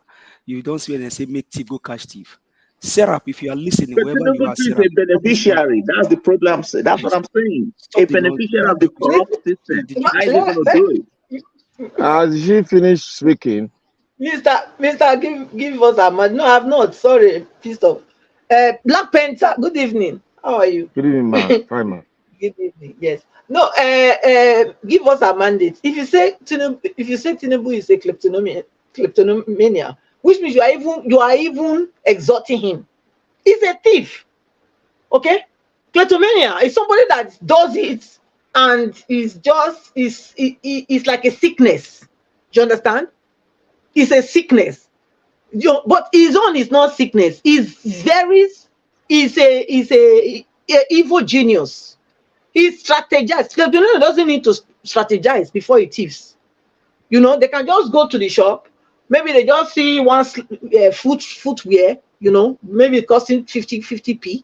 They can just thief it, and they are seeing camera there. Everybody looking at it, pick it and put it in the pocket. Even so don't let us exhort Tinubu. Let's call it for what he is. He's a thief. So that's my take. Now, then they call him Olela. What is the name? Olela. Okay, thank you. I think I'll yield. Thank you. Thank you, Madam Patricia. Thank you for your submission. God bless you. Thank you. All right. Let me call on the next person here, which is is Black Panther. Black Panther, it's good to have you on the panel. Let's talk to us at 8 minutes. I'm so excited, though. Good evening, good afternoon, Mr. Niger Watch. So why are you excited? You know what? Because of Olela now, this thief waiting for power. So I'm so excited because I'm excited.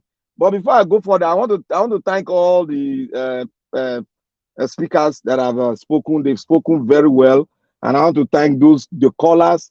They've spoken very well. Despite some of them were not having appropriate information of all these things like subsidy. A lot of us don't really have the appropriate information about these issues and the history of subsidy in Nigeria. We got to come from there. Thank you for speaking eloquently well. And I want to start by saying Tinubu is an Olela, Oloju kokoro ole gigba, Olela, Naibi. That's his name. He wants to steal till Baba God calls him. That is the thing they are doing. You see, the issue of subsidy, when Nigeria started, when they started the issue of subsidy, they were arguing it. The technocrat, they should, what I'm saying now, they should come and prove me wrong. The technocrat came that Nigeria was subsidizing 2 levels of oil, of the crude and the byproduct of the crude. They now cut off, they said, no, we are going to stop subsidizing the crude. Then let's move the subsidy down to the PMS only. And they are going to remove the whatever, the one they use in flying airplane and then the local one, the kerosene. But they are going to subsidize the gas, the one we use, that the one that drive the economy. Basically, they are going to subsidize that one.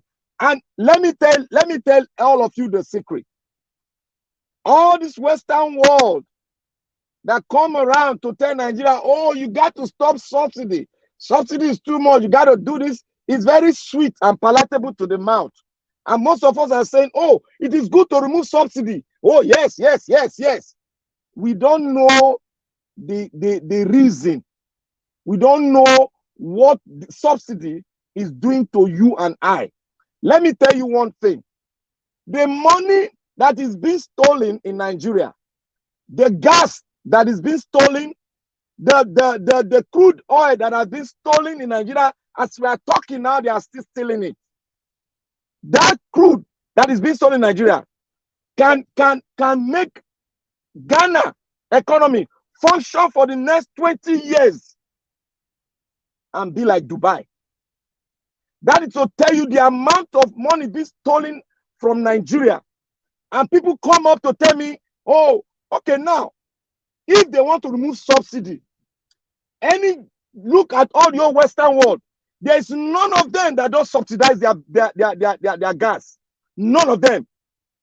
In America have well over 200 refineries, and still they are still subsidizing. The last time when the gas was up, it was almost getting to 450. They got to pump more gas into the economy from the reserve. Then it came down to 2 in some area, while in some states it came down to 3. And still government has been subsidizing it, but still they got to pump it so that they can meet up to the international, what the cabal, the OPEC cabal are doing, just to run the economy of the world down. And yet, we are buying that idea. We are not even looking at the schematic on which product, which byproduct are we to subsidize. We are just saying, take off. If they take off, for doing the research. Thank you very much. If they take off the subsidy, your money will be devalued.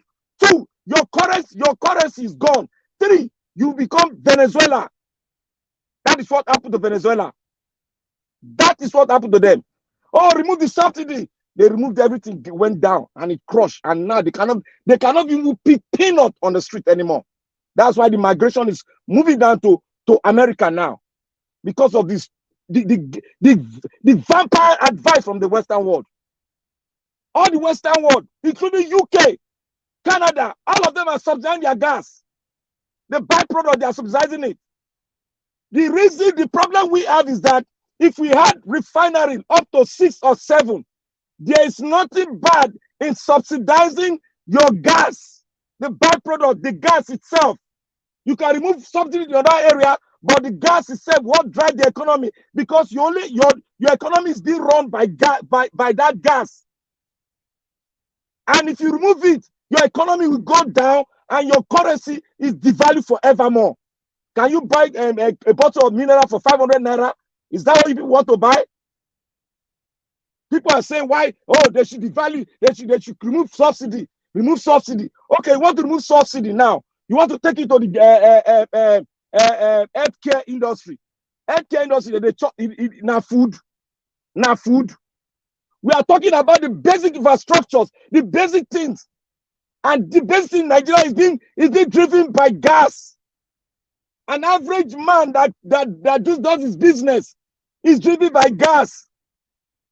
If you remove subsidy, your small scale industry will die a natural. No, sorry, I take it back. We buy a natural death, a natural stuff.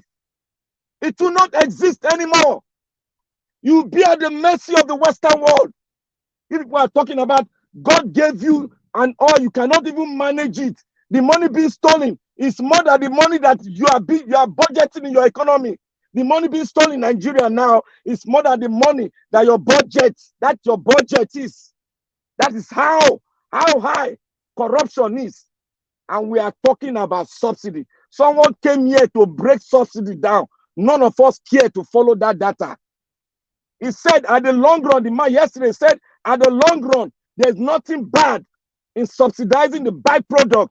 which drives your economy, which is even, it's not much for Nigeria to subsidize just one byproduct that drives the economy. How much is that? Let them tell us. They are all padding, giving Nigeria the wrong information. And we drive on that information. We say, oh, let any of you that is saying that they should remove oil subsidy. I bet you, they just done one now. Everybody's shouting. What do you want them to use that money on? They remove it. Are you telling me that if they put the money on, they'll put the money on light, they won't steal it? What we need is that we need more refinery. We need more than 10 refinery in Nigeria. Let the government subsidize that part of the byproduct that drive the economy, and let everybody be paying tax. Nigeria will run like the Western world. It will be the best country to live in. Dubai, they subsidize their gas.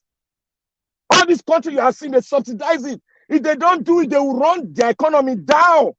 You cannot run your economy with international market prices. It is not possible. Go and look at the data of the Western world.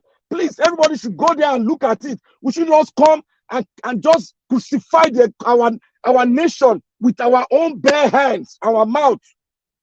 We should try and look at what the meaning of subsidy in the oil sector. What and what do you need to take your subsidy out? What and what do you need to subsidize? That is what we should be looking at. They were subsidizing the gas they use for aircraft. They removed it. That is why you are buying your ticket for 150,000 to Enugu. They've already removed it. They've removed that of kerosene. What else do you want to do? Do you want to strangulate the country, kill everybody? What are we saying? Please, I beg everybody, let's go and study the subsidy, whatever they are saying. It is not bad for you to subsidize the byproduct, the gas that run your economy. You are a developing country, for Christ's sake. You cannot run an economy that you remove the entire subsidy. All of them are skeptical. Hello, Nigel. Please, can I beg you all. Black Panther, can I interrupt you for a second? Yeah, go ahead. Yeah. See, Black Panther, there is one fundamental part that you are missing. Fine, it is said, for people that understood it, that there is no subsidy in Nigeria. We all know that that's a fake. It's a fallacy. There's no subsidy. The fundamental part of it, why people support removing subsidy, is the lie that is underneath it, which is, see the amount of crude oil they are stealing from Nigeria every day. The amount of crude oil that is being stolen from Nigeria every day is just exactly the budget. It covers the budget of Nigeria. God bless you.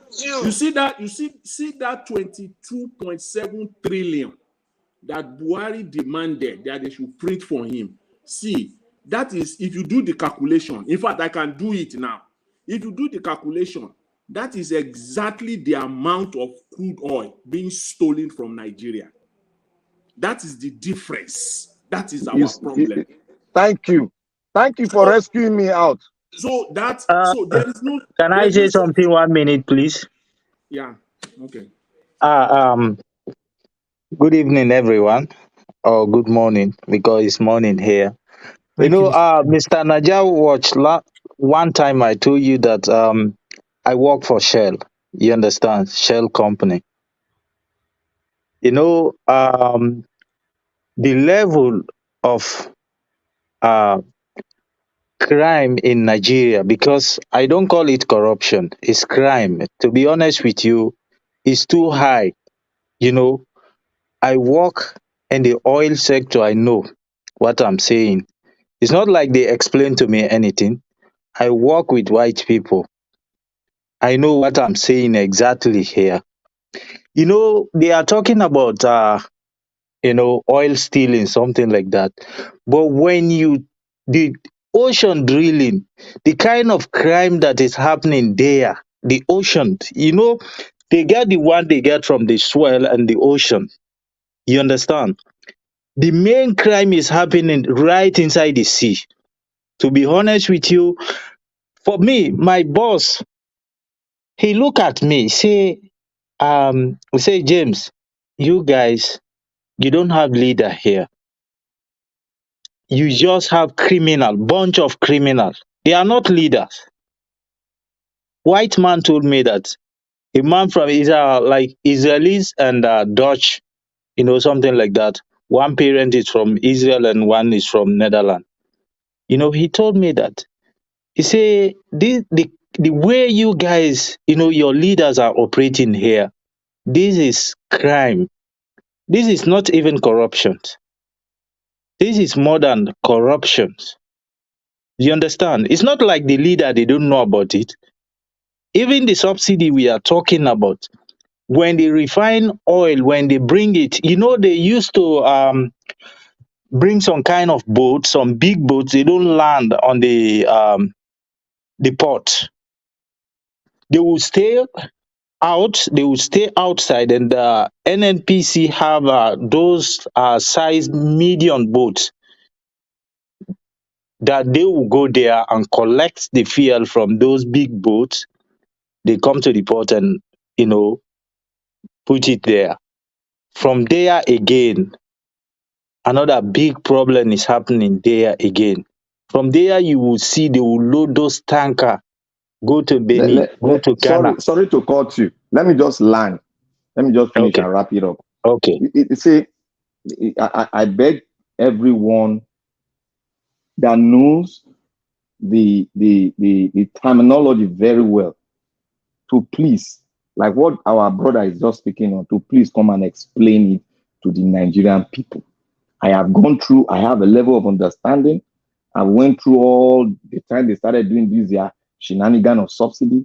And I've gone through so many countries, more than 20 on my own. And I've gone through Venezuela, what led to them. And the same route we are taking now is what led to those people that come with the round that they advise them, come on, subsidy, come on. They did it. Where are they now? The same thing, because they were still in there too. They are criminals there too. So the same thing we have. So in conclusion, I will advise we bring people that, like what our brother is saying, to advise us so that we don't fall into the trap of we saying, oh, they should remove it. They should remove it. They've already removed it. They removed it for a long time ago. People are saying subsidy. There's no subsidy.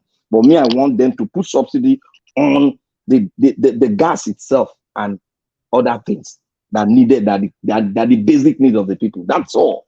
Every country is doing it. We are not exceptional. We should do it because we have these resources, thousands of gas flowing everywhere. We are saying we should move it. Then what's the benefit of you and I if we have those kind of resources, a lot of it? Thank you very much, Peter Niger. All right. Thank you very much, everybody. I can see everybody on the panel have contributed. So I'd like us to have a second round before we round up. But I would like to quickly appreciate Michael Oganemaro. You've done it again. Thank you very much, sir. I really do appreciate you for your continued support on this platform. May God bless you. Guys, let's hit on the dollar sign and support what we are doing here. Press on the likes as well. We currently have 495.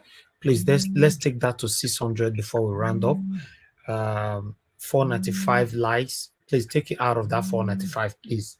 I understand so many of you watching right now, you have not hit on the like button yet. Please help us to do that. Share. And we have a join sign right there. Click on the join sign to support, to join our membership program as well. Subscribe and hit the notification bell. I can see that Lady Eugenia, you are calling back again. Please talk to us. Good evening to you once again. Hello, good evening, Nigeria Watch. I just wanted to, and good evening to all the panelists. I just wanted to quickly say something. Go ahead. Make a contribution. My take on all of this, to me, honestly, I see this subsidy stuff as just a distraction. I just believe it's just another tactic to them for those corrupt people to distract us from focusing on the tribunal. Now you can see that everybody is talking about it and attention is drifted away from the tribunal. I think it's just a tactics, and at the end of the day, it's not going to favor anybody. The NLC that is saying they are going to strike, they'll call them and negotiate with them, and at the end of the day, they will increase the price of the fuel slightly, and everybody will move on. I feel that subsidy issue is just another distraction. Just like they distracted people during the election, all of a sudden coming up with the policy they want to change money, and people were thinking that, oh, that's going to be something good, and at the end of the day, it was all a game plan. So to me, I just see this subsidy issue as just another distraction that they programmed. And now everybody is talking about it. Of what, nothing is going to happen. Even if they strike and all of that, Tinubu is not bothered. He will still do what he wants to do. So at the end of the day, the NLT will end up still negotiating with them, and they will still increase the price of the fuel. And Nigerians will still move on. Nothing is going to come out of it. So let us just focus on the tribunal. And this subsidy issue, just we should talk a little about it. I forget about it. That's just a distraction. And I strongly believe it's just another distraction by these people. Thank you. We should focus on what is important. So that's all I just want to say again. Thank you so much for what you're doing. Thank you, madam. Yeah, thank you. Sir. Yeah, thank you. Thank you, madam. God bless you. Thank you, madam. Hello, Mr. Chris. Thanks for calling in. Mr. Chris, can you hear me? Good evening to you, sir. Talk to us. Good evening, everybody. Good evening, Mr. Nanjawat. My name is Chris. I'm calling from Dublin. Can you hear me? Yes, sir. Go ahead. Good evening, everybody in the panel once again. I just want to quickly talk about this fuel subsidy thing. And somehow I've just been laughing hysterical listening to everybody's contribution. I don't think we understand what is going on with regards to everybody anyway. See, these people, Nigeria does not belong to us. It belongs to them. So all these analyses we are doing, they don't care. They are simply running their business the way they want to run it. They see the fuel, everything in the country, they see it as their own. That's why they are doing it anyhow they like. It's their business. So the only person that can truly retrieve Nigeria from there is Peter Obi. Not until Peter Obi gets there before we can start making these analyses that we are making now.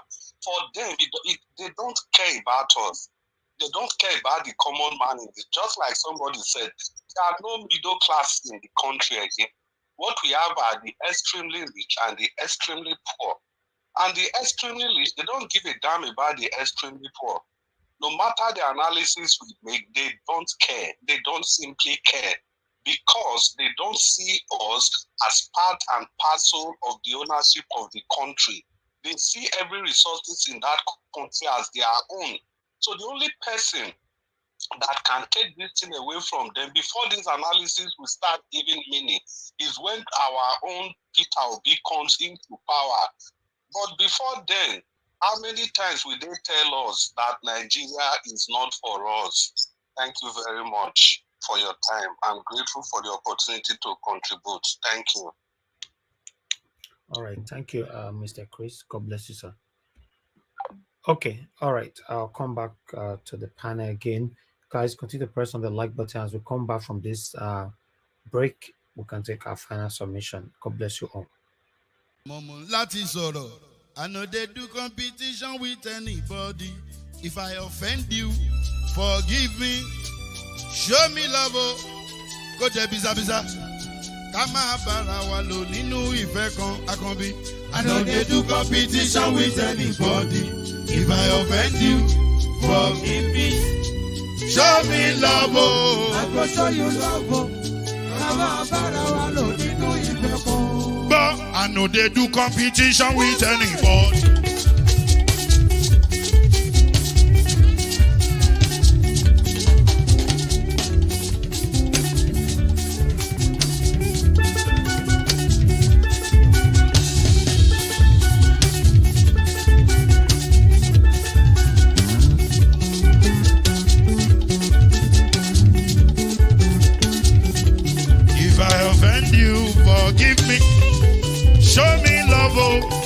show you love it. Ká má bára wa lò nínú ìfẹ́ kan. I don't dey do competition with anybody. If I offend you, forgive me.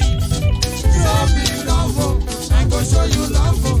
Come on, brother, I know you do it better.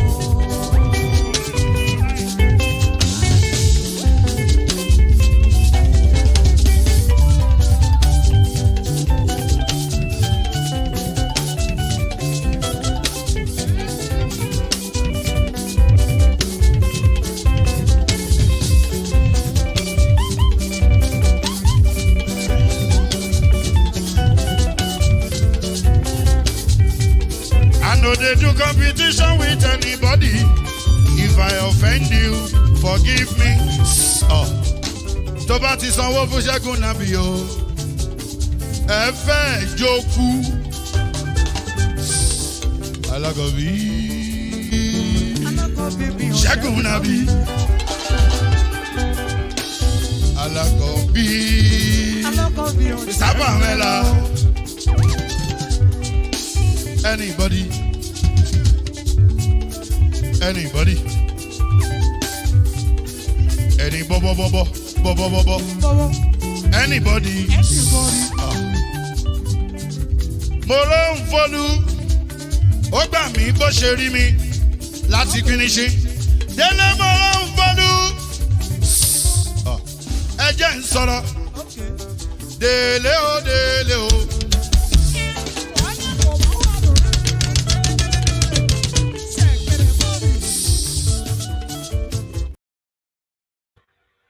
All right, we're back. I appreciate every one of you. Thank you very much for your time with us.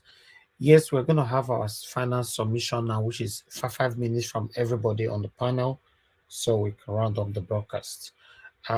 Everyone right down in the comment section, I appreciate every one of you. Thank you, all our spectators. Thank you very much, my wonderful panelists. Those of you that have been on the panel and the one that just coming in, I appreciate you all our callers. And those of you that have supported us financially today, I want to say we're very, very grateful. Continue to hit on the like button and help us to share. Okay, I would like to start with God's Power. God's Power, you just coming in. I would like you to talk to us in 5 minutes. Thank you, sir. Good evening to you. Okay, good evening, sir, and good evening to everybody. All the Thank you. Go ahead, sir. I want to say I want to say thank you to you, sir, for all the good work and all the efforts that you've been putting for your father's lands to become great and to be taken away from this evil leader. I want to say, may God continue to uphold you with his right hand and bless you and strengthen you. And for our co-panelists, I want to say a thanks to everybody, because it's not an easy task. You understand? It's not an easy task to be coming every day and be agitating and be, fighting for the cause that will better our country. Like they said, no place like home. No matter how you stay in abroad, a place of your origin really is very important. That is why everyone is doing all these things. Not that we are not tired sometimes, but we can't imagine a country as blessed as Nigeria that's supposed to be, a nation that feeds the whole world. Assuming we have a good leaders, Nigeria is supposed to be supplying the whole world. As Nigeria is supposed to, we are supposed to be even borrowing people money. But because we have been ruled by so many evil and satanic people for a long time, that's why that country remain where they are. And I know that whether they like it or not, by the grace of God, it will be taken from them. Well, really, I did not join our program from the beginning, but I heard some of the panelists, what they said, some of the point they make, and which is actually nothing but the truth. You see, the subsidy that these people always talk about is something that has not been there. They are just deceiving themselves. Somebody said something that we should not be focused. There's no how we won't talk about it, because right now that is what is happening in Nigeria. That's what is causing chaos. That's what is making a lot of cheap on innocent Nigerians. So we are going to talk about it a bit. Then we will not be fully focused on it. So, but like I want to say, these people have not put anything in subsidy. It's a money that they've been sharing among themselves. But it's as if maybe something is wrong, whatever, or maybe they want to share it, or maybe there's a there's a disagreement. That's why they always threaten the country by our subsidy, of which it was not there before. Well, I just want to say this to Nigeria because, for instance, we are doing our own part here in diaspora. We want to tell the Nigerians that they should come out because this issue of moving on is not going to help them. It's not going to help them in any way, and they should not be waiting for our principal that will be the one to give them go ahead. Like they said something, that's how you will pursue God, pursue and pursue and pursue. When you reach a stage, he has to turn back and face you. And we are seeing it. We are seeing a lot of videos, how a lot of commotion is happening. But the question I want to ask, so far no they tire you. You don't want to talk, you go buy, you talk, you go buy. Why not Kuku just try to claim what rightfully belongs to you from these evil and satanic people? Because the one that we can do is that's what we've been doing here. You know, try to be agitating. For you that you are going through the thing, as in direct contact, you're supposed to be helping us too as we are agitating here. Nigeria by now, Nigeria not supposed to be waiting for our principal to tell them to be on the streets. As in sometimes you look at it, I think maybe the team never reached them or touched them. And for NLC, to me, I'm not comfortable with them saying that the strike should start by Wednesday. Wednesday is too far to me. When I hear it, I'm like, Wednesday is too far. How will you give? As in the time, the time factor they gave to me, I look at it as something can something can happen. We are not praying for evil, but it's too far. As they hot, now people supposed to don't say, okay, starting from tomorrow. Honestly, Mr. Davis, I will not lie to you. Sometimes when I look at the whole team, sometimes I get discouraged from our people back home. It's me and you that we are here every day. I'm telling you, they are not even helping the matter. Honestly, I use it. Thank you. Thank you. Thank you very much. Revolution, Mr. you Elvis. cannot just come into the panel and unmute yourself and disrupt everywhere. That's wrong. Stay mute, please. Mr. When you are Elvis. nobody should unmute it. I'm talking now. Who is calling me? Okay. It's James. God's power meet me here. I came before him and I never give No. any You already contribution. talk. You talk for No, 7 I minutes. just interject. No, you cannot No. interject somebody and talk for 7 minutes, sir. Your interjection lasted 7 minutes during the time of Black Panther was talking. So I thought maybe you used that opportunity to talk at that time. Don't worry, I'll come to you. You'll get 5 minutes. That's okay. Oh. Thank you.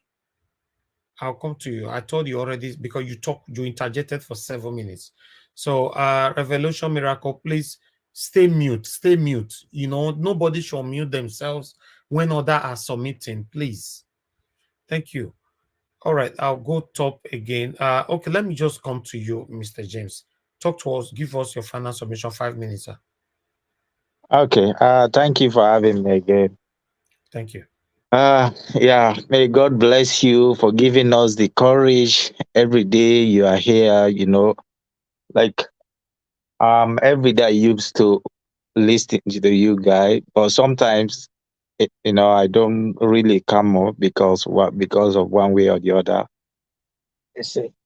To start with first, I'll blame our people back home, but I won't blame them so much.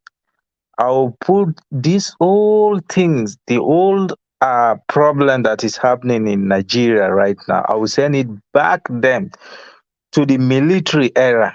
This military, the past generals that were ruling our countries. They polarize our people, they hypnotize and they make them even subdue to the way that even now the politicians are doing the wrong thing.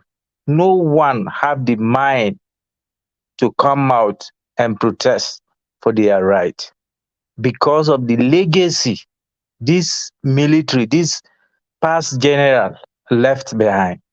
That's the reason why, you know. And come to the democracy now. These people, because I don't call it, we don't even have democracy, because in a democratic state where people cannot protest, you send military out there, you send securities out there to kill them. I don't call it democracy. It's a just form of gang. They organize themselves, you know, criminal stuff, something like they keep doing, committing a lot of atrocity in that country. To be honest with you, that when I say these words, some people keep saying, you don't make your country look bad like that. That country, nothing is working there. When I say nothing is working, as a oil producing nation, oil is one of the most expensive commodity in the world. Check all other oil producing nations. Check their GDP. Check their infrastructure.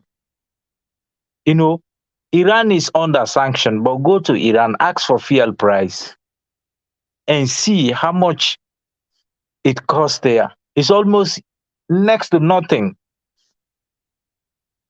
Upon all the sanction they have, it's next to nothing. Go to Angola right now. Go to Angola and see the kind of development that is going on there right now. Go and see their cities. Like, we really need to do something about it. It's not like I'm supporting this subsidy to remain, because like it's just the things called subsidy is just a scam. They are just It's just a way to scam we, to embezzle. We are subsidizing for another countries, to be honest. But before I go further, I got this news for the Agbado people, for the Jagaban people. I want all of them to take their cars, go to the gas station, pump the fuel. When they are tank full, let them hijack it, run with it. As their boss said, power, you have to, grab it, hijack it, run with it. So let them do that too. Because when we keep saying, like, if we don't do the right thing, when something goes wrong, all of us will suffer. And that's what is happening right now. Because as a leader, you don't just come, you announce things like that. You have to look at the negative, side of it. The impact it's going to create. You have to look critically how it's going to affect your people. You are there, to serve your people. You are not there to dictate to them. But I would say that's abuse of power, or too much excitement. Because I don't think if he was even sure of the 29, he will be sworn in as a president. So he was so excited to the way that he will just say anything he want to say. That's exactly what happened. But now everyone is going through, the sufferation now. So what we need to do, just like what you are doing now, Mr. Elvis, continue doing this. And for us as a supporter, we'll keep, pushing you. We are with you. All of us. Thank you. We are behind you, and we'll give you all our support, everything that we can, we will give you that. Thank You you, sir. know, and let's try to sensitize our people back home. Explain to them this is your right. You know, 5 minutes is up.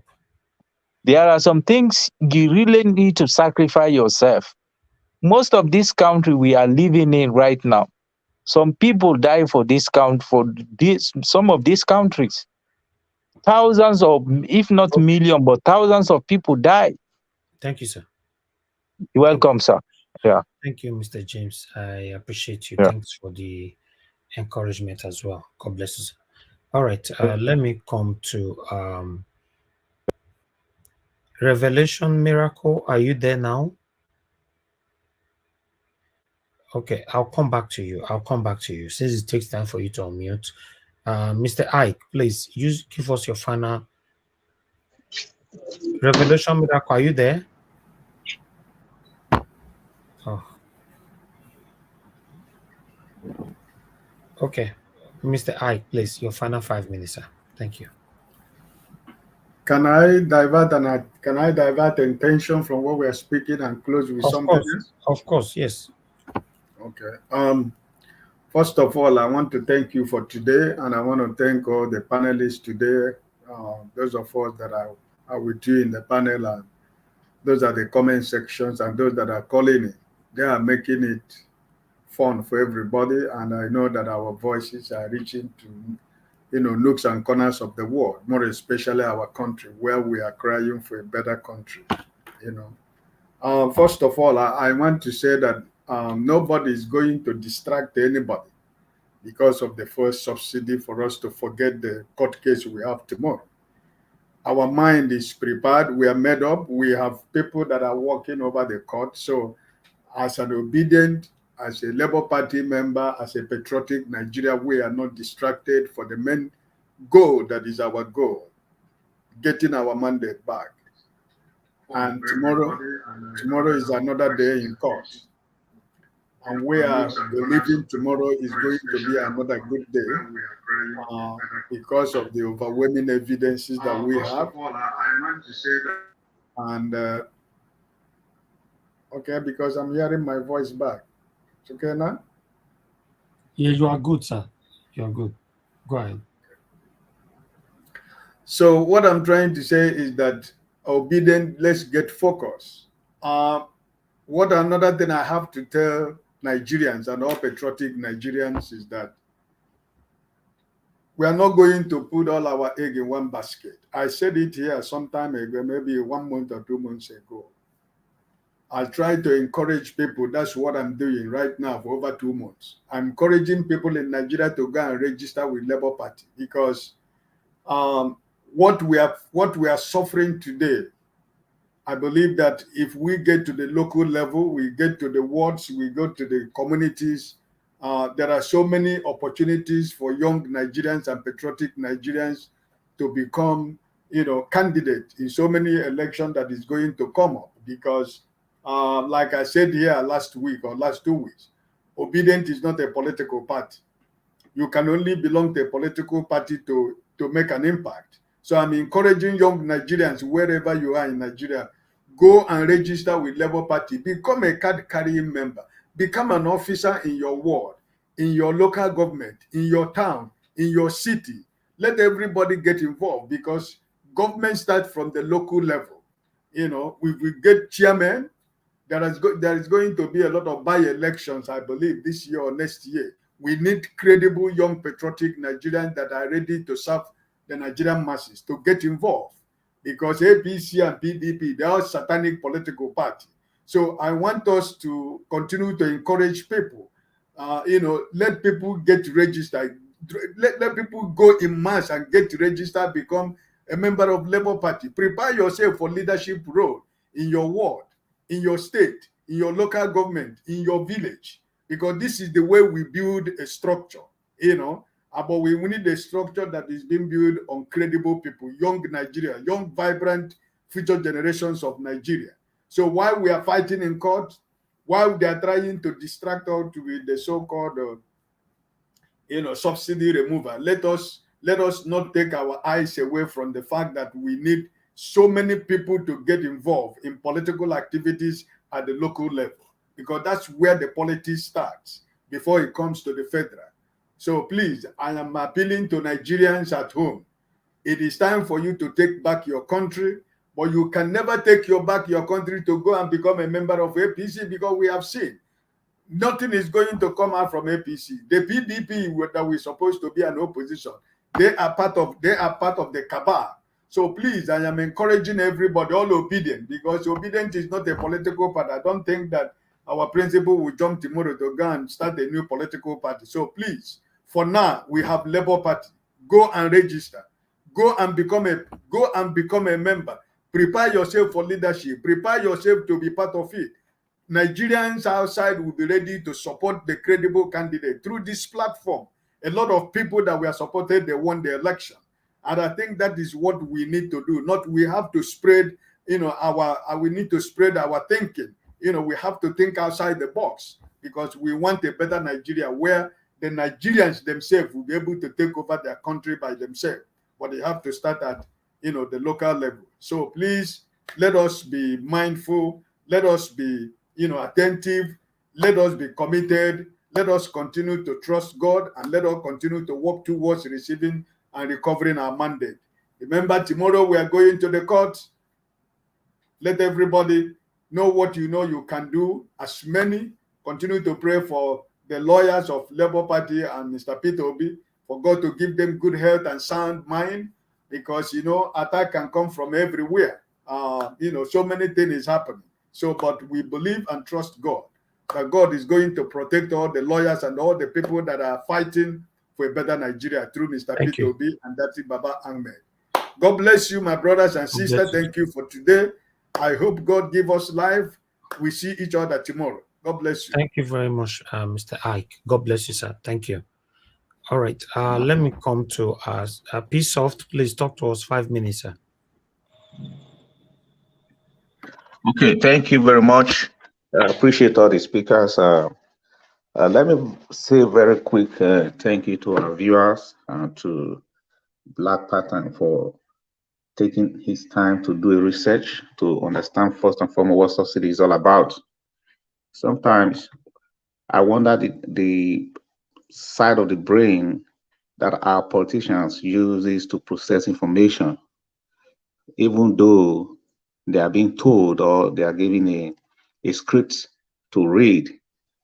Because if you, as a politician, if you're not able to process information correctly to know what may affect your people positively or negatively, then you are not a good politician, because the work of politicians is actually to bring good governance to their people. That's why you are involved in politics. When we talked about fuel subsidy, there is fuel subsidy across the whole world. So let us not be deceived by saying fuel subsidy is a scam. Yeah, there's a scam in fuel subsidy. It's completely different from when we say fuel subsidy is a scam. No, there is a scam in fuel subsidy. But let me use Nigeria as an example. What's been happening over the years? If the government subsidized for like 2 million barrels, if you brought in a vessel into the Nigeria water, and that vessel is about maybe 2 million barrels, and subsidy is already paid for that 2 million barrels. What happens in Nigeria is that they may discharge 1.5 million barrels and take the other 500,000 barrels to other countries, neighboring countries like Benin Republic. You see, I'm talking, sometimes there are some things I can't say on air. You see, that's what's been happening. Look at Femi Otedola was indicted by the Senate, by the National Assembly, if you all remember, about maybe 6 or 7 years ago, or 8 years, no, more than 8 years, 9 years now. No, he was indicted for fuel subsidy, not because he was not bringing in product. Nigeria government will pay him for the subsidy, maybe like 2 million barrels, and he will only, sometimes it's just 1 million barrels that he will discharge, but he's taking money for the 2 million barrels. That's the scam that goes on in fuel subsidy, in subsidizing product. It happens also in other countries too. It's not as if it's not happening, but what's really happening is that other countries are able to actually manage their own and ensure that they don't have a lot of losses in fuel subsidy, and they have accountability for all of those stuff. That's why they encourage local production, because when you have your local production enough, so the level of criminality in subsidy is really, really reduced, because to send out your products to other countries to refine for you it's not a joke. You have to pay for it because you're using their equipment. So let's not rule out that if just it's a scam. Remember how it works. You have to pay that country, that company, that refinery to refine the product for you. That's subsidy. You're subsidizing it already. So that's what's happening in Nigeria now. If we come back to the judiciary, I don't think that we are distracted, because we are looking at all informations simultaneously. We should be able to trash everything that is affecting Nigeria simultaneously, so that if we don't just put our head in one basket when Nigerians are dying tomorrow, people are dying tomorrow, we say, oh, because we are waiting for, or we just need to focus on the court, so we should not discuss about it, we should not put the governments in their right position. No, we should be able to process information simultaneously with, trash every issue and touch every issue. I think it's very good, and it helps our minds too, because it helps us to process information, helps us to think differently and smartly. We're able to touch all those things. And I'd like to thank Nigeria Watch, because you don't even know the program you're putting out there. A lot of people are watching you. There are some top people that are truly watching you. Sometimes if you're not on air, they are like, when is this guy's going to be on air? You see, you're putting up a program that is reshaping the Nigerian people. People are listening to you. People are beginning their mindset. Imagine if we have a lot of programs like this differently spread across the country. You're not educating the people. People are listening. Many people don't even understand what subsidy is all about, how it works. Many people don't know. Sometimes I was talking with one of my cousins down home. He was asking in Edo State there. He was asking me, what is subsidy? What are we talking about?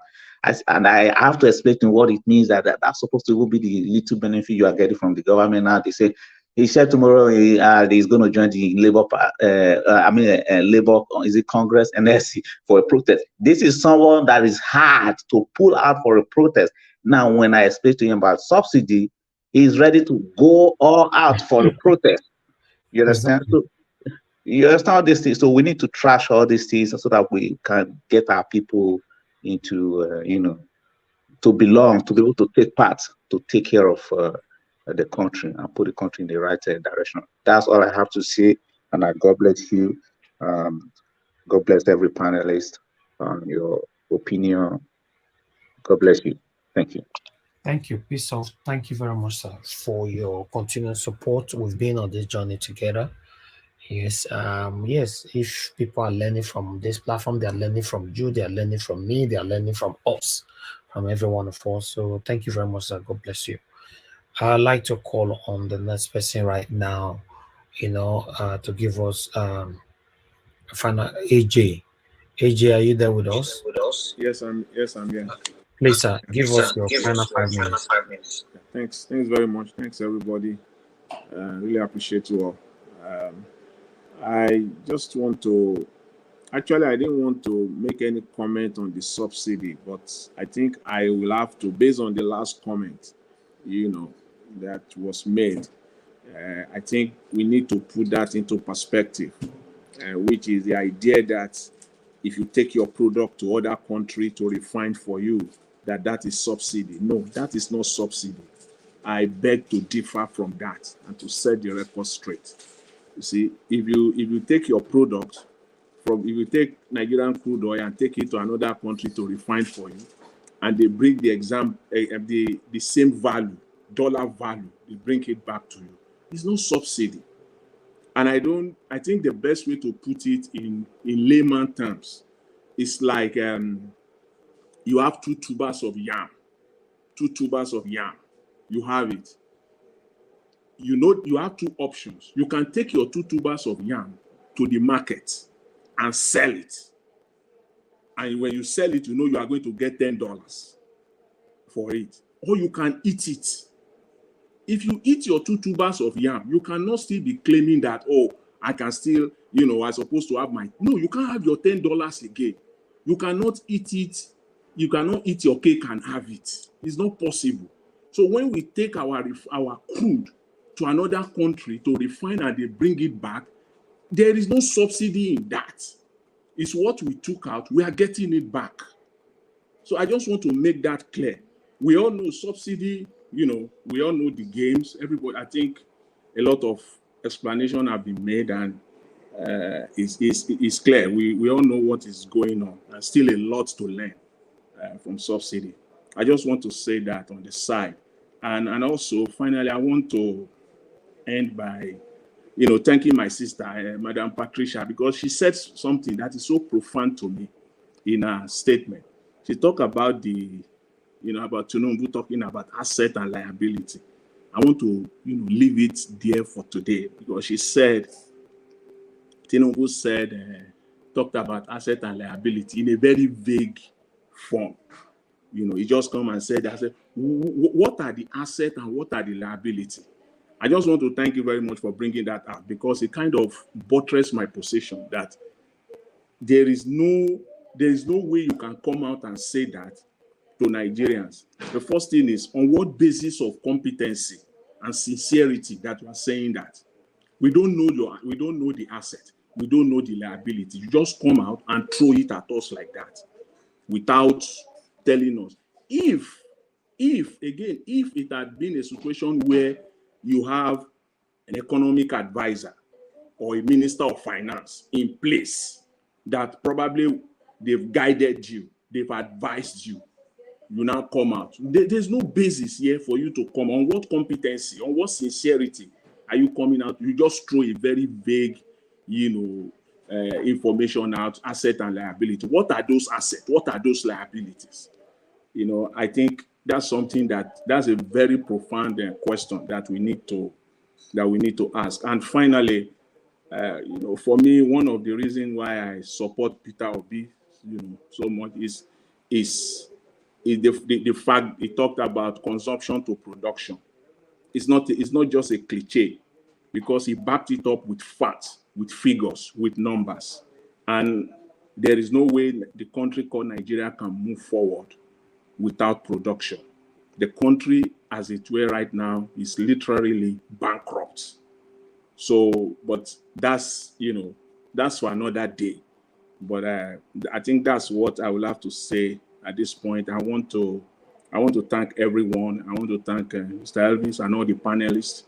I really appreciate every one of you, your contribution and the support that we are all giving, to bring Nigeria back to where Nigeria should be in the scheme of things. Thank you very much.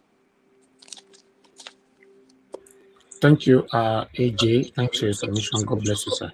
Thank you. All right, let me go to Mother Patricia.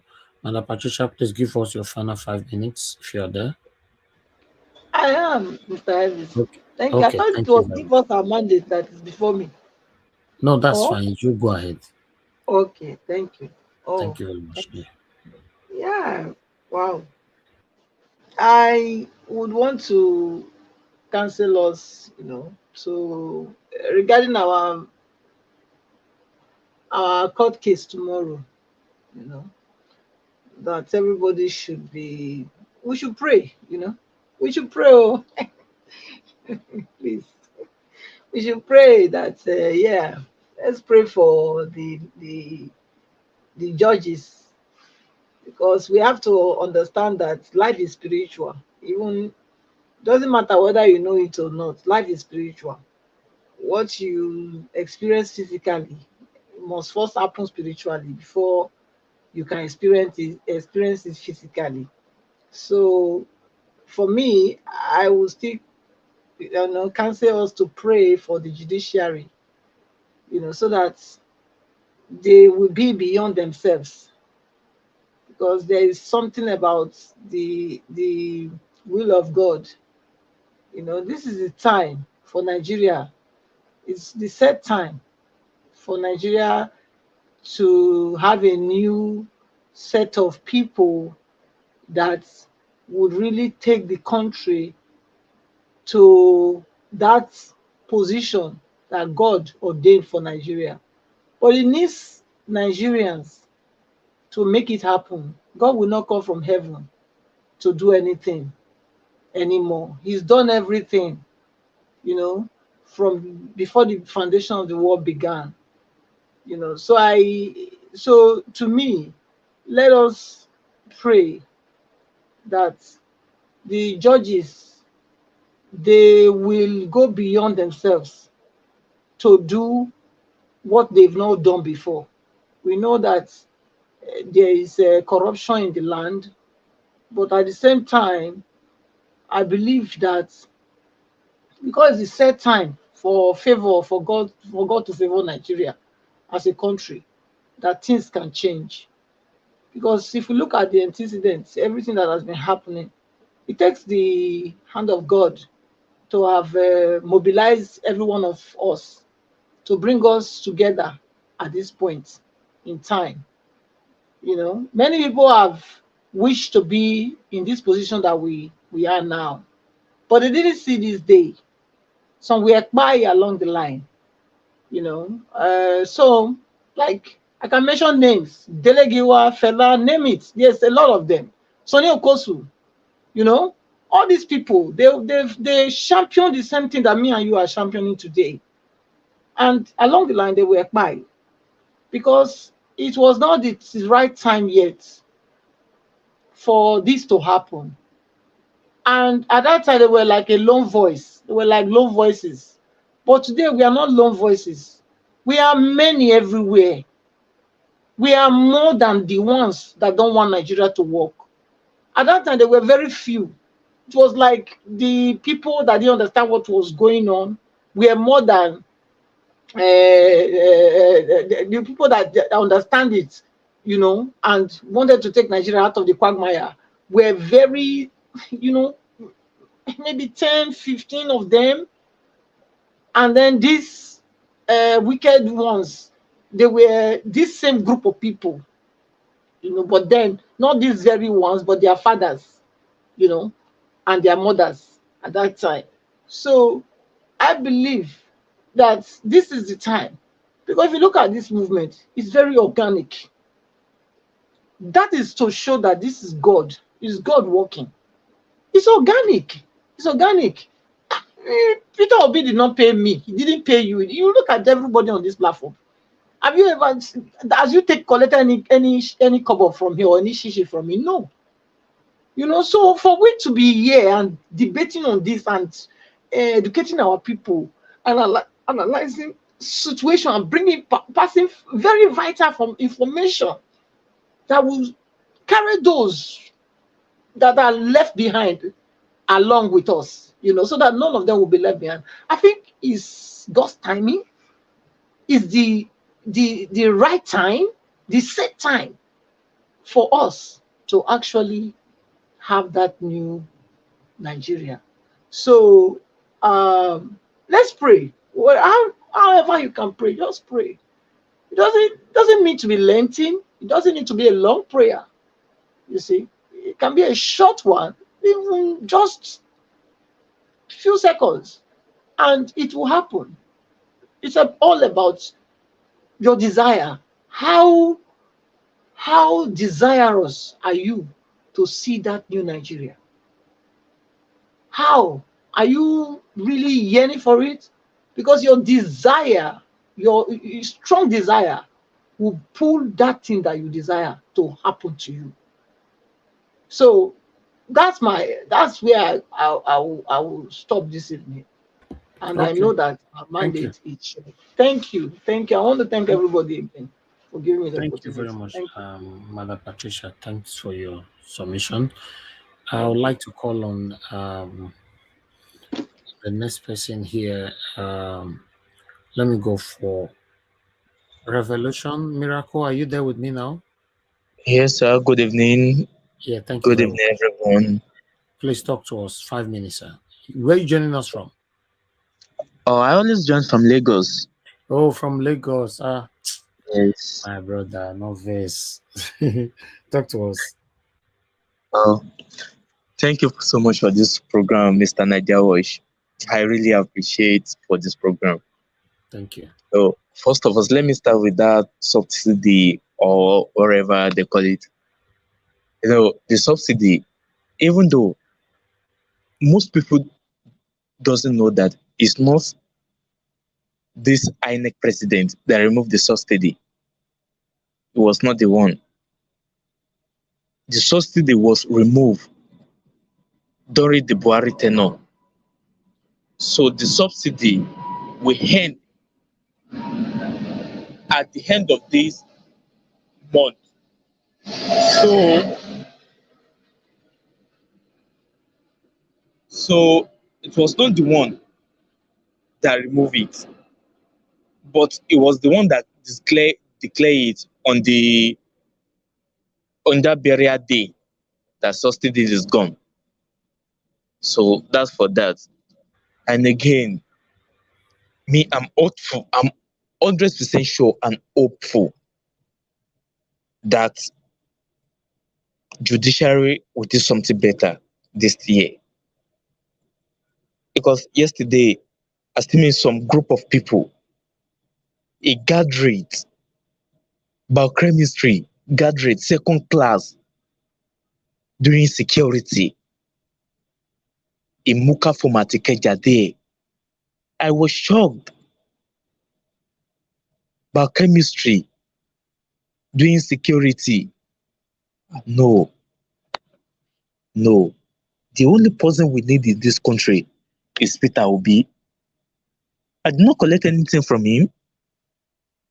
I've not even met with him. Talk less of I want to see him be face to face. But what he did in Anambra, speak of him. We are tired of all these heartless and reckless leader. We are tired. We cannot just stand to fight for our rights. One man nearly beat me day before yesterday as well.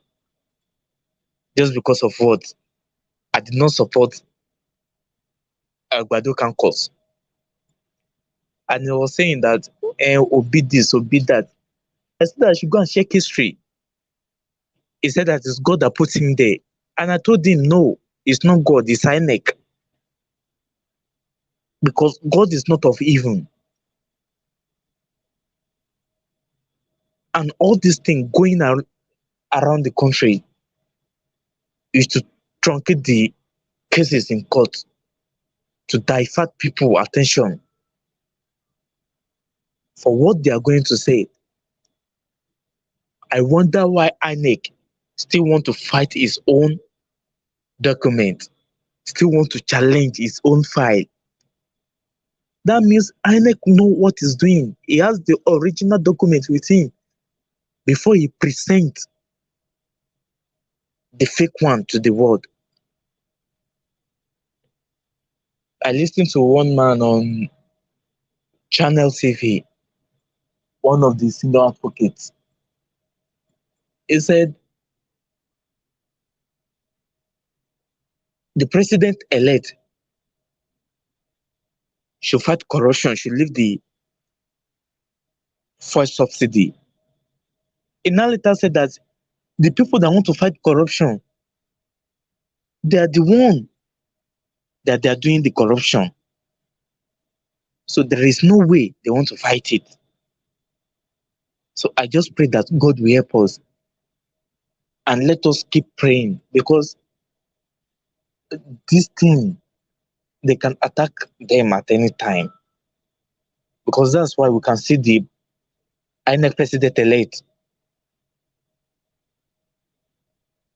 traveling time to time to go and complete his sacrifice. Let's also pray for Peter Obi and those lawyers there, mostly the judges, because the Bible said the heart of the chiefs and king is in his hand, and he can direct it to any way he wants. I so much believe in prayer that there is nothing prayer cannot do. They might be doing nonsenses all a while, but this day, I'm so hopeful on them that they will do something better. Thank you so much. All right, Revelation Miracle. You want to just laugh, finish me for you. He said he started by saying INEC resident and the day when they do the burial.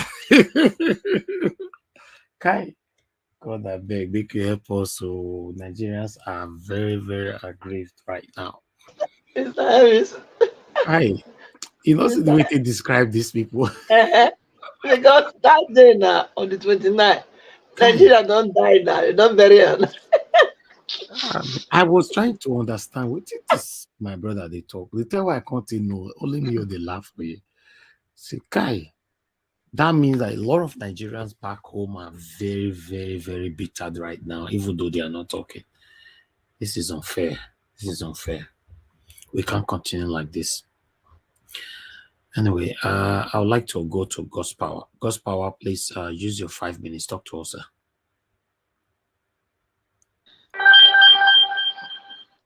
God's Power. Yeah, can you hear me, sir? Are you with me? Can you Yes, hear me, we're sir? with you. Go ahead. Your 5 minutes. Yeah, go ahead. Okay. Like I said, Mr. Davis, I don't know. I don't know which time I keep saying these things. Nigerians need to ready to take the country back by themselves. Me and you, the most we can do is to sensitize them, agitate for them, speak on their behalf, but the people on ground too.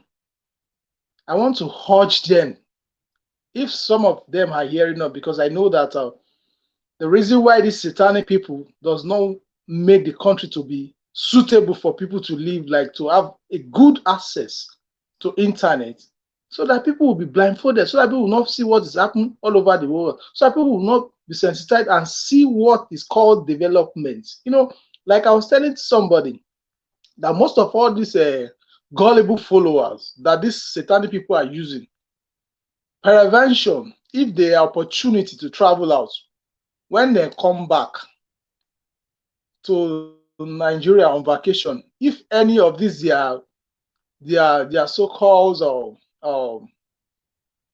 evil leaders call them to come and do any evil work, in fact, they will be the one to go and even buy them, because their eyes will have been open and see that. So these people actually kept us in darkness, just like one of them come and repented and say the truth about how they've been using them, because a lot of them don't know that these people are just using you like a tissue. After they use you, they trash you. I want Nigerians to know one thing, is that these people does not have Nigeria in mind. Their own is to crumble the country and and do it the way they have. So I want to urge the whole Nigerians. These people are not up to they are not up to 5% of Nigerian population. These evil people that is terrorizing that greater nation that God bless with a good human resources. Like I used to tell people. My brother, sorry, they don't plenty you. They don't plenty well. My brother, no matter how they plenty, Nigeria is more than 200 million now. We are going to 250. So if these people, if you want to give them percentage, I don't think they should be more than 5% or 10%. When you check all this, when we are talking here, we know what we are saying. A lot of people that are supporting them, where I am in Kuwait now, when the whole thing, when they start seeing the videos, I used to ask them, say, Alpha, they cannot talk. I say they are wicked because you are in a development country and you are seeing everything, you are enjoying everything. You are not praying for all those natural, what's they call infrastructure to be. You are enjoying it, but yet you are wishing Nigerians to be under these satanic people. I say people are wicked. I used to ask them one question: why not go back, go there, go and be staying with them? Since you people are supporting them, they can't. It shows that some people are just naturally wicked. What they are enjoying, they don't want their fellow man to enjoy. That is why they also sold themselves for the devil to be used, so that they will not say the truth. And one more other thing I used to say, when I used to say sometimes, this religious of the things have captivate some people's mind. Like I'm sure that inside this hardship that they have now, some people will still struggle themselves to say they will go to church. I'm not saying church is not good, but the issue is that the same Bible say, I will lend to many nations, I will bless you. Now, all those nations that we are going to be borrowing to them, from them, if you check them very well, they don't carry religion for head. Indian, I mean China, as they, most of them, they worship idols. But that doesn't concern them. What really concerns them is that make the leader do the right thing. Alleged to stealing, na hanging. No lawyer is going to defend you. You've not touched you just allege, they catch you. Information leak, they catch you, say you allege to bribery and corruption, they hang you. So we should come to that light, that extent of they should use something else to swear these people. We are tired of this Quran and Bible for swearing. I'm telling you, because enough is enough. And if you check inside all these so-called leaders, most of them they are connected to either they are pastors or they have big posts in most of all these churches, either mosques. But yet they will come and embezzle and thief and still go to those church and mosques and pray because they look at it that okay, anybody can do what they like. So, in fact, Mr. Evans, I will not be, I'm not going to lie you. Sometimes when I look at this matter, the thing they vex me. Sometimes I don't even know what to say again because I look at the whole thing. Now, Nigerians need to come out by themselves. If the thing never tire you, continue, they play. But when you know, say, like somebody said something, he said the level is going now. Nigerians go see sand, they go call him Gary because the starting of this man is so, in fact, Buhari said when Buhari enter, it is not that over difficult like this. This man starts in a very bad note. It shows that Nigerians need to stand up and say enough is enough. To me, that where is it that this labor NSC is putting is too long to me. The thing is supposed to start from tomorrow. All states shut down. I was telling somebody, say, this is how Nigeria is supposed to take their country. If everybody shut down, nobody is going to work. Everybody put motor. We block it. They will know that Nigeria is serious because one day of Nigeria not going to work, we know how much that country lost in a day. Thank you. So they look at it that Nigeria is the norms. They go manage and they know so Okay. far. Nigeria are so used to let's manage it. So, in fact, I know that by the grace of God, we're going to take our money back. Thank you, sir. Thank you, God's Power. Thank you very much. It's good to have you on the panel today. Thank you. Okay, let me now go to the last two. I'll go to give us our mandate now. Give us a mandate, my brother. Please give us your last 5 minutes. Oh, thank you very much. Did you skip me intentionally? Of course. Okay. Because I was what going to like ask if Mahmoud Yakub has crept into this. I like to keep. I deliberately leave you and Panther to last. Okay. Okay. Thank you very much, sir. Well, thank you for your time and all that you continue to do and then you stand for. Honestly, if there's anyone that the words of Revelation Miracle did not strike, I mean, his submission and I think his analysis actually strike so forward, and we all should basically think about what that man said. Talk about I was going to be beaten up by maybe a co-worker at work and things like that because he stands for the truth. And maybe that person trying to abuse him, maybe that person is also maybe how do I say it? Because I mean he left already. I've asked him some questions. Now a graduate of biochemistry, 2-2 classification, working as a security guard. That's so painful. That's so painful. Then what is the essence of going to school then? Because that person will be asking themselves, why then did I even waste all of my energy going to school? And so I say this to say that if you are a Nigerian, born in Nigeria, and then by God's grace, you're able to leave the country and then you live in one of this Western country, you should be grateful to God. Grateful to God, and then don't look down on Nigerians that are back there going through this quagmire. It is only the fact that people have not been able to rise up to the fact that sometimes you don't get freedom by just sitting down. And that's why I keep asking that questions. Nigerians, shana like this, we got a day. If a biochemistry graduate with a 2-2 works as a security guard, we have bunch of people that are graduates riding Okada, and some have been turned into Agbero because there's no job in the nation, there's no job in the country.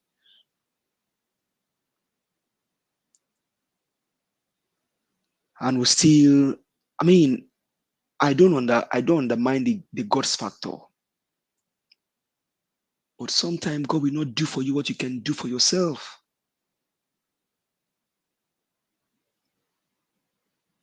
We have a case in court, all well and good. Do you know that some people just believe that nothing can even come out of these courts? Some people just believe it. And I'm not saying that to dissuade anybody's mind here. Because of how they've seen the system play and all over again.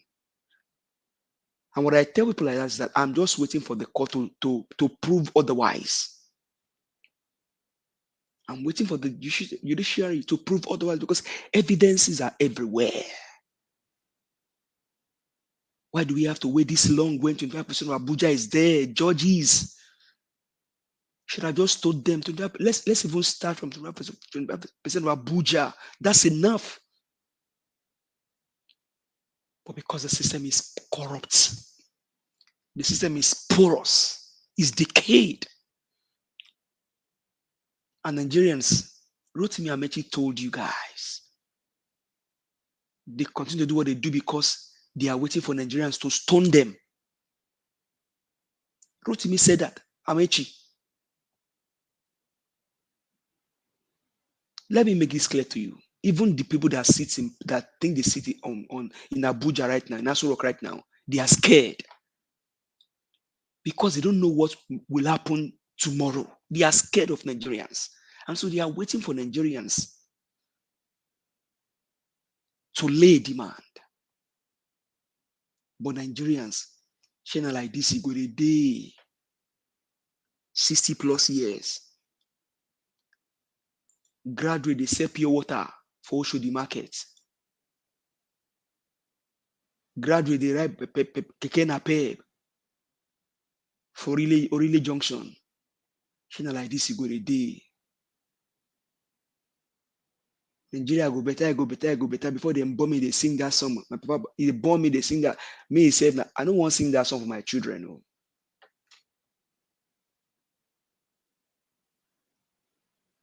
China like this, go a day.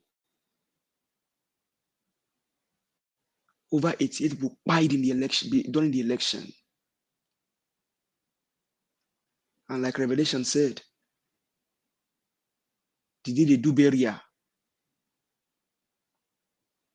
for the INEC president, that is when Nigeria don't kaput. Whether fuel subsidy or not fuel subsidy, there are fundamental issues that we need to address to get this country back. Because those in the corridor of power are just people that have their conscience on their back, not in their hearts.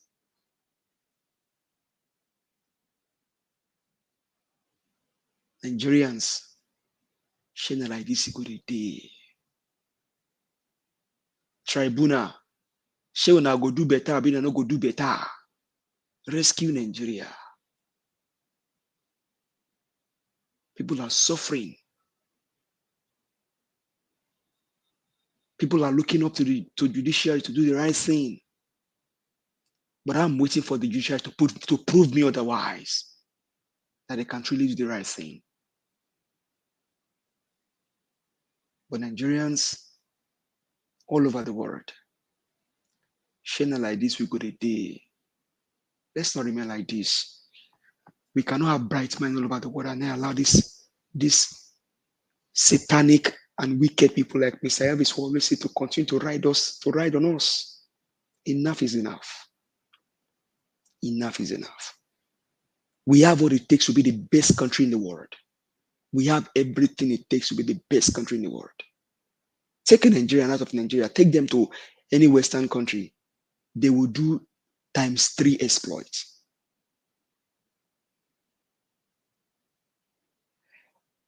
Mr. Elvis, I'll pray for you again. God bless you for always doing this. This has become a media and a voice to humanity and Nigerians that cannot afford to go to the big media houses. Thank you. History will not forget you. God will bless you and continue to improve you and your family. And then to the panelists, thank you for always coming to lend your voice. You may not be on ground, but your voice go places. Thank you so much. I appreciate you. Have a blessed night, everyone. Thank you, my brother. Thank you. I appreciate you too. Thank you. All right. Black Panther, please give us your final 5 minutes. Thank you, Mr. Naija Watch. Thank you, all the panelists. And thank you guys for really going deep. And there's one thing we should always know, that we are focused, but we should try as much as possible to enlighten our people more, because we are listening to what we are saying, and where the direction we are going, we should make sure that they have the understanding of the direction. We are not moved by the gimmick of Agbado putting subsidy as force, because I know already, because when I called in, I told you all that is the style he used the former time. That's the same style he want to use. But notwithstanding that, Nigeria needs to know about whether they are being subsidized or not. Nigeria, your subsidy, the whole quagmire started during IBB time. IBB established corruption in Nigeria. And that was when this subsidy quagmire started. And the civilian took it over. Even Buhari knew about it, because he was the one that did some damages when he came in through the military era. He knew about it. So we should all know that the subsidy they are talking about, Nigeria oil or PMS, is not being subsidized. Subsidies have been removed for a long time ago. But they are playing that gimmick because Nigerians don't have information. They don't know what subsidy is. When Nigeria refinery were working, we were subsidizing PMS, but there was no fraud because things were being done the way it is. It was supposed to be done. But when you don't have, that was why they had to collapse the refinery, so that they can tell you they are subsidizing, whereas they are importing this stuff. They buy in dollars, they get in dollar. They take it back, they bring it back in the same dollar, and they tell you that that's subsidy. Subsidy, that's not subsidy. So, Nigerians, you should be aware that there is no way they can put your eye far from the ball. And the ball is that crown in Asura, which PO we get by his grace. And I want to say this. If you want to channel your prayers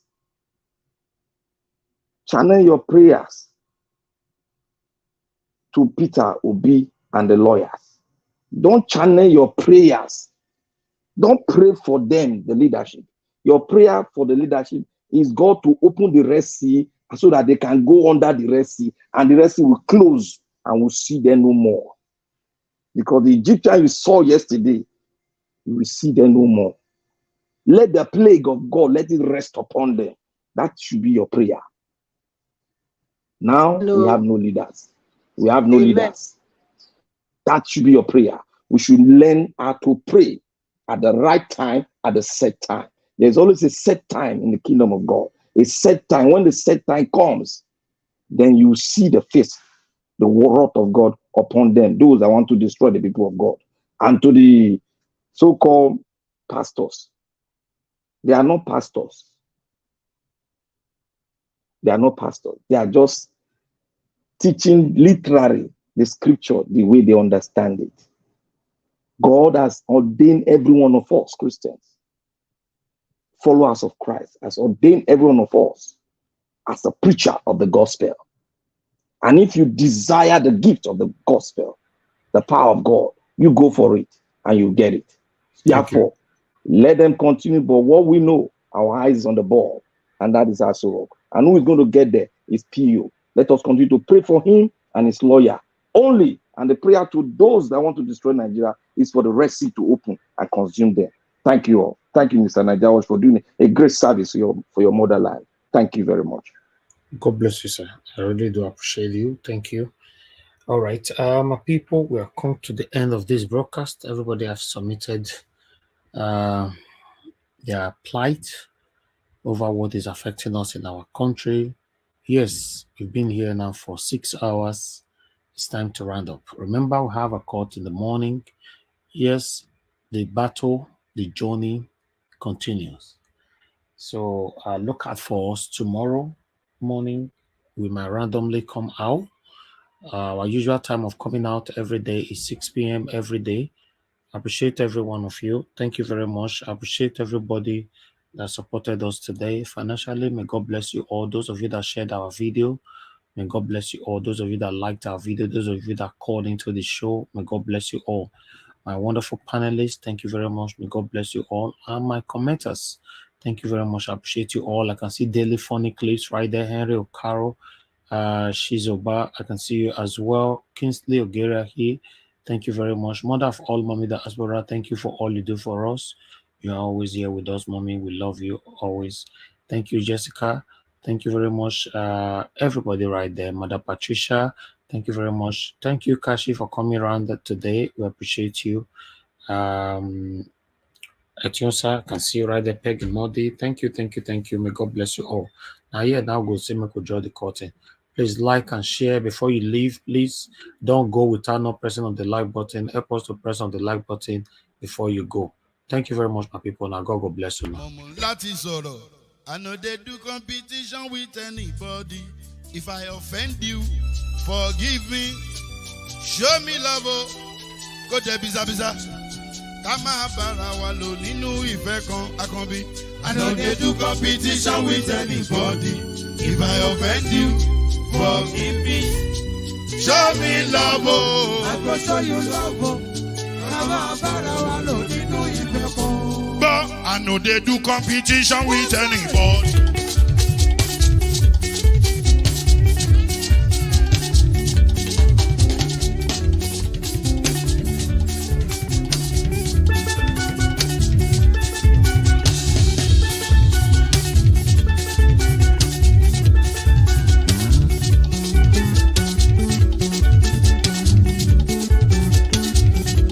If I offend you, forgive me. Show me love, oh, I go show you love. Kama bara walo nínú ìfẹ́ kan. I know they do competition with anybody. If I offend you, forgive me. Show me love, oh, I go show you love. Kama bara walo nínú ìfẹ́ kan.